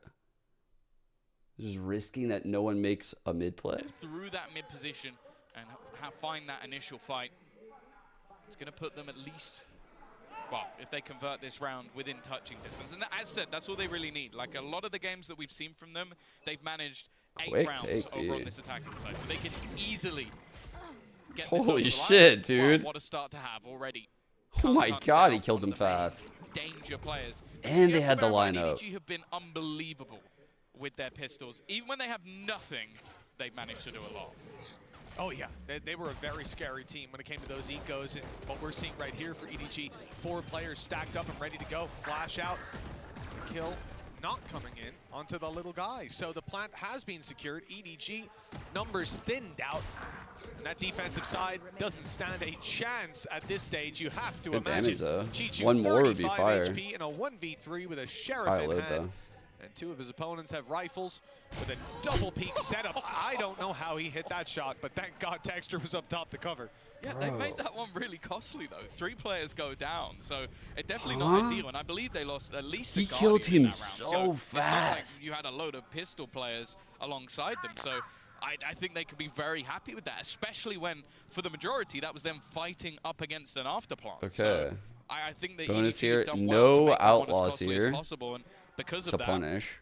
well, Lucky is only going to Hong have Kong himself a pistol. on the Phantom. We'll see though. These A-side takes is where I've Really really top enjoyed gen with the Phantom. watching this squad Ooh. play. I think EDG know that. They've got 3 players here initially. Good little Early jet control spot. was taken You by can the dash side behind of 410. Gen.G. They've also put an Very alarm forward. bot to cover the walk up. You'll also have I mean, that's a potentially, very aggressive you know, like stance. Smoggy Don't think we guarding saw you, that right? from EDG He can on the easily attack like side knife at all. this. He could throw a flash over deep No for turret you to to cover the swing. back If you want to take this fight, he can flash over pipes. be in place? There's This a would be lot of destroyed help early. here from these initiators, and for Hong Kong EDG, could feast You if said this 3 was an A players on A. hit. They're still there. But it's not. But the drone clearing out some It's space all might lurk. cause that rotate to come through. I And it's just really wonder if Meteor Gen.G versus are Hong planning Kong to go right back now. Here with Meteor still being so far up, Good or if bait he's by trying to sneak Nobody. behind them, which it looks like that was the idea. And now Not the very hit's obvious. successful. Oh. Now The you're gonna have rotate's Lakia coming. looking to try and lead the charge. There was a snake bite down. I don't know if that's actually going to deny it. No, it isn't. Managed to reposition, so that's something at least. Already, though, with that man advantage and Chi-Chu on a fast flank. Bear in mind, because they lost Meteor, they don't actually have any flank watch. He is just walking up behind them. This is looking like some of the freest kills he's ever going to have. Manages the first, but now he's just a nuisance and continues to be a flawless round coming out of the side of EDG to put Expected themselves back though. on the board. Expected though. Yeah, this is a big round. I mean, as soon as they take down Meteor, they make the realization the push wasn't coming in there from the drone early. Yeah, it's honestly kind of a bad death on Meteor right there. And once he died on this extremity and they had to speed up at B, you saw the rotate coming in already. It was fucking over. It was so over at that point. I don't think we'll see a round like that again. So this is like a unique round, bonus type beat. Probably a set play coming in from Gen.G here if I had to guess. So if I were like Gen.G, I might go for an orb or something. Really Like do like some kind of set exec here. Also, 1 in terms of unlock, ults, getting that little bit closer. Now there is already one online. That null command available. I like the audacity of Karmine to play this spot again. He got a kill from that in the last round. This is definitely so a set play. I think it's going to be immediately checked, and I think we it saw may him. have been. I don't know if Munchkin Pop caught the side angle, up. but Karmine definitely saw him, and here comes that double flash, but he's managed to avoid both, and Karmine, you can't Damn, they allow challenge him with the to survive. And KO. these sort of possessions just continues his aggression. That's so Karam, the only sick. one left. He does still have the spike. He's going to try and get the wrestle, but Chi-Chu what? picks him out of the sky. Oh my It's fair to say he god. expected that. Very nice. EDG placement look from like him. they are certainly I winning this assume fucking that game wasn't right just a now. reactive shot. There's That would that be a little setup. bit ridiculous. Chat, that's the exact setup that we saw last round. We saw it actually play out on the A hit, and fucking hell. Damn, did that setup fucking work. Jesus Christ, He they was shit thinking on. about it. He tried to equalize things into a 2v2, at least use the res as a bait to force a fight. But it's not worked out. 10 rounds for EDG. Economy absolutely stacked, and Gen.G Yeah, no, to going break to be this in trouble. turret. That's a cool little piece. Does a lot, actually. You can see what it did to the rotate, right? It made them all go like into mid really quick to see like what the fuck is going on. But this is huge space. What the fuck? The only real danger. Dude, do the middle. Yeah. This Do that round one. is always a danger, but I mean the only real danger in this round. Can for you do that with a EDG single updraft? is that Viper's Pit. I don't Like, even if know they if you get can do into a that. position where You the can't do that weaponry anymore, can actually right? become Can you do valuable, that? That's so filthy. They've used it to force them back. They're pushing them into Karmine. They're looking to just feed him frags. That's such a disgusting use of an ultimate. Just like, here you go, Karmine. Farm. Yeah, it's not even a time thing. There's still 50 seconds left on the clock. It's just really locking them into Larry. a box. Fish in a barrel for Karmine on the first. as Gen.G now look to take the site, but no matter, well, I was going to say where they go, they don't even get a chance to. Sprayed through the smoke immediately. 2 players holding on the next fight, and Concon clean. The final one comes through, and again, we're not going to see any damage. This is not a good matchup for Gen.G, guys. For EDG, and if you're on this attacking side, it feels like they're just running headfirst into a brick wall. This map veto is so scary. Why? For 2 rounds away from taking it. I'll be honest with you, the way this match is going so far, this could be a statement from EDG. Because they played versus Paperex, a team they've never been able to beat. They beat them in a long fought-out series. They come in here, this is a map 5-0. I am very surprised what we're seeing. Like, I knew EDG were capable of it, obviously, but... If they just demolish Gen.G here, I think we have to start switching Why does this happen? our expectations. And for the side of Gen.G, well, we heard from Munchkin earlier, this was going to be the time that he manages to get his revenge. It is not looking likely. That was like true tilt that you guys just saw. Like a whine. A genuine whine coming out of me right there. Like such a little bitch. Gonna get so much information as well. Here comes the dash. Holy shit. As well. What the fuck? And caught falling out of the sky. Smoggy's made it out. Actually, Karen goes down trying to kill him. Oh no. Chi2 has managed to get that kill. I think he was up top. Counter flash, but it shouldn't matter too much. The HP is so much in favor of their opponents. I don't know how EDG are going to find a gap in here. Oh, Tex just kind of got lost a little bit. No cover either. Gen.G are kind of throwing here. I mean, Texture not closing out that kill and then Carrion dying, and now we're in a 3-on-3. What? Or sorry, Gen.G players tucked away. EDG make the call. Good spot by Munchkin here. These players at a post-plant Good ang, wow. They've spotted that there's not one, great little spot that Munchkin was planted in. A good response from Gen.G. The gap is only 4. It's obtainable, but this road is filled with Watch China win a Masters before. I feel like I believe at this point that there hasn't been. Holy shit, guys. That was an insane entry. From Texture's POV? Oh my god. With an operator and can still comfortably buy this round. With the flash? So all the shit he where cleared? the game changes. They also had to use the Thrash to actually be able to take the space. They're not going to have that one in this round, but they are super heavy mid-air. Already a lot of information garnered by the side Up under the tube. That initial knife has spotted Waiting for this orb to go down. Kong has the line under the orb mid. He's stepping in front of it, I think. He is. He's in front of it. Okay. This is... Oh, does Carrion take a jump spot? Is some motherfucker gonna jump peek him? Do they dare? No, they would never. They know he has it at this point. Doesn't look like it. Player slightly out of the circle. Anti-flash versus the 1,000 flashes. So smart. Well handled to find the first. The numbers sit towards Gen.G with the side under Dude, that was such awkward timing on the reset. 4 versus 3. Double EDG flank. in the fight back. They've got a flank underway. They've managed to sneak their way up pretty close with that turret down. The knife, dude, suppressed. Oh my god. They're pushing. Oh, filthy. Oh. Danger man. Now operator 1-4-10 picked up spike. Bladestorm in the back pocket. Oh my god, dude. He's making noise while the rest of his team oh, fucking get your clip, sir. Sir, get your clip. What? Actually got an opportunity now, but Smoggy saves the day for EDG. That could have been a way back through. Holy shit, dude. I felt like Smoggy let him try to go for the clip in a 1-on-2. What the fuck? This team is literally like sick in the head. That's a couple of times now where I feel like they've been boxed in either from him dying and just not realizing his util gone, or in that case him being so far forward that his util goes offline.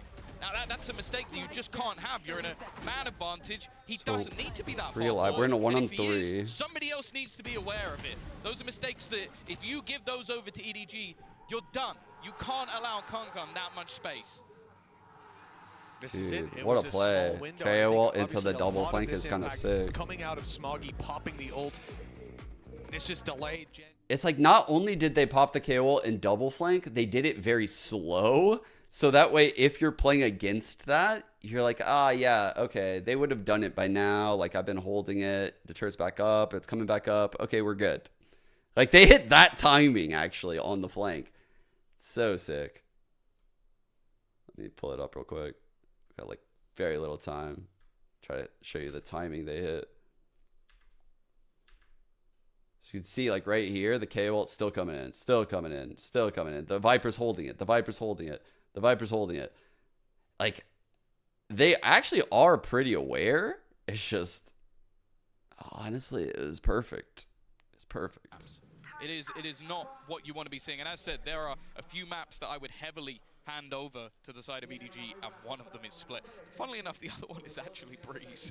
I've not enjoyed, like, Gen.G have had some rough games with Breeze. So did they he lose pie? this map, and, well, EDG or did he not have even two get the pie? opportunities on maps that I favor them on to close out this series.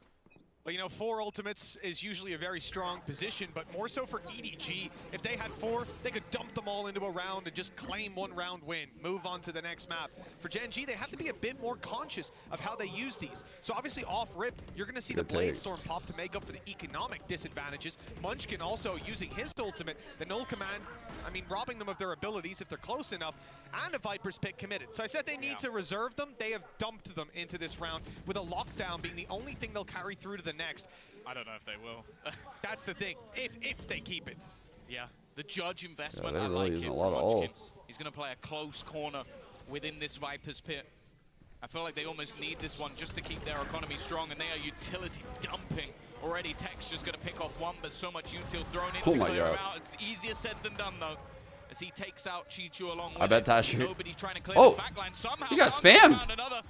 They may not get to use that ultimate at all because they're being picked apart. It's left so long to Karon, but the time is ticking low. If he gets this kill, it's surely done, and it will be.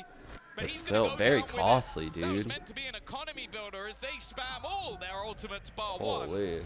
And they don't even get a single player out alive.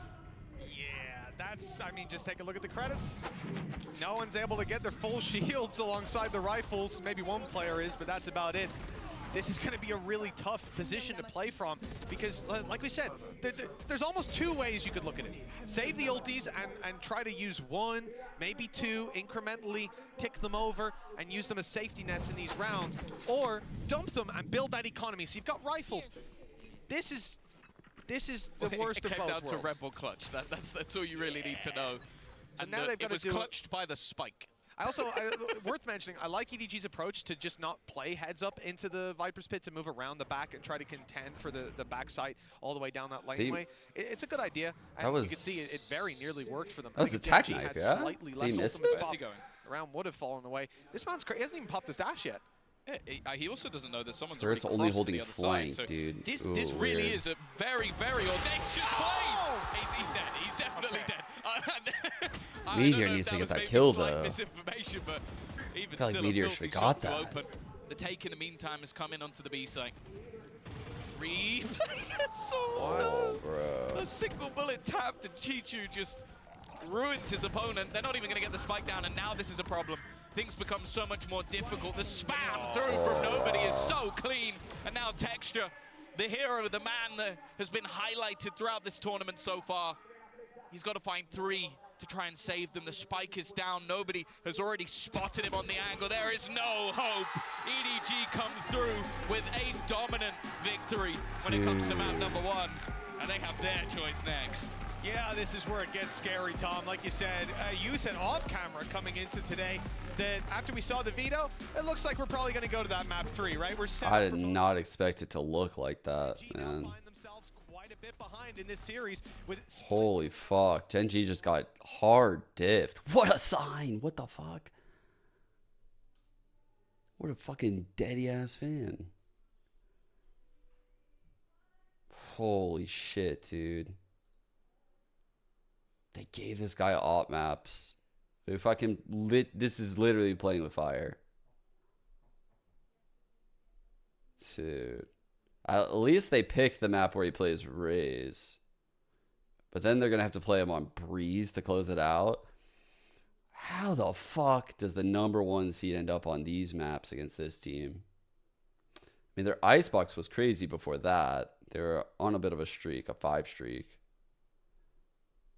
but dude, putting Breeze in there where they've lost 3 straight. Ooh. And then Split. What was their comp on Split? They run normal comps, right? Yeah. So running just the double duelist. Dude, I don't think the double duelist is that sick. What was EDG running yesterday? They weren't running double duelist yesterday. What the fuck were they running? It's like Kong Raze. They did the breach. That's right. They did double initiator. Yeah, man. I'm pretty scared right now for Gen.G. My pick's not looking too good.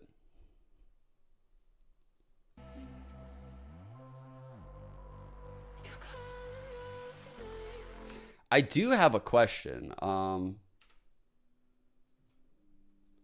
Let's see. I'll be doing this just because you guys might not have the answer, so be ready. I felt like this is actually low-key. If Trick is still here, he would probably be the one that has the answer.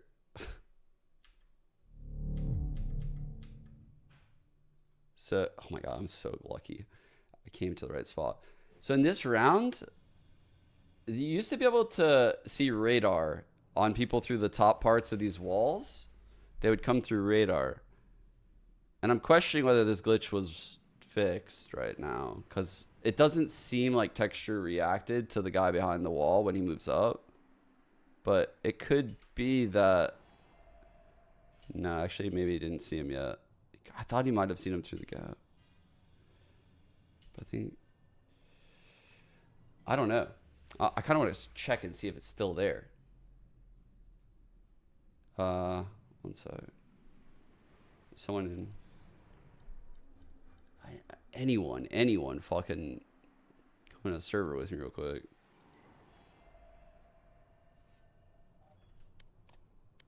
Mark, are you there?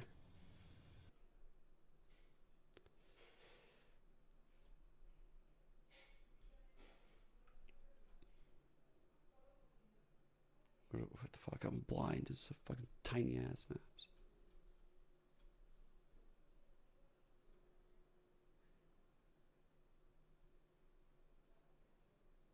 Oh yeah, I got you.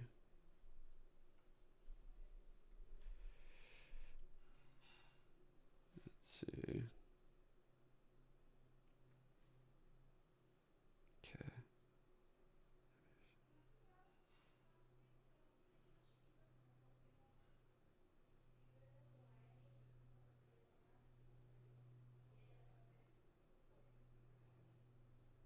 Okay.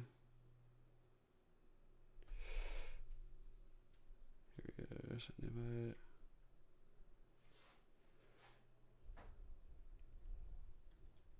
Oh, I'm not gonna be able to hear him because I turned off the fucking sound. Yo, can you hear me? Yeah, I can hear you. What am I doing?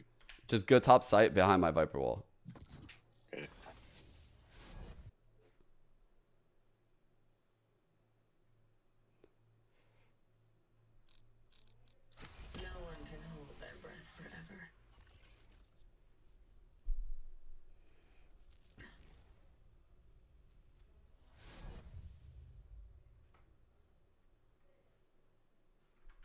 Oh fuck. You had identified and you wanted to try and take advantage of, and which of course led to your victory. 这个问题想问到的是，在森寒东港这张图，你是怎么样找到他们的弱点，找到了自己的优势，并且拿到胜利的呢？其实就是因为他们前一天对战，他们跟 Loud 打了也打了森寒东港嘛，然后他们可能打得比较焦灼，然后把东西打得都差不多了。 就所以我们研究的也变得会相对来说比较简单，然后他们又在很多次那种前压都是打得特别明显的，所以我们其实只要怎么讲按兵不动，先听对面给出来什么声音，我们再从一想好我们的解决方法就行了。like the day before they play with Loud, just as the same icebox, we have already do the research, and they almost like we know all what will they play in icebox. And also in today they have very obviously like pushing forward, and we just see that and we do our move. Oh, and if there's one thing that EDG does is their moves. Good job, coach. Yeah, Good to talk to you as always. Back to you guys.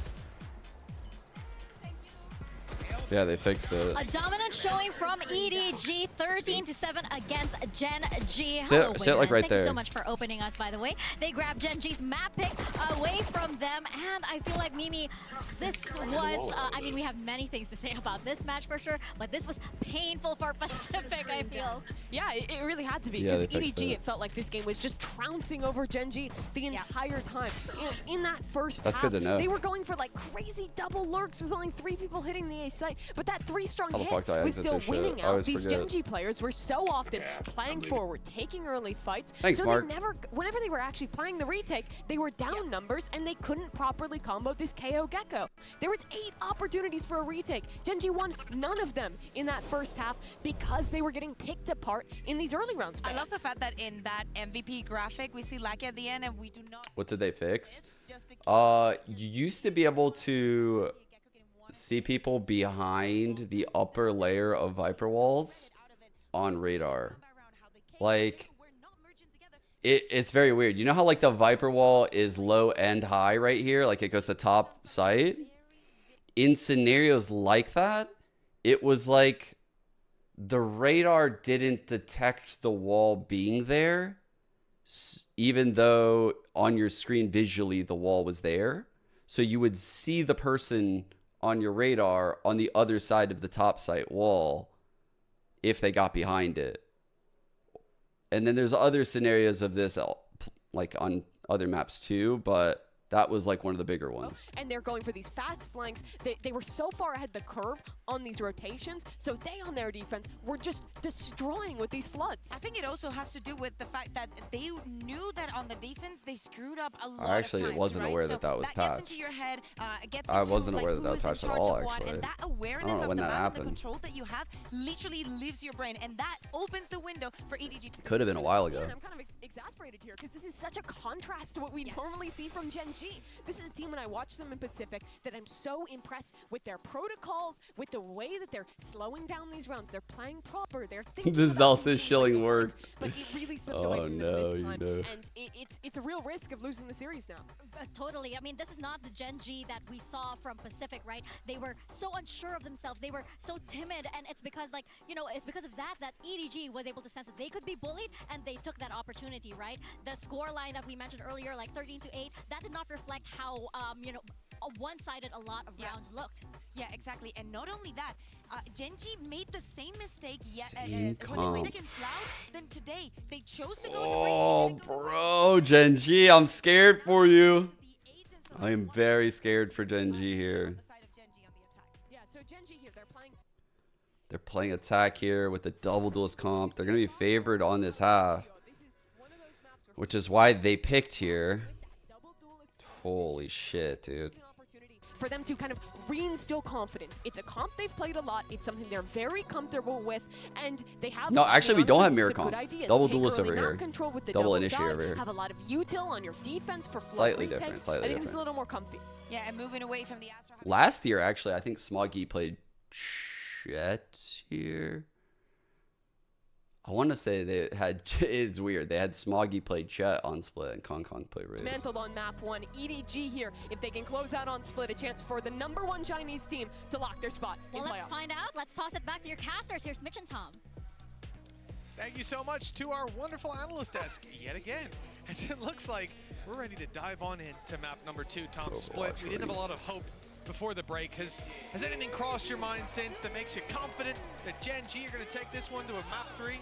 I like the swap. I like that they've swapped away from Astra and gone into the Omen. I think it just allows for a little bit more burst. Oh, that's their one change. Their one change is Karen moving from Astra to Omen, huh? You can do with obviously Okay, like slight change. utility and also the I like that there's a but slight change because you can do a lot of different things between the controllers. I think it's going to benefit them quite Smoke a off bit. the wall. Fault line ready for I do ramp. think we need to see quite a bit Trap from play. that double duelist. Oh, Meteor we're gonna and see it. Tensha, they are both insanely Too strong early. on these duelists, but Or is it? so is nobody. He's gonna What? almost immediately. That's one burst? With him, though. Okay, bro, these classics are built diff. Escapes with his life. What? They made it here in some way. They're living on. Well, let's see if he can find any more with his low HP. He's actually going back out into to aggress it. for some information. This is a risky play, but he's cleared a lot of control. Ahead of Puts his up teammate close coming. Munchkin that I'm worried about. As the peak comes through. got the Nice dink. connection down to 47, but Munchkin Oh, that's finding a that kill keeps him big alive whiff for the from clutch. Lockheed. The 1 What? versus 2 that he finds himself in, a 3K to close this one out. And the first player he has to deal with is up in heaven. He hasn't realized that, and so that will be his downfall. With a defuse coming through from the Damn. Omen on EDG. It's 1-0. Whew. Solid start from them once again, and I think this is the thing. They're always going to be pushing and pulling around, especially on that A site. We saw that multiple times yesterday from Nobody, always happy to get up in his opponent's faces. And I think this map is the one where he might be most comfortable individually. Like, we saw him have a really poor performance, come onto this map and just be unbelievable. Oh. So not a great sign after he's just had a very good map. And now going on to this as well.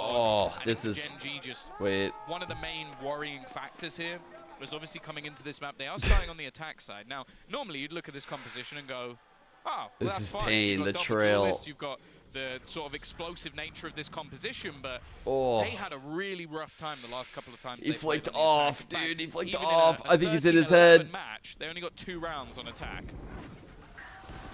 Well, this should be an easy farming round, but Gen.G just left down to pistols. An opportunity for them to get a little bit done there, but no shots connected. Lucky is Just having the such a one rough fall tournament. I feel and he's in his head. Like he's in his own head, just can't get things going. The corner. There has been a retrieval. Caron They need him to posing step a little up bit of so a threat bad too. with the Bulldog, but his HP is being chipped away at, down to 70 now. Good flash. The flank of Nobody has caught Munchkin completely off guard. Cleaned up on this B site. EDG find their second. Here's the real challenge though, as Gen.G pull out their rifles. Yeah, they've gone quite heavy into the Bulldogs though. Clearly feeling confident they can get it done with these weapons, so it's not going to be the worst. Dio EDG, chat. Do they got that dog in them? The fucking 4 Bulldogs? I'm happy to see it. That said, he's very good Chat at getting probably up barking close in and their shit. face, and this is where we get to see if they can get off to that flying start, because let's be Something real, cooking the last here. map, Mail Black Gear had smoke. a howler, and for the most part, Texture got shut down. They're 2 players that are going to have to be impactful here, because Lakia has a lot of the setup utility that they're going to be running. And while Texture is Texture, he needs to be fragging. Well, this is it, right?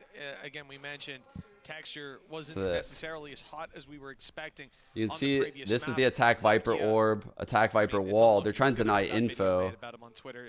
Nobody had it yesterday. This is a big The day lure. before. Now it's Not it's getting his turn, I spotted at suppose. all. Hopefully not 2 maps in a row though, as we know what Lackey is capable of. Gen.G up close, but it's Con having pushed through the wall that will find the kill. A blast That's back a down nightmare, to deter guys. further aggression. And That's he's a out nightmare. scot-free. Advantage for EDG, which is so valuable in a round like this.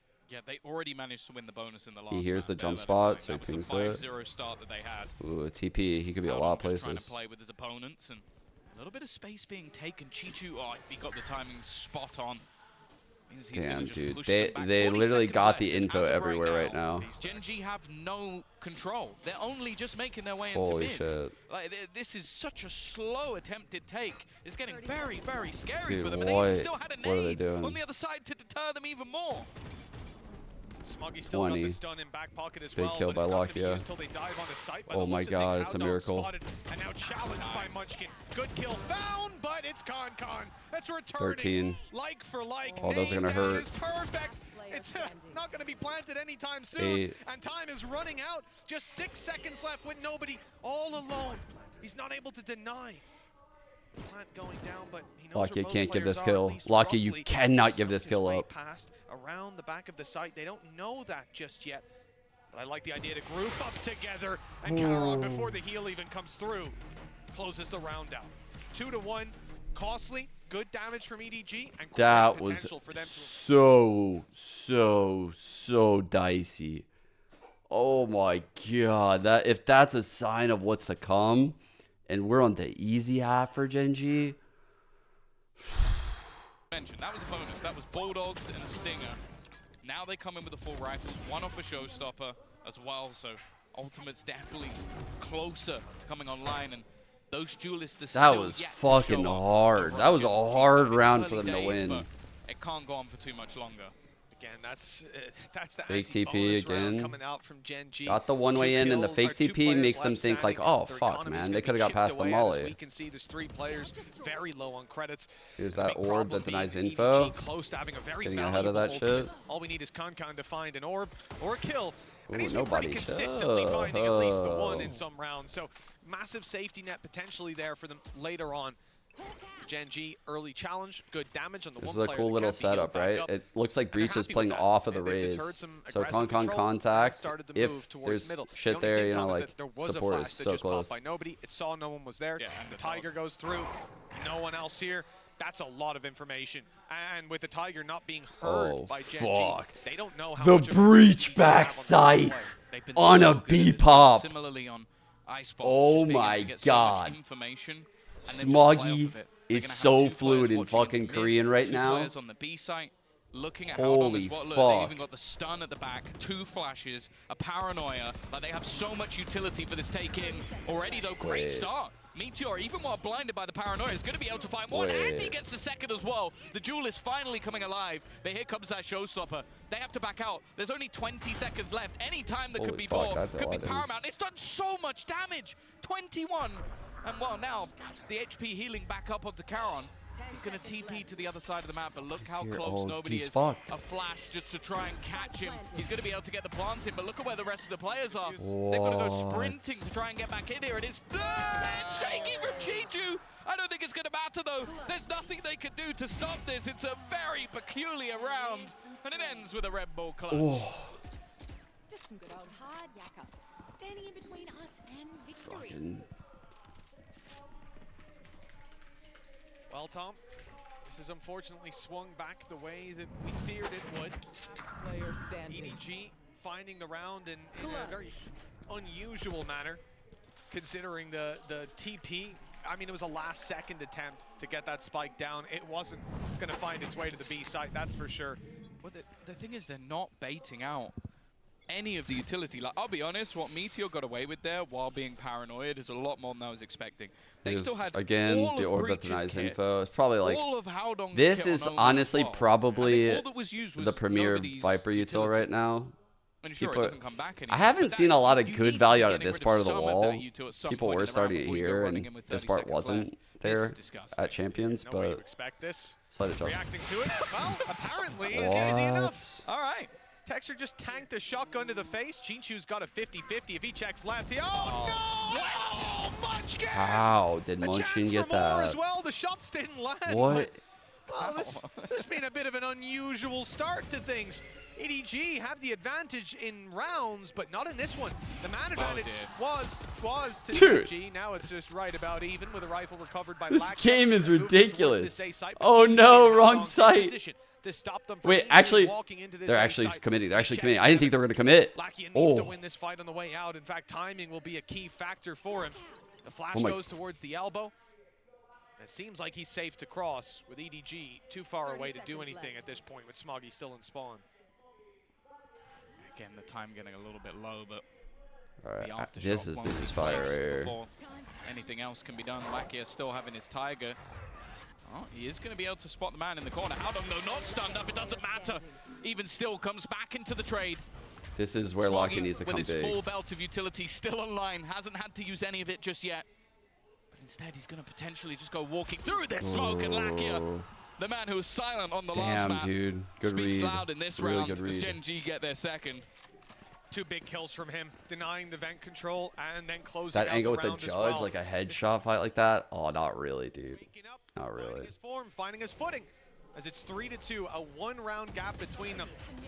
And again, looking at how some of these rounds have gone down, you know, in the previous map, it was feeling pretty much favored to EDG from the get-go. After the, you know, the I first feel like 5 Gen.G need rounds, to shrink essentially, they didn't some really rounds take their together, hands off but the the fact that reins. this Here, came from though, like a half Gen.G buy are is already punching really back. good sign for them. Yeah, they managed to do it with a low buy as well. The pistols finding a lot of value, and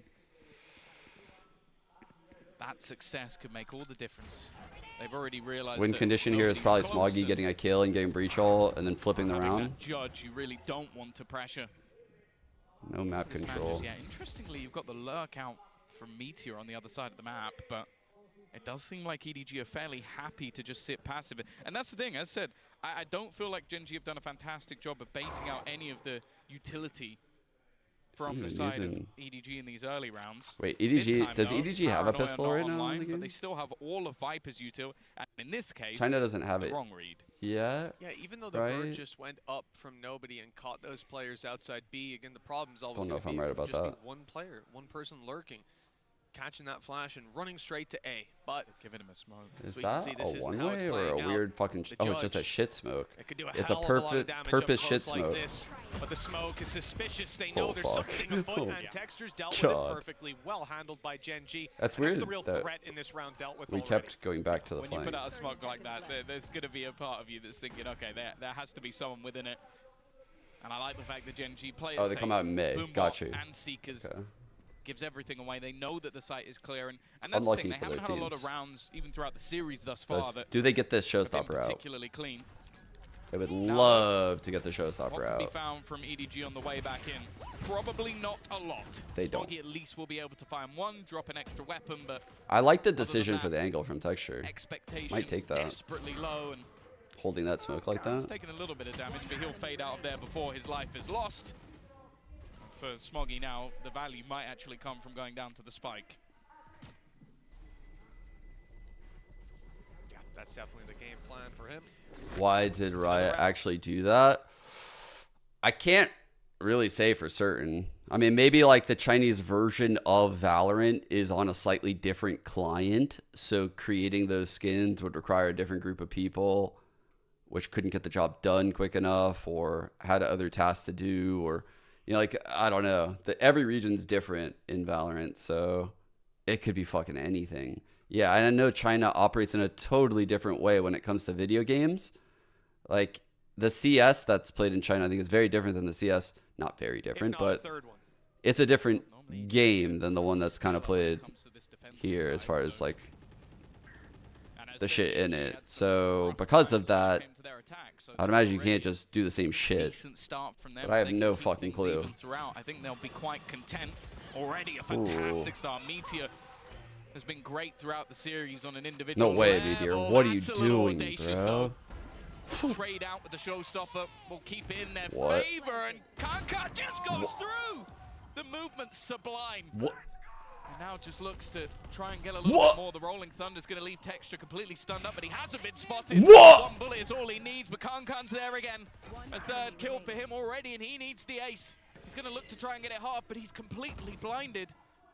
Already baiting them out. A second flash, and there is no hope. I've seen that one before, Mitch, but it won't happen. Bro, this round. Yeah, thankfully not.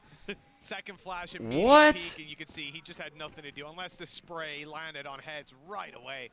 It was done and dusted. Somewhere someone from Giant X is going, no, no, don't peek him. 2 shots. Well, considering a 4-3 scoreline and 3 ultis online, Viper's pit to 2 play with as shots. well. This round? It was a big round for Gen.G because they've left their opponents with no money, no. It's going to be a scrappy buy for the defensive side. Bro, like, So far we've seen Gen.G be very clear. this game is just giving me whiplash. Like, I can't even keep track of who's ahead in the rounds. They'll look to farm up It's a an great even fall better line. Team one right for here and now. pistol. Oh my god! Oh! Okay then. Oh! There's Oh! the Meteor we know and love. Oh! A lot of the time we don't see him get to play that star duelist anymore, but with this 1-2 punch of him and Texture on this map, they are What the really fuck? starting to come alive. We mentioned him and Texture as clinical pieces to this puzzle. Carol though already Damn, nice aim. mowing down 2 of the remainder. Howdong not particularly close to the angle and the action. Again, it just comes down to can he make this one costly, but the fact is the economy now of Gen.G is off the charts. You win an eco and then have a couple of cleaner rounds. He's still Yeah, this actually is killed the player behind this is through the other. completely flipped, guys. That like half buy, the half buy changed everything of this game, and then the huge one-on-one that Lakia won at elbow. Man, now they got 5 on the board all of a sudden.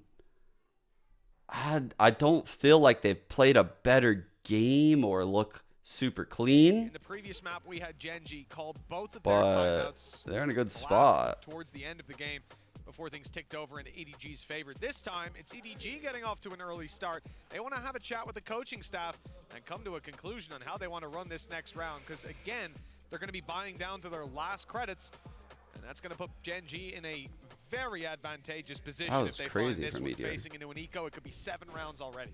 Yeah, I think as well, when you look at what's online for your opponent, you don't want to allow them to get into Was that a much shaky more. hand? Having that Viper's Pit online for Munchkin is going to make things desperately more difficult if you're unable to deny. And also you have a showstopper onto Kankan, so you can go for some of those set plays, put him into position. He has been thriving still, at least on an individual level, but Just a reminder, over the last few stats from rounds, I feel first like map. Gen.G have just been a little bit quicker Just in the comparing pace. the They've not two. allowed them to hold util to the late rounds. They've been taking control. Lockheed And bouncing also back, just on- 7-2. a bit more confident in what they're Huge. doing. Like, you can see Meteor committing to these early fights and everybody following him in. That seems to be what's working, at least for now. Now let's see where the response lies. By the looks of it, they might be about to go for another fairly aggressive piece as they've got no luck. That's something we've consistently seen Oh for yeah, Gen.G this is a B play. as they now look to take some early control. Ree's looping right side. Jet going. I mean, they have no control anywhere else, so there's not Top much of a hook shell. backup plan here. The showstopper, well, that's plan A, and it hasn't worked out. Wow. Those players slowed down, sure, split, but they've already Dude. got players towards the site. That didn't Meteor work was in out very position, well. Teammates coming in to rally alongside him, and the retake got attempt that from after that EDG, It's TP? not going too well. Kills Holy swinging in favor of fuck, Gen.G, hold on. trade after trade, and a 3 versus 2. Lakia, 4 What? health. But there's not exactly too much they can do to take him down. If he's hit him in those corners, maybe Chichu needs a miracle snake bite to land. And it could come in off the back of the plant. It's Lakia attempting the plant. But they don't know just how low he is. Viper's Pit activated, and that's going to even the Oh my playing God. field a little bit. It was so close. Oh, Taking him dude. down, but now Meteor. Oh He's shit. gonna Oh clear my out both of God. them. The Literally direct right approach. place, right time. Just working out perfectly for Gen.G. Unable to slow them down, unable to stop them. Dude.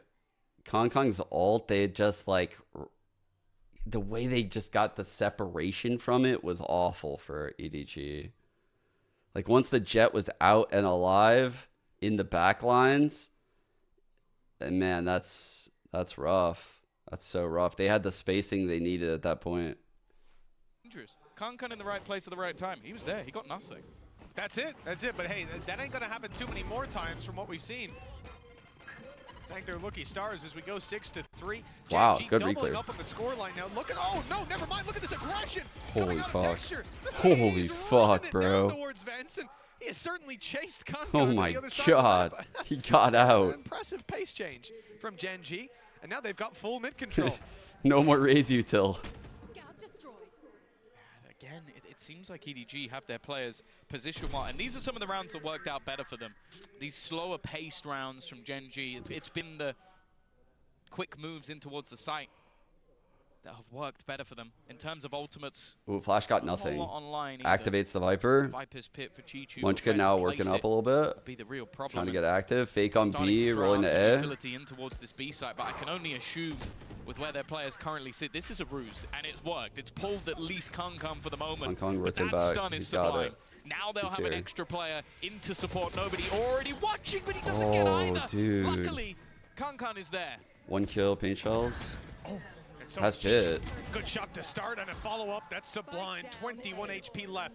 He's in danger, but he's got 2 players close to back him up. And with Go 20 front seconds side. left, it's time to get that spike planted for Gen.G. The last player standing will take Chichu down. Chichu's- But still 3 more, 15 seconds left. Surprisingly whiffed Sure, like this plant the cannot easy be ones acquired. here. He'll tap it first to try and fade into Ooh. the fight. That doesn't go his way. 4 rounds for EDG. It's a resurgence. It's another foot in the door. But Gen.G have been looking good, and because of the rounds they've won, there's not going to be any thought of an eco for the rest of this half. Oh no, not even remotely close. Again though, it does seem like when they split up and play these slower rounds, a lot of the time it ends up biting them in the back. I think just sticking together and just yell playing as match. almost a death ball has been one of the major sort of benefits for them.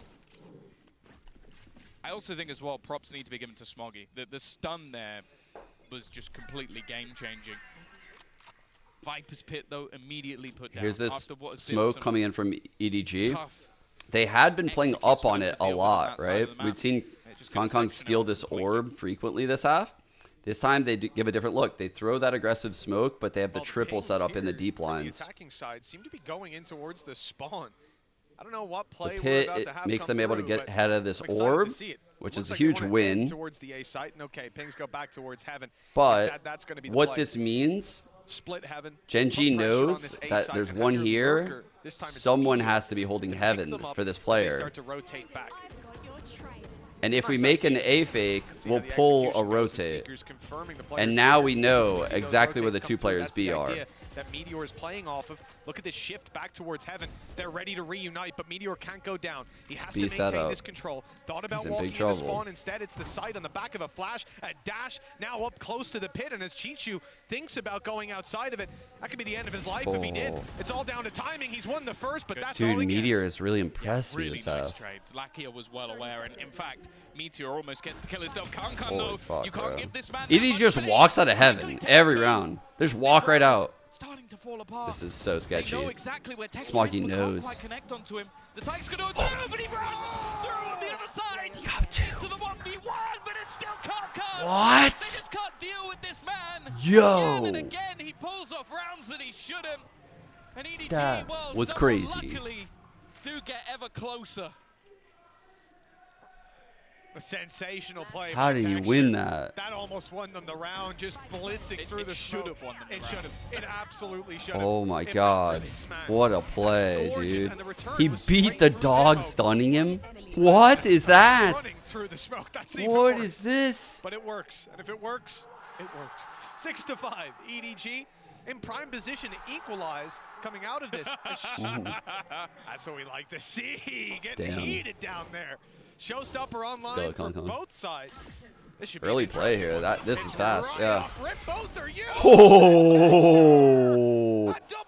Oh, fuck. Dexter said, I heard you were talking shit. Anything you can do, I can do better. Holy shit. What an ult. Now, well, for the remaining players, what do you even do? You've just lost the entirety of your B defense. Everybody was here waiting for this play to come through. Counter utility used to deny anything. That was the thing. The aftershock cleared a player out of position. It didn't matter. The paranoia wasn't even utilized in that initial take. To find any space here is going to almost rely on a mistake. What? You know what? Smoggy has made this interesting. Okay. Batter, though. Okay. He started this round, Okay. and he will end it. Texture one-ups his opposing Rays. Texture is so fucking activated right now. Oh, we had both Let's showstoppers, go. Tom, but only one got to be fired. Damn, Absolutely bro. gorgeous for Texture. That Molly Disrupting the backside plan too. of No his one can opponents. leave He's without getting being ahead by blown. just an inch, just a second. That's all he needed. Then a gorgeous ace to add to Gen.G's momentum. Now 7 rounds at the half. They're leading and moving over to their defense. I'm excited to see what they've got in store for us, but what we've got in store for you is a halftime analyst desk. Take it away, guys. 7-5 in favor of Gen.G this time, and you can kind of see the team waking up. You can see their energy rising as well, which is great because it is time for our Verizon high-speed moment of the match, Mimi. Yeah, absolutely. I think map number 1, Gen.G, bitch. They weren't really awake. They were getting ran over. But coming into this map, they look reinvigorated. Their players in particular, like Meteor in this clip, were looking so much better. And also just their approach to the game. They're again playing these slow, very proper mid-rounds on the John attacking Riot side, does not but like I think seeing they did that. a good job at finding the opportunities against The EDG. fucked up and textures these double like dive that. XX were tearing Wait. EDG up. Exactly, and we saw it especially on the Not the last player. round with that ace. I think that, of course, for Gen.G is not going to be easy now moving on to the defense. We're seeing a lot of aggression. We're seeing a lot of mistakes and a lot of punishment coming from both of the teams. But Yeah, I think badge. it's so based on individuality and some BS rounds, like the one where Can just gets a kill across the smoke after a brilliant play and push. And I think that it's kind of concerning, right, that this is what is going to come to. Absolutely. I think in the second half, EDG have a great chance at coming up back into this. Yeah. Oh my God, he just has it on repeat. It's built around enabling Kung Kung on the dive. We saw earlier Zekken playing on this map, absolutely eating up on Raze. This comp plays pretty similarly, where there's a lot of tools being put into one player succeeding, into getting space on those sites. And if Gen.G are making some of those same mistakes of Icebox on their defense, of giving these early opportunities to EDG, it could go a similar direction. EDG, they're one half away from making it again into those playoffs. They have to make us dream, Mika. Yeah, I'm ready. I'm ready to start dreaming. Let's get the second half underway. Back over to our casters, Mitch and Tom. Thank you so much to our wonderful analyst desk for what could be one last time. As EDG on their attack side look to close out this series up against Gen.G, it's their map pick. You know they're going to be comfortable on the attack. Remember, that means that Gen.G chose to start on their attack side. Maybe it's the best of what they've got planned already behind them. It went well. Oh. Hello. I'm stuck on something. So off barrier, they smoke, they immediately stun. And what it did is it made the Viper activate this orb, right? And just activating that orb blocks the vision from Vents and Mail, and thus broke the setup. Nobody looking to take the space. Been a little bit quieter this time around. And not as pacey, that's for sure. EDG still just toying with that map control. It looks like they'll be taking the fight eventually. And it's Con and Smoggy to find the openings. Heaven that's going to be hard to come back from. Or so they think. There is a fill back in by Meteor, but, well, it doesn't look fault like line. He's a jump spot and still in spawn, checking for a flank. And they're just waiting for Gen.G to make that move to re-clear the space. Oh, there's a fall. Oh, it was too late. It did exactly what I wanted. A second as that smoke fades. Chichu lands this shot. Texture on 45 in a lot of trouble. Emerging from the smoke element. Surprise! How has he gotten all three? That micro adjustment was so crazy. With nobody, all alone. The frenzy up close in heaven. He has thread the needle beautifully for that one. 15. And with Texture being on 15 HP, he's got better timing than what nobody could imagine. Nobody has to be so quick. This timing is very, very good. This could decide it. If he can speed his way through heaven, he might get the angle just after the plant.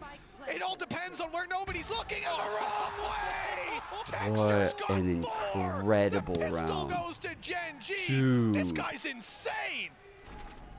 Sexture is fucking back. The last couple of days, yo, in particular, that have left me speechless. Holy I have no fuck! This sidestep, yo, the sidestep instead of panicking right there to make them miss is fucking crazy. While he's micro adjusting, that is insane, dude. That's a crazy play. Oh, that's wonderful. We are in for a treat. The two Raze players in this match at the moment have... What? Dude, how is this guy not playing a duelist last year for GE? That's all I'm thinking about right now. Is like, what were GE doing? That was a round that should have been for EDG, but for that man. And already, him and Meteor are showing this why guy we is talk insane. About this double duelist coming into this map. If they were going to win this, if they were going to compete, they had to be fantastic. And you know what? They're doing all right. All right is an understatement. One off of Razor. So far, individuals are coming online. Forsaken set the bar. Hey, listen, that's a bar that I think only he can jump over. But well, with 9 to 5 on the board, Gen.G may well have that third map locked and loaded for us. Breeze in the back of EDG's mind. But the forefront is the fact that it's only a 4-round gap. It's recoverable on the side of EDG. Dude, this game turned so quick. It feels so much like the loud game on Icebox, man. Gen.G can just flip a game so quick. The other kills all went to Meteor, which puts him a few away from a Blade Storm. So even if this goes look badly, at this Viper wall. if he gets 1 or 2 kills and dies, I haven't seen this one before. That could be enough. They've actually got a great read as well. 3 players set up, Tiger through. Now there is a challenge coming up from Card. The push through on the other side, but the trades have come in. Very bold. Kept things in their favor. They don't expect Meteor to be here. Why would you? Another man pushing into mid, and Karen's there alongside him. It's over. Gen.G could give themselves a massive boost if they could take this round away. And well, Smoggy, he has now got some serious weight to carry. 3 players, Spike in mid, and they have a decent idea of where he's coming from. And his opponents picked up a judge. Yeah, picked up a judge and is sitting inside a smoke. So very best of luck to Smuggy here. Blind spray is probably his best chance. He could stun all of them. True, but he doesn't want to give it away. It's a contact play into a judge, and he got the contact he was looking for. 10 to 5. Dude. Double digits for Gen.G. Showstopper online. Blade Storm close. And 3 rounds needed to pull this across the line. Oh, also EDG on an eco. So add up all those things, and it seems like it's a pretty hefty advantage towards the defensive side right now. Yeah, I'll be honest. This game has not gone anywhere near the way I was expecting it to go. Both maps. And yet it has been incredibly enjoyable. Well, you did say you expected. This is like the weirdest occurrence. It's like you would expect Gen.G to look way better on their map pick, and then on this map pick, it was like EDG looked so good, and then that Stinger half buy came in. Sometimes the GPS doesn't work. Nice shot by Meteor, doubled up on as well. The Outlaw putting in work in this round to control middle. For EDG, this is somewhere they have been dangerous before. We said it in the last map. When they've got pistols, they were able to upset a lot of opposition. But Gen.G seemed to have a real handle on it, never letting these disadvantageous rounds slip out of their control. This has genuinely become a race for who's going to be #1 on the scoreboard. Between Texture and Meteor, Kankan is still like in a close 3rd place, but those 2 have started to just completely run away with this one. But, he's always terrifying. Guardian gets him a first. Now, he's actually a couple away. 1 more kill, even if he goes down. He's so quick with it. A single bullet He's going to get all. A plant. He's got all? Oh, he's dead. But he has to try and fall back from it. And actually, the defenders are going to use their own one. Kankan's just found another one. Finally, it takes a bazooka to take him out. Oh, he needed that one right then and there. Some essence of or not. For Howdong, but Texture was blind. I don't even think he knew that he killed him. I expected to come out of this Bro. compliment Howdong. A fantastic paranoia and even better decision making. He made the realization there's a good chance they're stacked up, one above the other, firing squad to take the trade. Blinds the guy down below, takes the fight against the top player. Wait, where's this one? Nice. That crosshair didn't stop moving either. It went Oh, he past used him. it? Clicked it at the right time. Yeah, I'd love to see this guy. You ever seen those arcade games with the boxes that go left to right? I didn't know he used them it. all the way on top of each other? He'll get banned. He's out of the arcade 3 minutes in. They'll just go, we've run out of items. Hey, that used to happen to me down at the arcade. The coin machines, they'd come over, unplug it. Oh, it's out of order. Oh, sorry about that. Some of those machines, you can game the system, and that's exactly what this guy's been doing here. Texture's 21 and 12. What? Yeah. I mean, he like I said, he struggled last map. It didn't look too comfortable, but well, a completely different face coming out of him. Yeah. I love this shot, by the way. He's definitely leading the way. That round from Kankan could have gone down as one of the best. Unfortunately for him, he did get bazookaed. So that's one way to put him down. It seems to be the only way at this stage. 11 to 5. He seems like maybe the only player that could cause any issues here for Gen.G, because they now have 6 rounds to the good. Operator on the board for Meteor as well, who has also had a real step up. Definitely gonna get some B main control here. I think it's a retake too. I think right now Gen.G is gonna allow a B main take and then retake it with like an Omen blind. Players set up onto this B side. EDG spread. Faking mid push. So they're putting a lot of pressure. Like the op is gonna come down mid right now. Problem is there's so much pressure that this could happen. Used ults of their own. And so yes, EDG pings mid and use the dog from really far. They find out, okay, nothing is in mid actually. This is all fake. This is fake. And because it's fake, they should be really on edge about these edges of the map. And Howdong is not. Yeah, true. Howdong, wrong way. That is. Wasn't looking into the oncoming traffic. That's 3 players swinging out on B main. He doesn't even get the info that there's 3 of them there. It's the worst part. Gets shot in the back. Then you got 2 more players coming through vent, but a reposition from Meteor. He is more than ready for this, but okay, it's the right rope. It's being taken. Textures dropped on B. Now you might start to think it's a B play, although they've just heard them on the ropes. Yeah, now you're sticking around. Meteor's here. He's ready to fight, although they'll give up control up top. It's that not only the scope, But the Blade Storm backing it up that's been activated in Heaven, and EDG, I mean, look, they're playing blind no matter where they go, but as we can see, it might be the wrong decision. This is so difficult. Karen Karen still has the Omen blind here on default. I think we're looking at Khan and what can he find here? He's been stellar, and that's already the star they were looking for, leading the way into the side. He doesn't know there's another man behind him. Will be taken out. 2-on-2 still though. Entry does enough. Oh, Puts spam. things into a 2v2. Meteor Blade Storm out, maybe trying to deny any sort of plant, but hasn't been able to. And the rotation coming around from Munchkin, you'd think he maybe wait a moment, but he just does it all himself. Almost disrespectful to his opponents. It's risky, but it works for Meteor. Fuck. It absolutely does. He found that space. The double duelists are fucking having an absolute banger of a game.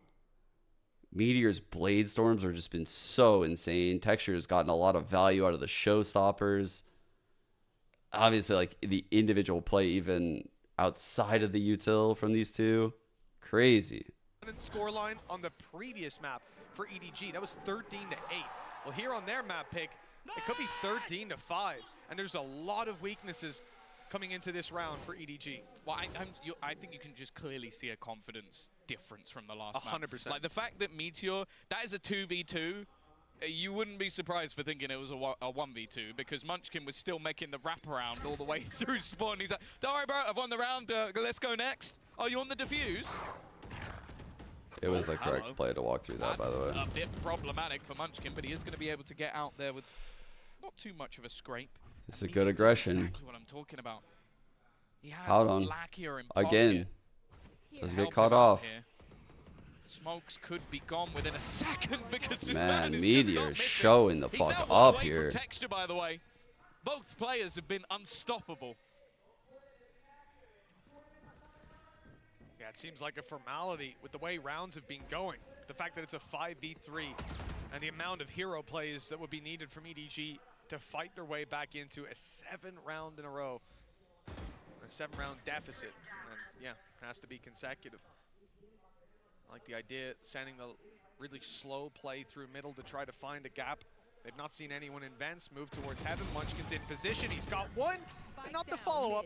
4-on-2. Khan has another challenge. It's Meteor's up that's come through with a dash still online and a player sitting down below. That's Lakia. This has been clinical. To close this round out. There it is. Not just the round, but the map with it. They embarrassed a EDG. 13-5 statement from Gen.G. They were down and out on map 1, but now we're going all the way to Breeze. Oh, Lucky is definitely having a great time there, right at the end, but that's the thing. You look at this scoreboard. Khan, 22 kills. Texture, 22 kills. Damn. 22 kills. They all had fantastic performances. The difference is it was much better teamwork from Gen.G. Either way, we're going off to a break because well, the stats in yet, but map to conclude. It's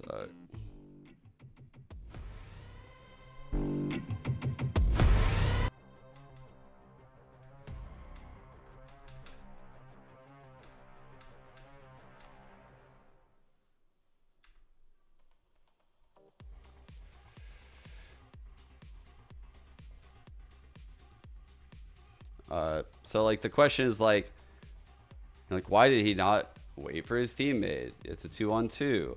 He does enough. Contextually, in this scenario, he knows this guy's planting, and here, this guy is planting here. He knows this for a fact. He even sees like the ring of the spike when he ends up peeking right here. So he knows for a fact this guy's here. For this guy to plant here, you know that the other player is probably guarding him from right here or here. And there's an off chance that like the guy could be like over here ready to swing, but he knows that that's not possible based on like how he approached this scenario. So once he realizes that the planner is tucked in here, he's playing 2 initiators with rechargeable util. Well, you don't really know how much util's left and it's no longer rechargeable, but in my opinion, in Valorant, this is one of the scenarios where Valorant is different from Counter-Strike. I think fortune favors the bold in a scenario like this in Valorant, where there's so many pieces of util that can like sniff out that you're here, or maybe like they throw a fucking sky flash that that pings this player. Or maybe they just, if one of these two players is an Omen, just saying, like, they just smoke this, and then this player just, like, walks across or, like, slightly shifts position. I've seen it happen so many times. I am in heavy agreement with the play of coming out right here, like, and getting this frag. Because once he pauses here, and he hasn't given up his spot. Not one time has he shot or made a sound. So he hasn't given up his spot. And if he waits, like, probably like a good, like, 2 count, which he does, you see, this scenario, he knows this player hasn't moved. So, like, what is this player exactly looking at? Like, what's their role here? Well, they're probably, like, coordinating something, like a double peek into something. They're trying to figure out what to do right now. And Meteor needs to get ahead of that thought process. And that's what he's doing. He knows that this player just planted. The player that was watching him likely needs to end up watching, like, Heaven or make the play I'm talking about. One of those two things would need to happen. Otherwise, there's too many things to hold. Like, this guy could die from main, Heaven, or spawn. And this whole scenario is fucked. You know? So, like,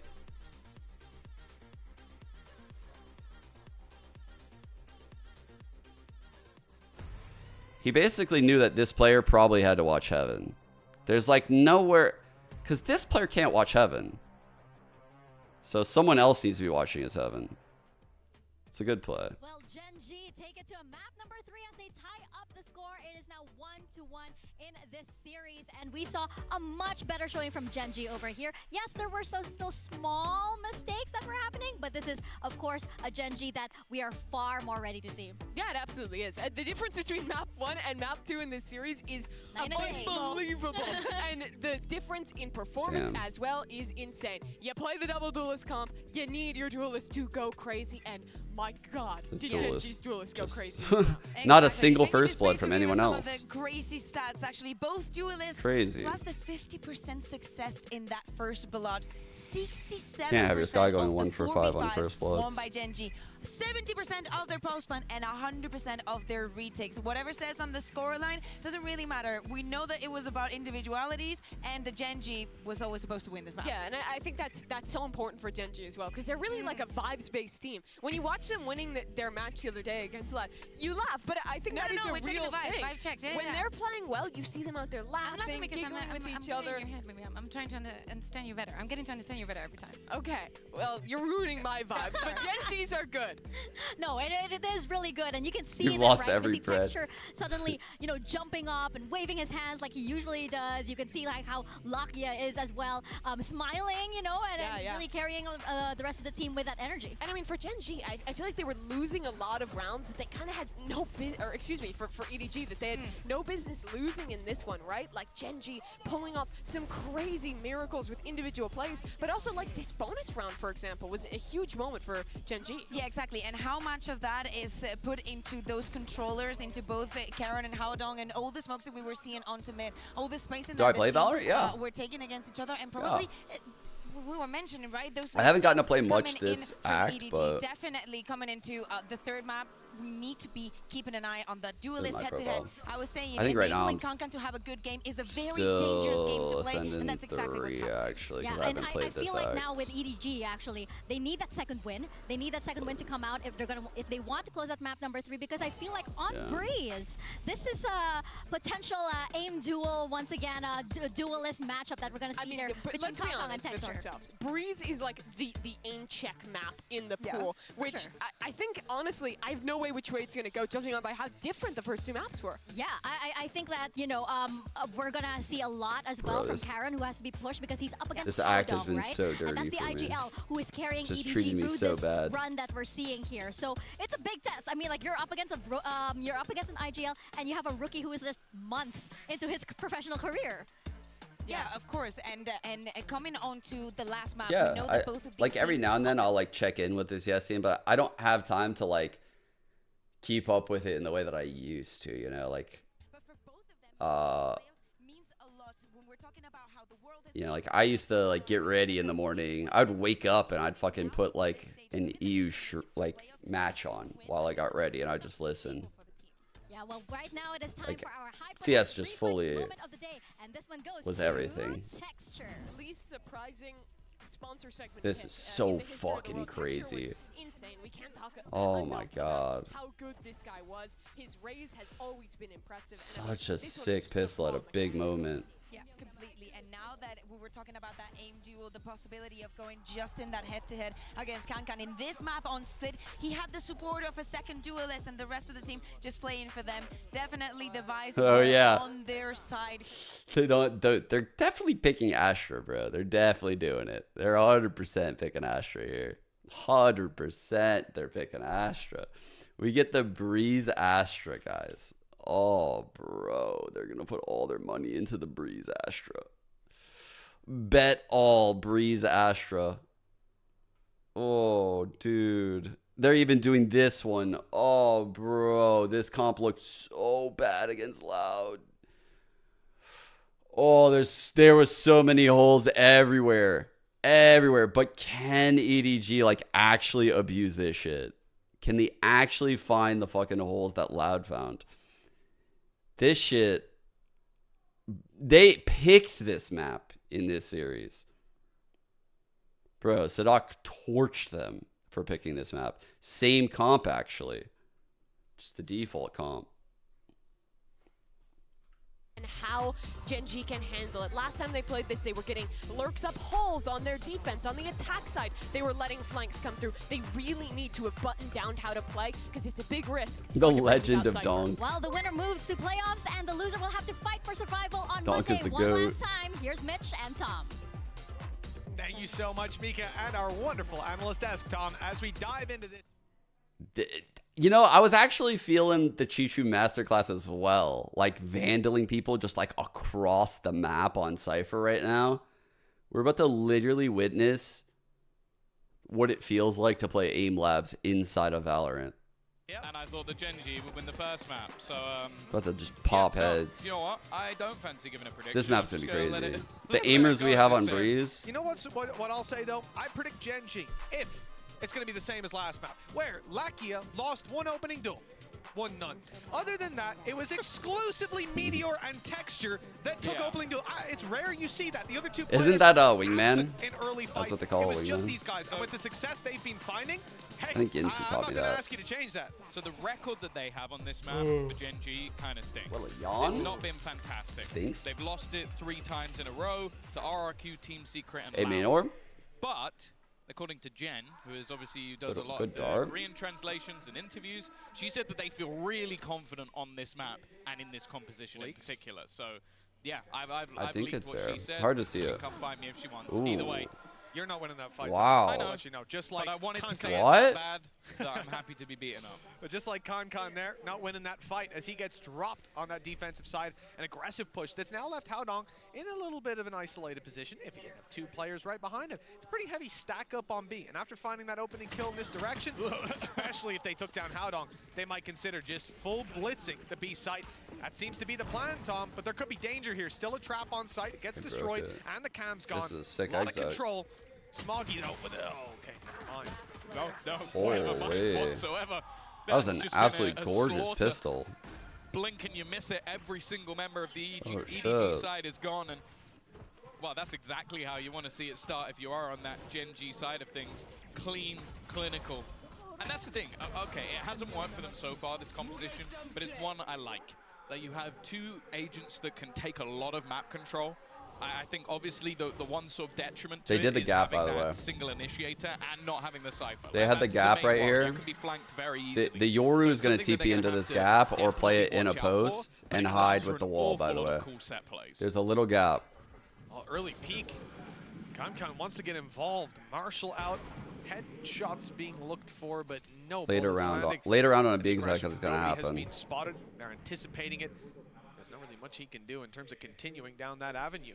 Gen.G have been super patient in a lot of these rounds that we've seen before. Anti-ecos, anti-bonus rounds. Really good job. It's so hard to play a team on Breeze that does this. And then catching them on it's the very fallback. hard. I've really enjoyed the discipline that they've shown, especially on the last map, and it seems like it's no different here.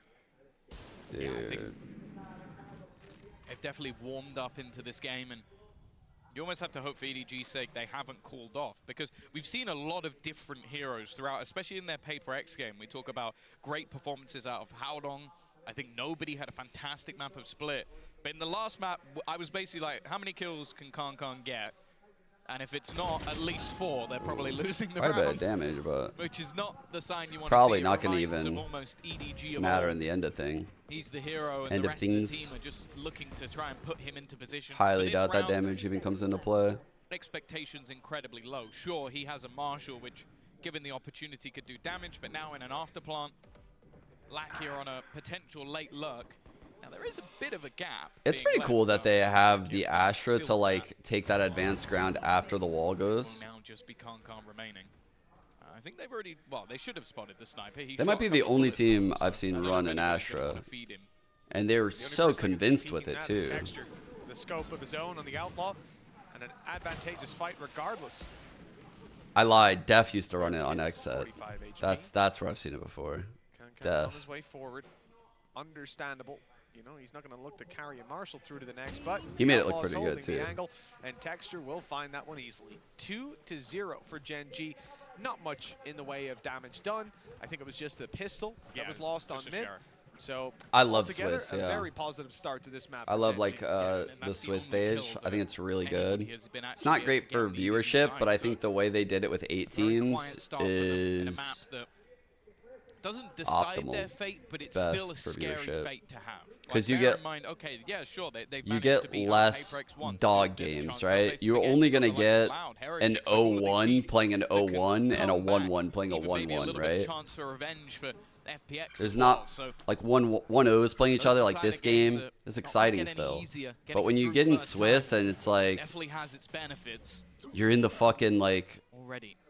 0-1 game and it's 2 dog shit teams that you know aren't going to qualify, it sucks. Considering So it really depends how many teams there are. It has some real legs to it.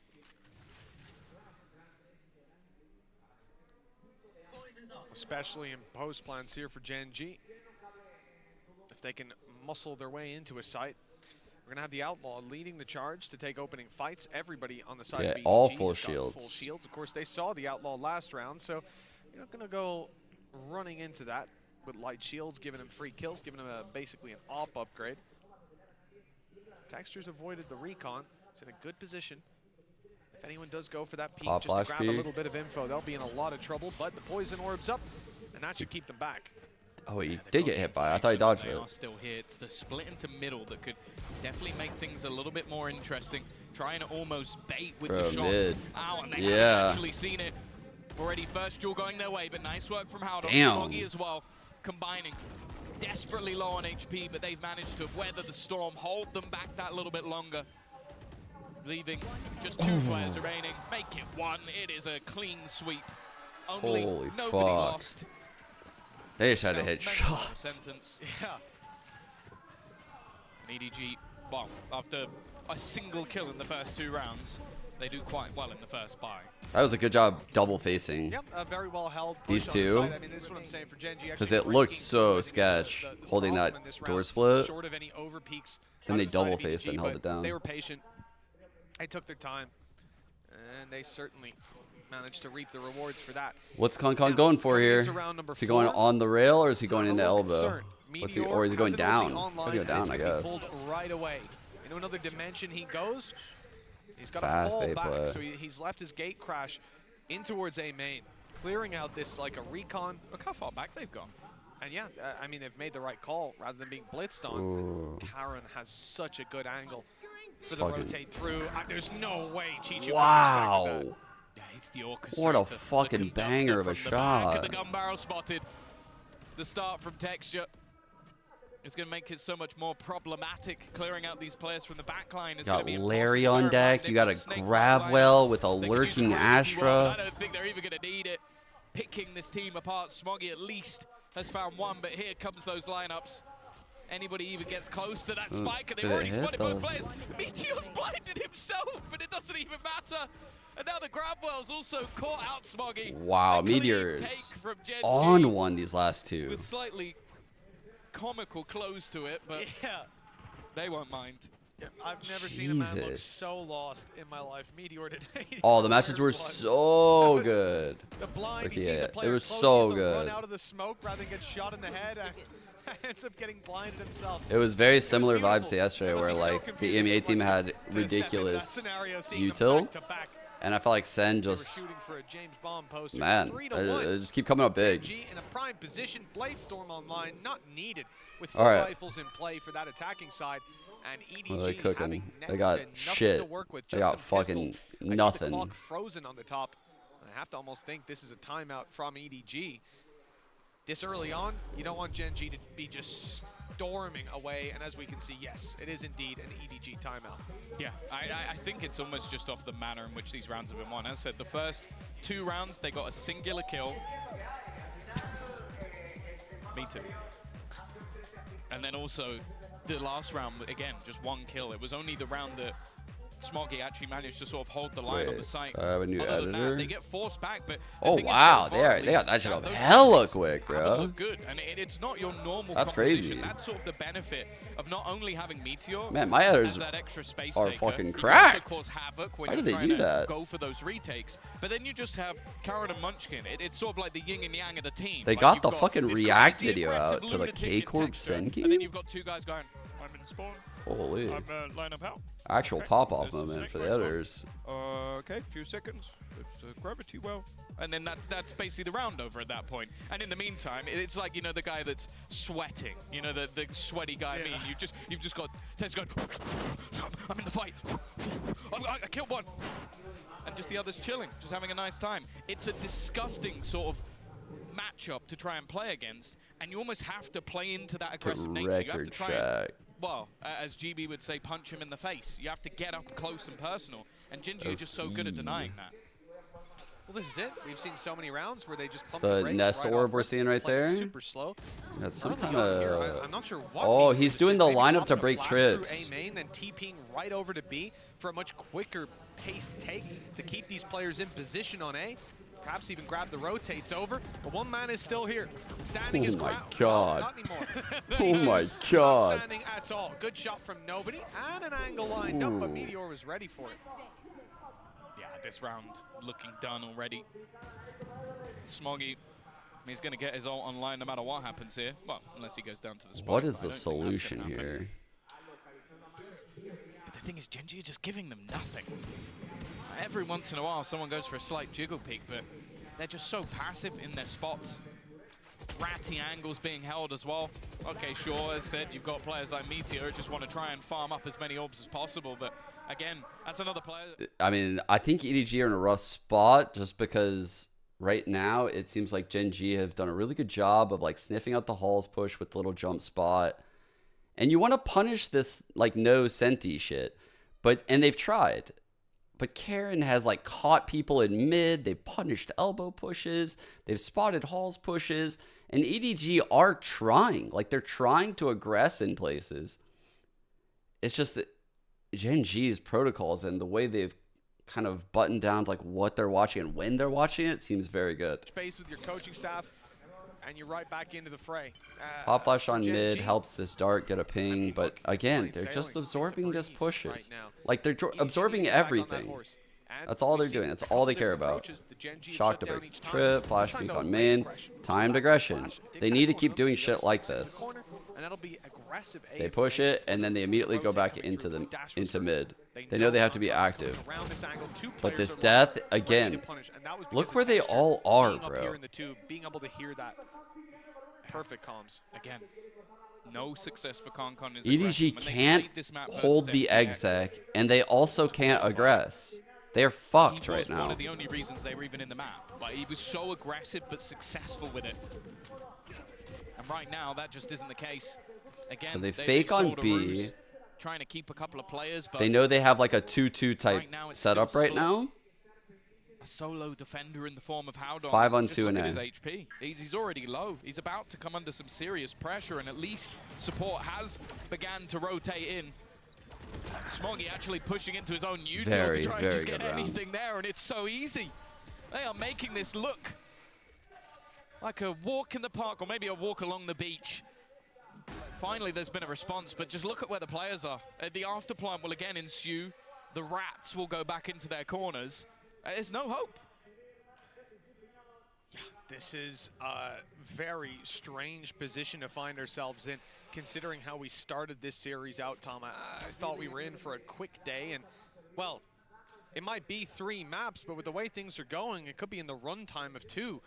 13-8, 13-5, and Gen.G now leading 5-1. The question, how many rifles can EDG carry through to the next round?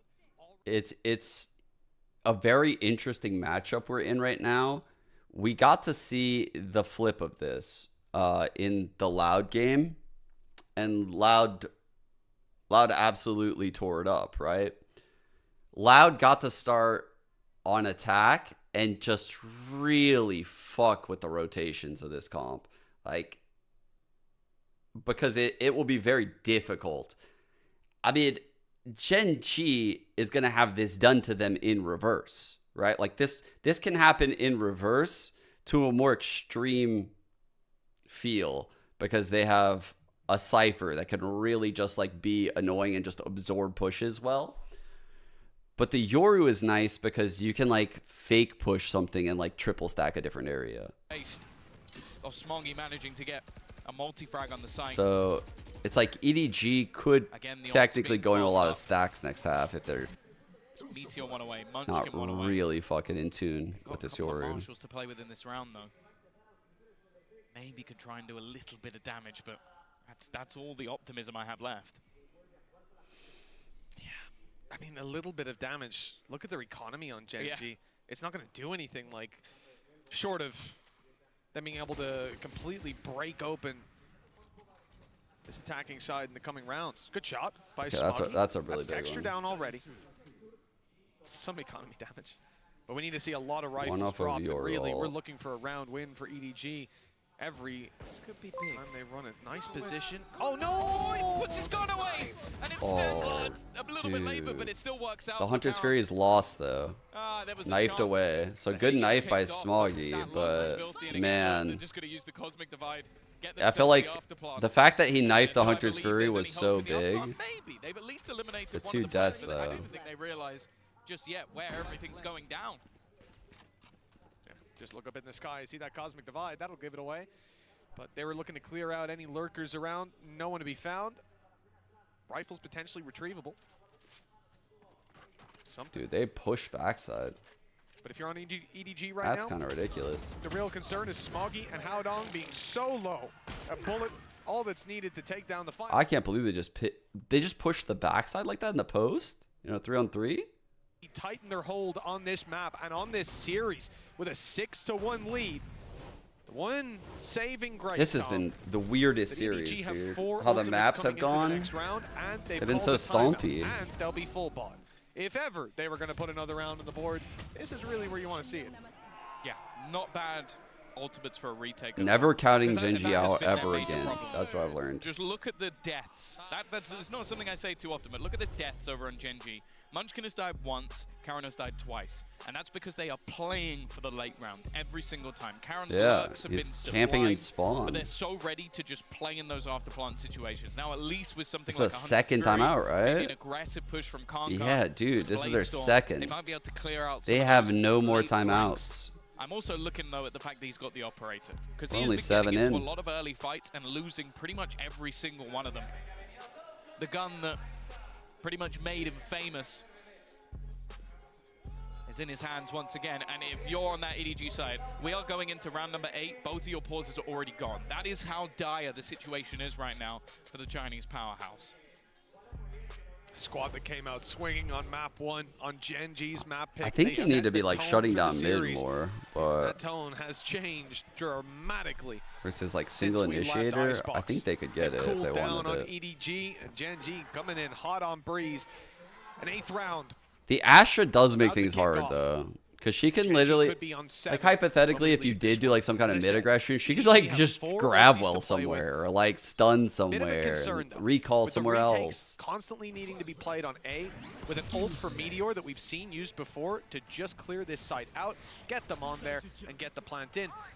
And then if it's Munchkin planting, that's the Viper's Pit. If he takes the orb, that's the Viper's Pit, and a really tough way back through. We're going for a Hunter's Fury, blind as a bat. And unfortunately, it's not found anything. With the orb retrieved, that here is comes not the what you pit want to to cover see. the plant. Is that a Now pit lineup for him to stay in this corner? To clear your way back through. Is he in that corner? It's not in on time, and If so, really wild pit. A lot of coordination He is for in that EDG right now. corner. They're still covering That's out an some of this insane map. pit. It looks like they want to go forward. There's a flank on the way from Karen. There's really not a lot going for this defensive side, even though it's a 5v4. The odds are stacked against them. Yeah, so much needs to happen, and I don't even know if they're going to get anything again. Oh my God! He got that guy? It's just doing so much damage, devastation. Smoggy at least, it's just exit kills, padding the stats because the round's already over. Gen.G are running a clinic over on EDG. The team that didn't fear Gen.G are just getting ruined by them. How many times have we seen a knife be pulled out? And that's the second that somebody peeks the angle. It's like a calling card. They're beckoning them in. It's just so unbelievable.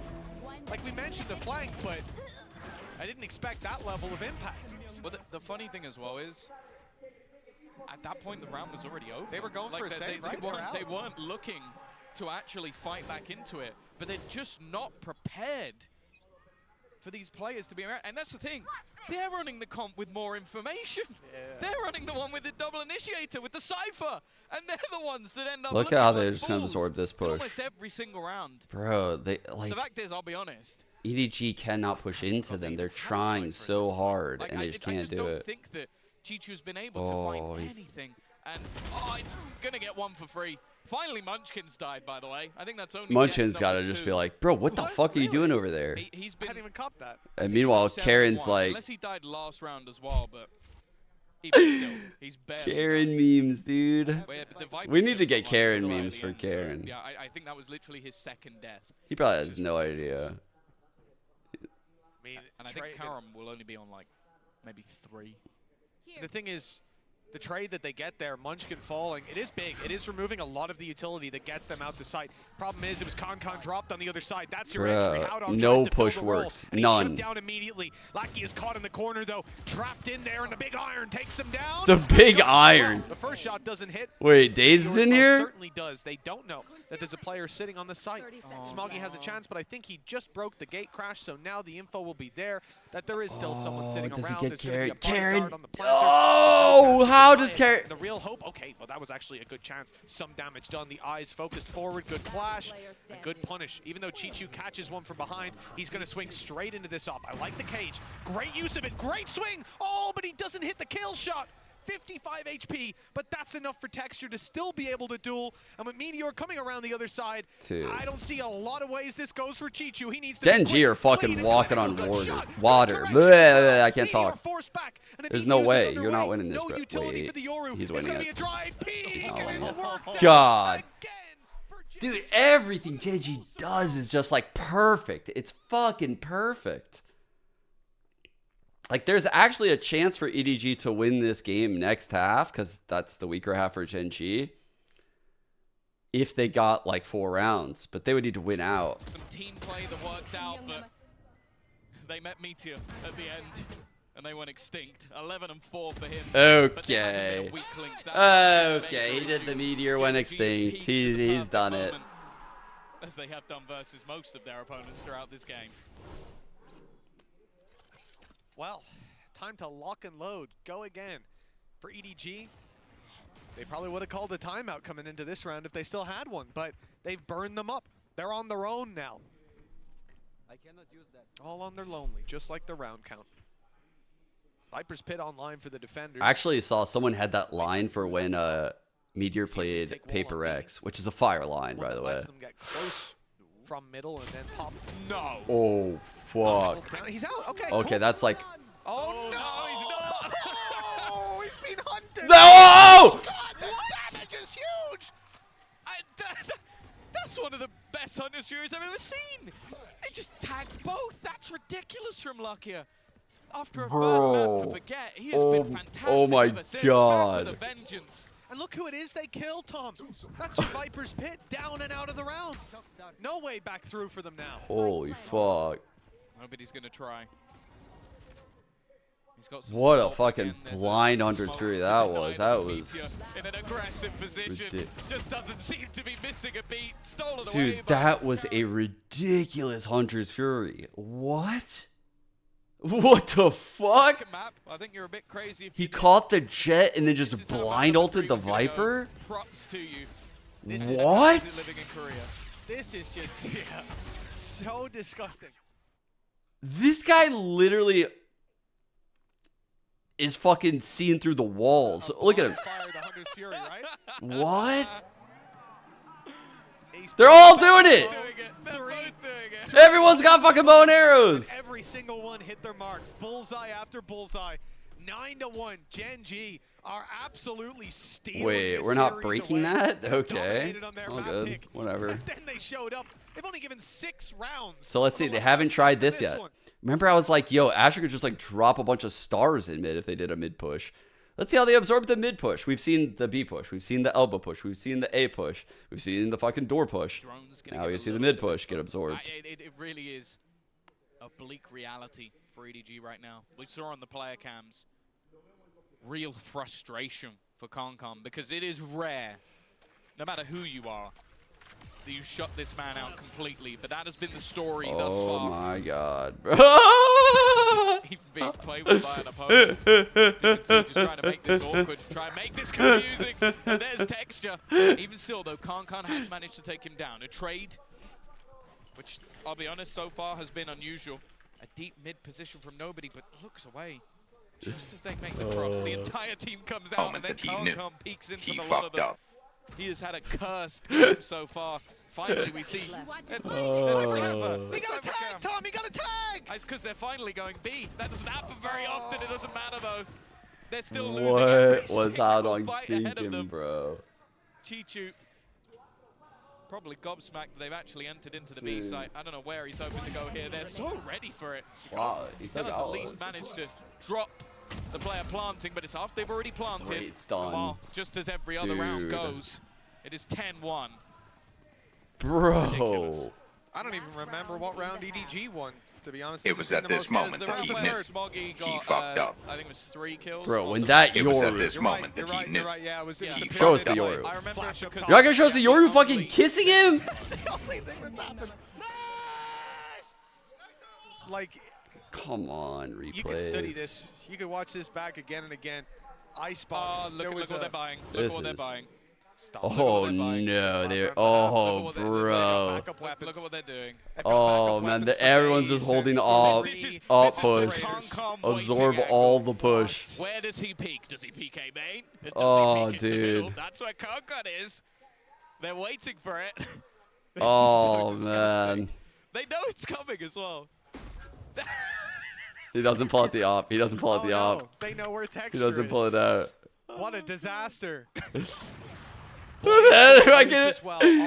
like, yo, is if I can letting loose on that shot. hopping Viper down mid, hopping Viper down mid. It's just juggled around. Now it's Lakia who's going to be your opper. I don't know how they're running this. You know, you take one shot, then you juggle it over, right? That's your chance gone. Now it's someone else's turn. Already gone. They're already dropping them. Oh no. Poor form, but they do have to make a play eventually. Dude, you don't even get to left on the do this clock. in scrims. It's time to push forward. Hey, 2 ops on attack. It's still pretty good. Unless someone goes like max money, and then you troll, and then your coach hates you, and he fucking tilts at you. There hasn't been a battle or a brawl in this round. EDG have played a little bit more passive. It doesn't make a damn difference. They're being battered. Concon again tries to be the hero, but this time and every time he has been shut down. Damn, what a half from Gen.G. Well, there's nothing they could do. A nice shot at least. Still know where they are. But knowing and doing anything about it is going to be another thing altogether. The plant not the safest, but let's cover. They didn't even need the plant in the end. It is 11-1 scoreline. Literally everything goes wrong for EDG. Like every push gets absorbed. Every fucking site take is perfect. Dude, the site takes from Gen.G haven't been stopped one time. Not one of them. Like, not the B hits, not the A hits, not the mid hits. They look so good. Like, everything they want to do in this game, they've done.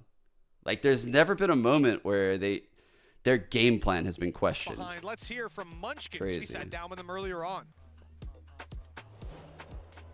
Hello, I'm Munchkin, IGL for Gen.G. When I play IGL, I try to help the team to play at peak performance. And that's my IGL style. So if someone makes a call like, let's try this, I think it'll work. I try to back that up and support that play. When I played for Crazy Raccoon, I wasn't that young in terms of age, but I was still really immature back then. Now, I think I finally started to become more mature. That self-reflection was good. To the party, tries, and actually might do a little bit of chip damage to Tui's here if he doesn't get himself out of danger. Tui's taking a lot of damage from this. That's a little surprising as Munchkin now ready for it, gets it. He gives them the tiniest of margins. Honestly, when I was watching EMEA games or NA games from back home, they seem pretty scary. But now that I'm here in Madrid, I think Pacific is the most formidable region. Whoa. It's pretty late in Korea right now, so thank you for watching till the end. We will work hard so that we can perform well in the games to come. Thank you.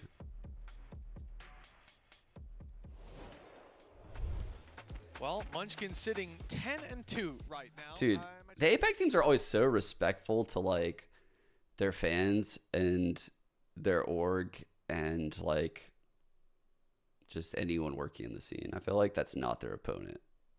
Like obviously they're pretty cutthroat when it comes to like their opponent, but super fucking respectful to the people that work on the product and help them. Comes to mind. If they pull this one off, we'll be raving about it for a long, long time. But the fact is, Gen.G.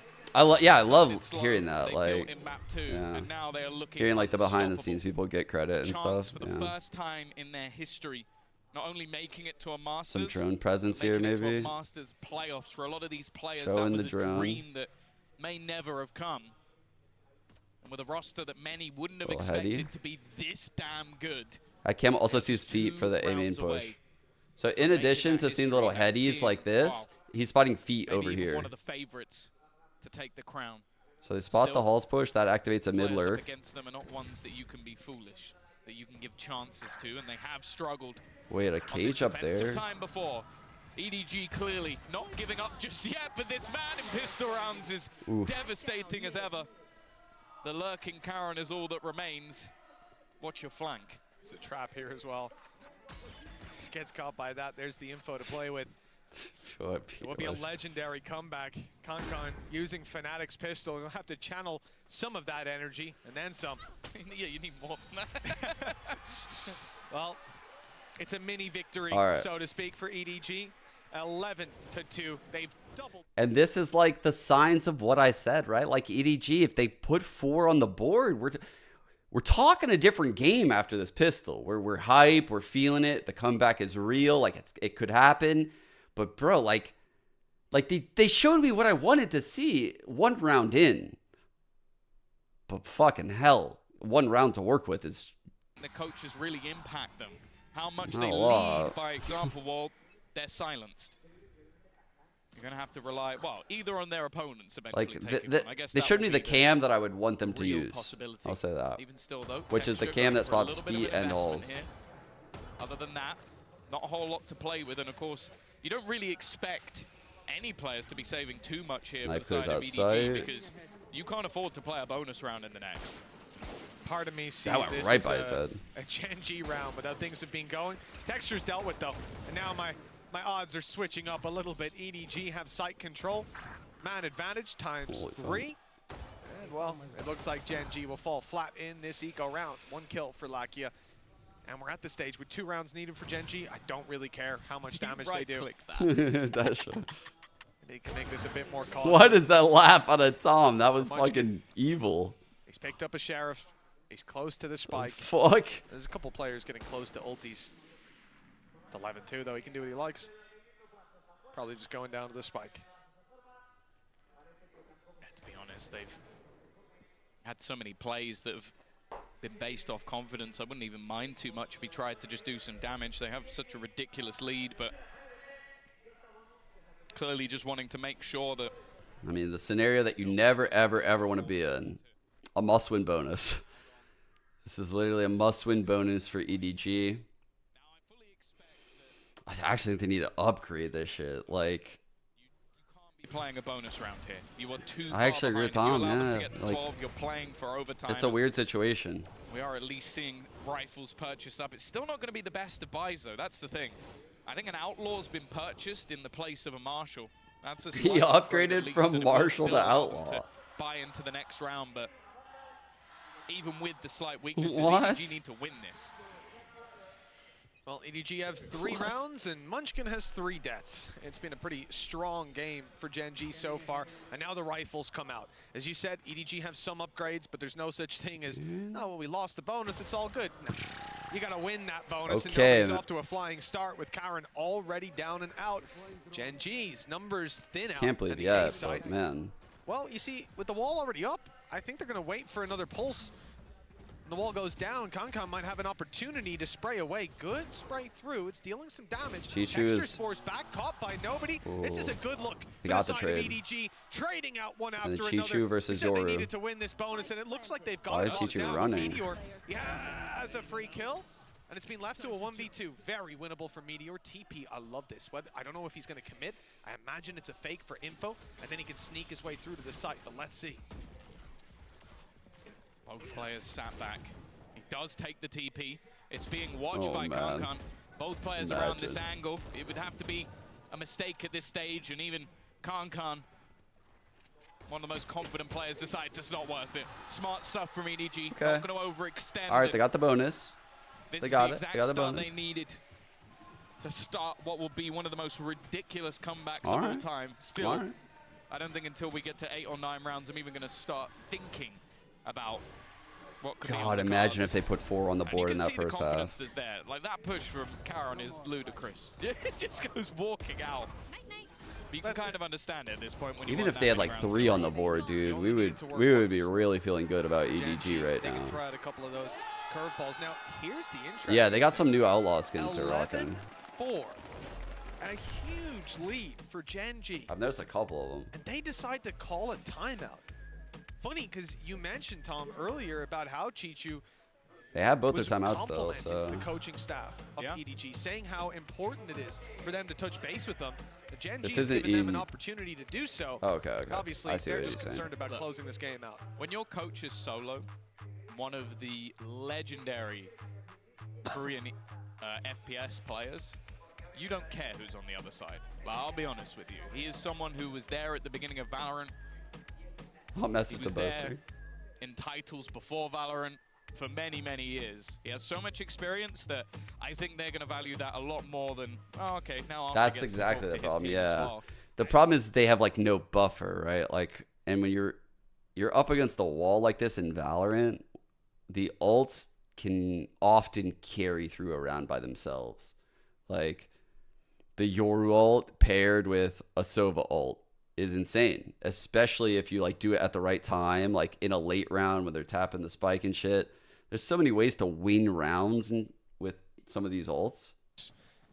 I can also understand. We've just seen calling the that timeout Astro to while say, your yeah, ult everybody plays. calm down. Let's play the game. Let's just close Obviously, it out. your We're ult not can here to clear give out a EDG Viper way back pit in. really well. And if you do, well, they will certainly take it. Yeah. So it's very hard to get excited. Gen.G Knowing that like defensive these side, ults are in the back couple of pocket, investments, but nothing huge, it's hard. Mostly sheriffs, a marshal, and a bookie to back them up. For Gen.G, I mean, sometimes you'll see these rounds where you group up, try to play the numbers, but it's such a big map. It's not really a gamble they want to See, take. Instead, just this is playing how defaults and hoping EDG is they can absorbing the pop push. off Got the individually. I think cam, really they're just thinking triple about the holding next round. mid, the Sova holding both over here. I'm definitely intrigued by a Bucky on Breeze. I'm not sure it's something that will necessarily be expected, but when you have that extra controller in the form of Karen, you can create little pockets for someone like Lakia to play. And as said, his resurgence in this series has been fantastic. And his resurgence in the scene in general. He had to go through being slightly trapped to a one-map player after being trapped in the tier 2. Great entries. And now he's been shot in the face.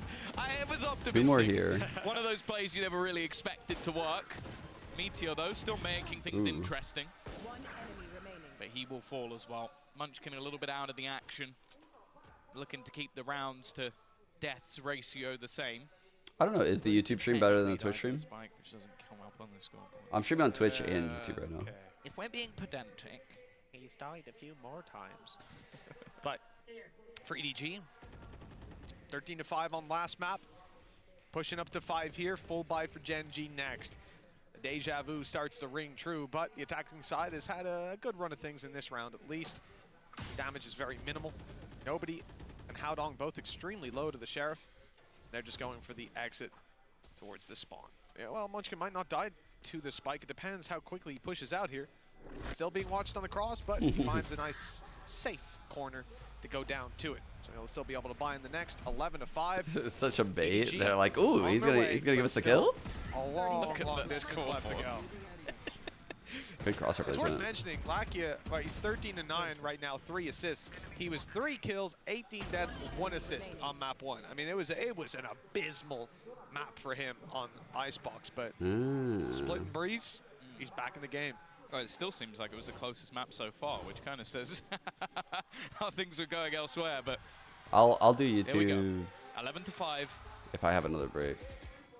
EDG if it just goes to 12, then. The gap, and that's one hell of a way to kick off the buy round. I said there's always a way. If this man starts gaining confidence, well, it doesn't get any better than that. If they put up more rounds in that first half. 2 kills. Gen.G left to rely Dude. on a very scattered hold. Look at the minimap. You can see those defenders are going to have big performances when the push comes down. And it looks like EDG want to shove into the A site. This is Texture's opportunity. The drone could clear him. All timing on a peak. Has dash still. It's about to go up and the push to come through. Texture, no good dash. knife. He's being silenced, Sick suppressed, util. but he still fires back. What the 23 fuck? HP though. And the players are quickly circling him, encircling him, I should say. And finally taking him down. Munchkin and Karen to do it all. Nice Very shot good by util Karen. from EDG There's an though. opportunity. If he can buy some time, the flank will catch another off guard. And now it's winnable again. Gen.G has suddenly found legs in the round. But a snake Ooh, bite the again offang. leads to Munchkin's death. Karen has to clutch this alone.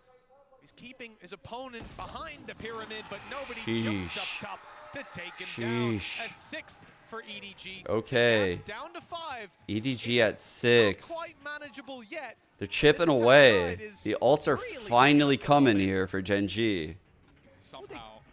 They got max loss bonus now. I don't know So it's like buys for days. They throwing the op off the map. They did. They threw it right off the map. I guess because Concon has the Blade Storm, he's going to use that for what could be a much quicker round. Dude, it's getting weird. It's getting weird. Explosive. Blade Storm available on the other side as well. But yeah, I guess maybe the surprise factor of that operator now being gone. It's not like they don't have the finances for it. Okay. Droning through halls. Kind of showing some fake pressure, but the cam is there holding it. They know they have to break it. They have to break this shit. I feel like that operator could have had some value. Yeah. They're going to remove the cam with a shock dart. Chichu now looks to reclaim that control, something that was given up earlier in the round, and it looks like they might be about to use. EDG absorbs all the pushes at the start. Sledgehammer. Information going to be found though. Already clearing out A main, and I don't know if he's going to get Wow, they far can go enough. back Might be into able to this spot some of actually. the players in mid. That would be huge. He Ooh, has. saw the Sova He's last seen second. they're still passively waiting. Will TP back to the site, but it means that they're not going to pull any early rotations just yet. In fact, though, EDG are going to use that. So they just absorbed the push. Literally, it's as if Cage up that on ult Chichu never as well. happened. He's making his way around mid for the lurk. The rest of the players need to break through the B site. Viper No utility trips. to block them on the retake, but the fight is taken instead. Munchkin blinded up completely, but Crossfire. Concon can't get it done with Karen on the side. Karen. 3 kills quickly found, and even the Oh my Blade God. Storm frag on the flanker. Easy peasy for Gen.G. Karen. They had a real handle on this round from Wow. the get-go, and 12-6. One more needed for Gen.G. 6 chances. Dude, they just held a crossfire on that jet. I'm amazed by what we've seen in these last 2 maps. That was scary. Gen.G squad. I'm surprised there's no KO flash right there. Play a one-map scrim before their next series, but they are just I would, if this was online, I'd say it's 5 different players, Tom. I feel like the KO flash need to be deeper for the jet instead of close to come through the orb. Like that, they always seem to lose one, except for an overtime victory for a 2-0 versus DRX. Like over the cloud burst for the jet. But that's also just something to talk about. The teams they're going through. It's not like they've had an easy route. You can't sit there and go, oh, you know, they beat one of the weaker Oh, it went teams in their over her region. head? They beat DRX, Oh, they what a beat dog flash then. PaperX, they've beaten Loud. These are teams I that heard have on all underhand one, I think. been within top 4 at international events. Now they look to beat the China #1, a team again who's been in the playoffs before, and this time... Dude, Karen plays that smoke really well, actually. He did that versus Loud, even though they weren't 2 successful in the kills away game. from creating history for their organization within Valorant. Oh my god. Like it is done and The dusted. flash. Gen.G That was Smoggy's flash. through to the playoffs. For Lakia, it is a return to greatness. GG, Wow. dude. What a resurgence. Honestly, that series was kind of bedge, guys. Like, that was the most bedge series of the entire event. It was a 2-1. Like, what the fuck was that series? It was a weird series. 3 kills, 18 deaths, and 1 assist to start it out. And he certainly woke up. That was bedge. Second and third map, but there's nothing Bedge. that you could do to You know what I mean. Bedge. take this away from Gen.G as a squad. This team looks scared, Bedge. threatening, and they're able to come back from these huge deficits. Put me to sleep. from a rough map 1 to I'm gonna go to dominant bed. map 2 and 3. EDG played well, but not well enough today. Yeah, I think it's been a fantastic showing, a great start from them, and unfortunately... It's just me talking in emotes, adding GE on the The end. real story here is with Gen.G. You've got returning heroes, teams that have been here before, players that have stepped in this team after maybe having underwhelmed... Can't blame it. But we can talk shit and whine. Damn. Kong had insane stats. 63 kills. He has double Chi-Chu's kills. Almost double Hadong's kills. That's crazy. Meteor, though. I was not familiar with your game. He popped off on split. This double duelist performance, especially this pistol from Texture, holy fuck, man. The Stinger Force right here, I think, that kicked everything off. I want to say the 1v1 from Lakia here. So it's like the Stinger Force, 1v1 from Lakia, boom. Like the rest was all history. God, from like this moment, how many rounds did they lose? 2? I guess they lost a streak. That kind of ruined everything. Holy shit, they leveled up hard though. That's crazy. They looked asleep before that. But Meteor was thriving, and then I said you've got that supporting cast. It truly is a roster that looks complete at this stage, and honestly, if you're heading into the playoffs, I don't want to face up against this team, because even on this was one of their worst maps, and they just dominated. Tom, what did we say? What did absolutely everybody say when we saw the veto come through? I heard whispers all throughout the stadium. Why the hell do they keep letting Breeze through? Yeah. Facts. You know what? I don't think that anyone's going to be asking that moving forward. Jen was right. This is clearly a map. We got to get props to this, man. We got to get props. Check it. From 3 and 18. Fucking 56 ACS, 41 damage a round. To coming up huge in this second map for them, to then coming up big again on Breeze. That we saw that fucking blind ult, dude. That shit was insane. What a turnaround from Lakia. Chat was like having his head in map 1. Without that map 1, he's definitely not down here. It's not the end. They're still going to be coming back, but either way, we're going to be heading off now to an interview down with Texture. Texture. Ooh.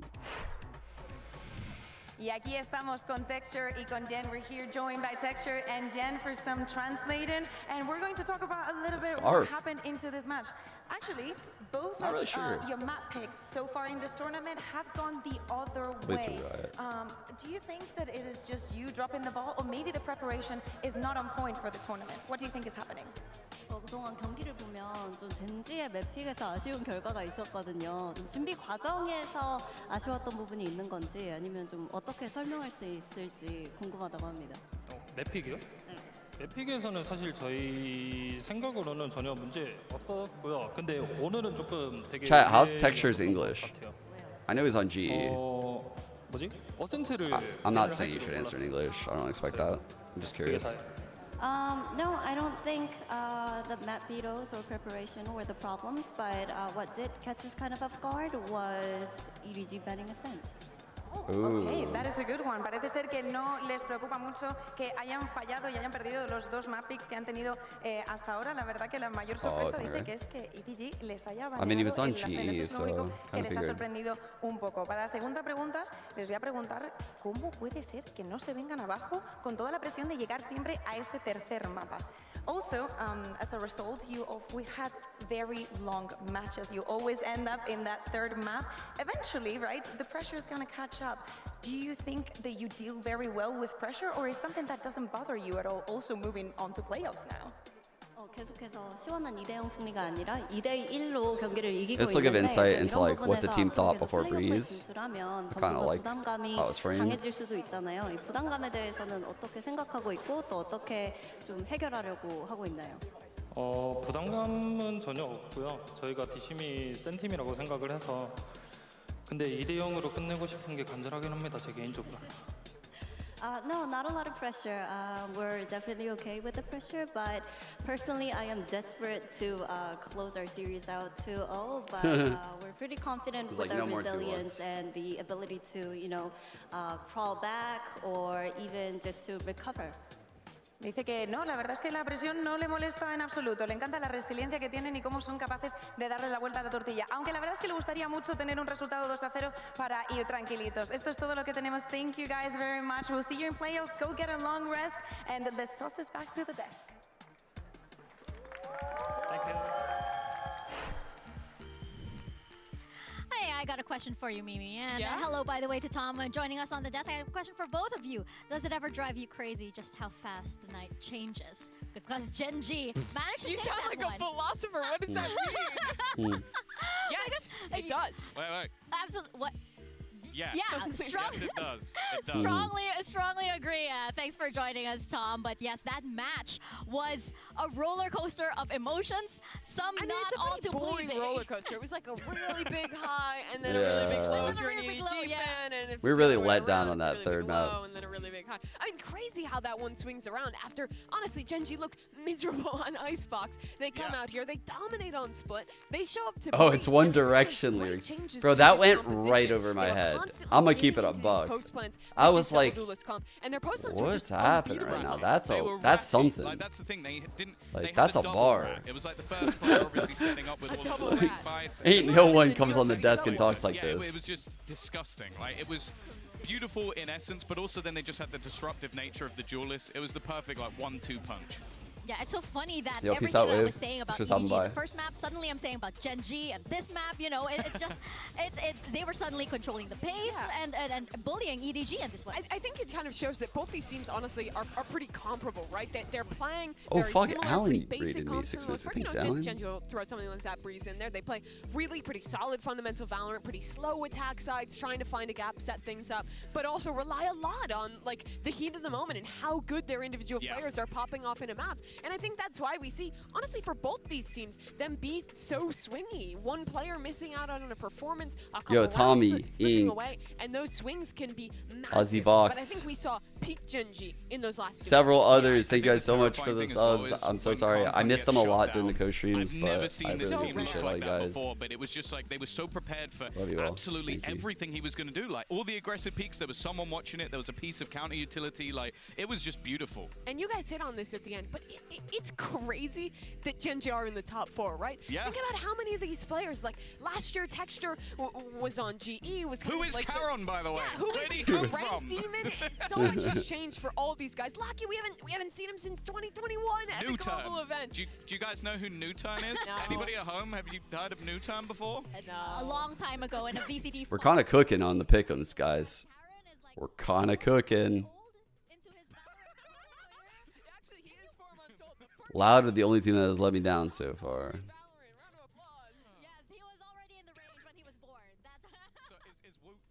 I feel like I got a decent read on these teams right now. Let's see. Wait, leaderboard. Who the fuck's chilling at 30? Oh, Eliza got it wrong? No. We still have some perfect scores though up in here. Holy fuck. Why do we have 30 fucking something % of people with high points in our group? Bro. Our group is big brain as all fuck. What is this? Look at the disparity. There's literally like 10% in the Gen Pop. Oh, we are so far right on the IQ bell curve. It's insane.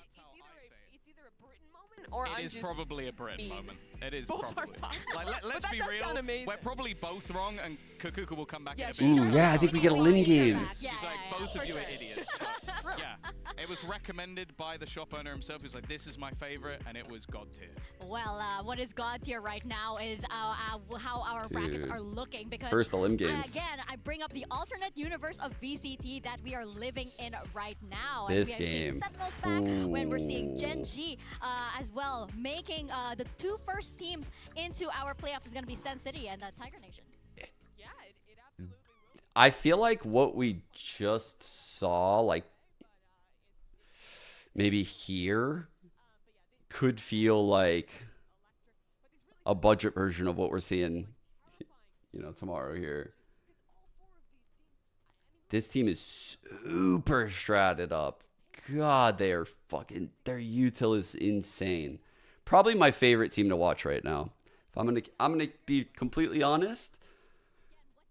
Even though I'm rooting for Americas, I think Mini Boo might be my favorite player to watch. And I haven't even watched that many games yet, but I feel pretty confident saying it. What's been your favorite moment so far? He's super fun. And why is it Forsaken? Gotta add that last part. It's a rigged question, but it's a question nonetheless. It's a good one. Yeah, You I could like be it. like a test writer. I like What, it. so there's only No, one no more answer, today, if no they more get it today. wrong, Yeah. They're foolish. Let's see who gets And it. honestly, like, let's give fucking props that there's no more today. I think Riot have actually knocked it out of the park with this, how this is like, we got 2, 2, 2, 2. We're never doing like the 3 best of 3s in a day where it feels like shit. It's just constant, nice, 2, 2, best of 5, best of 5. It's like, oh, yes, yes, we did it. We did it. We got Swiss into a double limb bracket. How have we done it?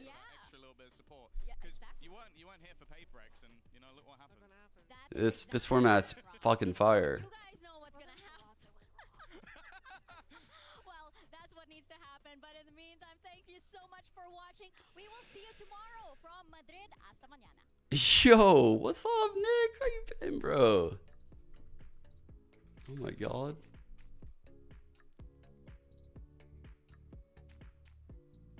what a weird end. What a weird end. The biggest matches of Masters Madrid is coming right up. Sentinels versus Karmine Corp. But this is probably one of the matches that people were expecting the most. And not only the people, also the players.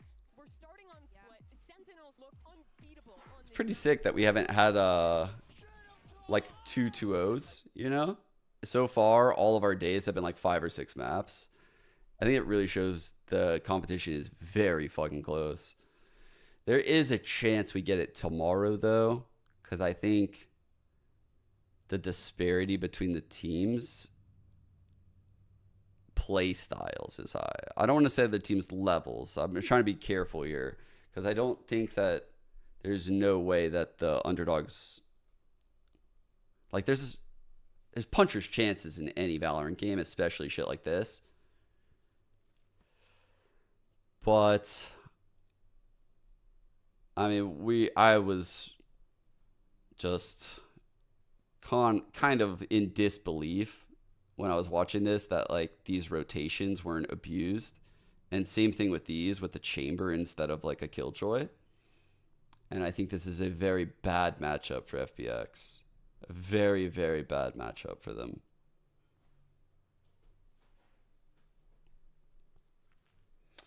But man, life is fucking crazy. And that could mean multiple things, really, depending on how you're feeling about it. Let's see. Oh, shit. Melly's streaming. Are they doing live draw tomorrow? It seems like they're doing live draws. I mean, the live draws appear slightly sketchy, but still live draw nonetheless. All right. I don't know why we've opted for the random fucking boxes, the bomb site boxes, instead of fucking picking out of a fucking hat or something. Seemed weird, but I enjoyed it nonetheless. All right. Sending everyone to Melange. Argoat. What is Mel's Discord? What is it a mushroom?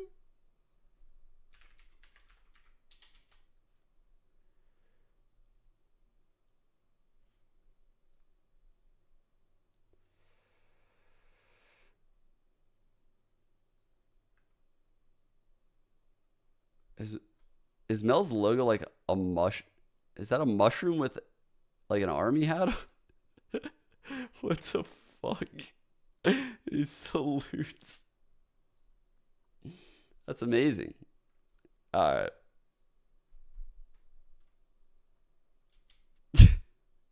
Anyway, I'm sending you guys over to Mel. Everyone, I'll see everyone tomorrow. Have a good Saturday. Stay safe out there. Thank you guys for tuning in. Thanks for all the subs. Love you. See you. Bye. Bye. Bye. Bye. Bye. Bye. Bye.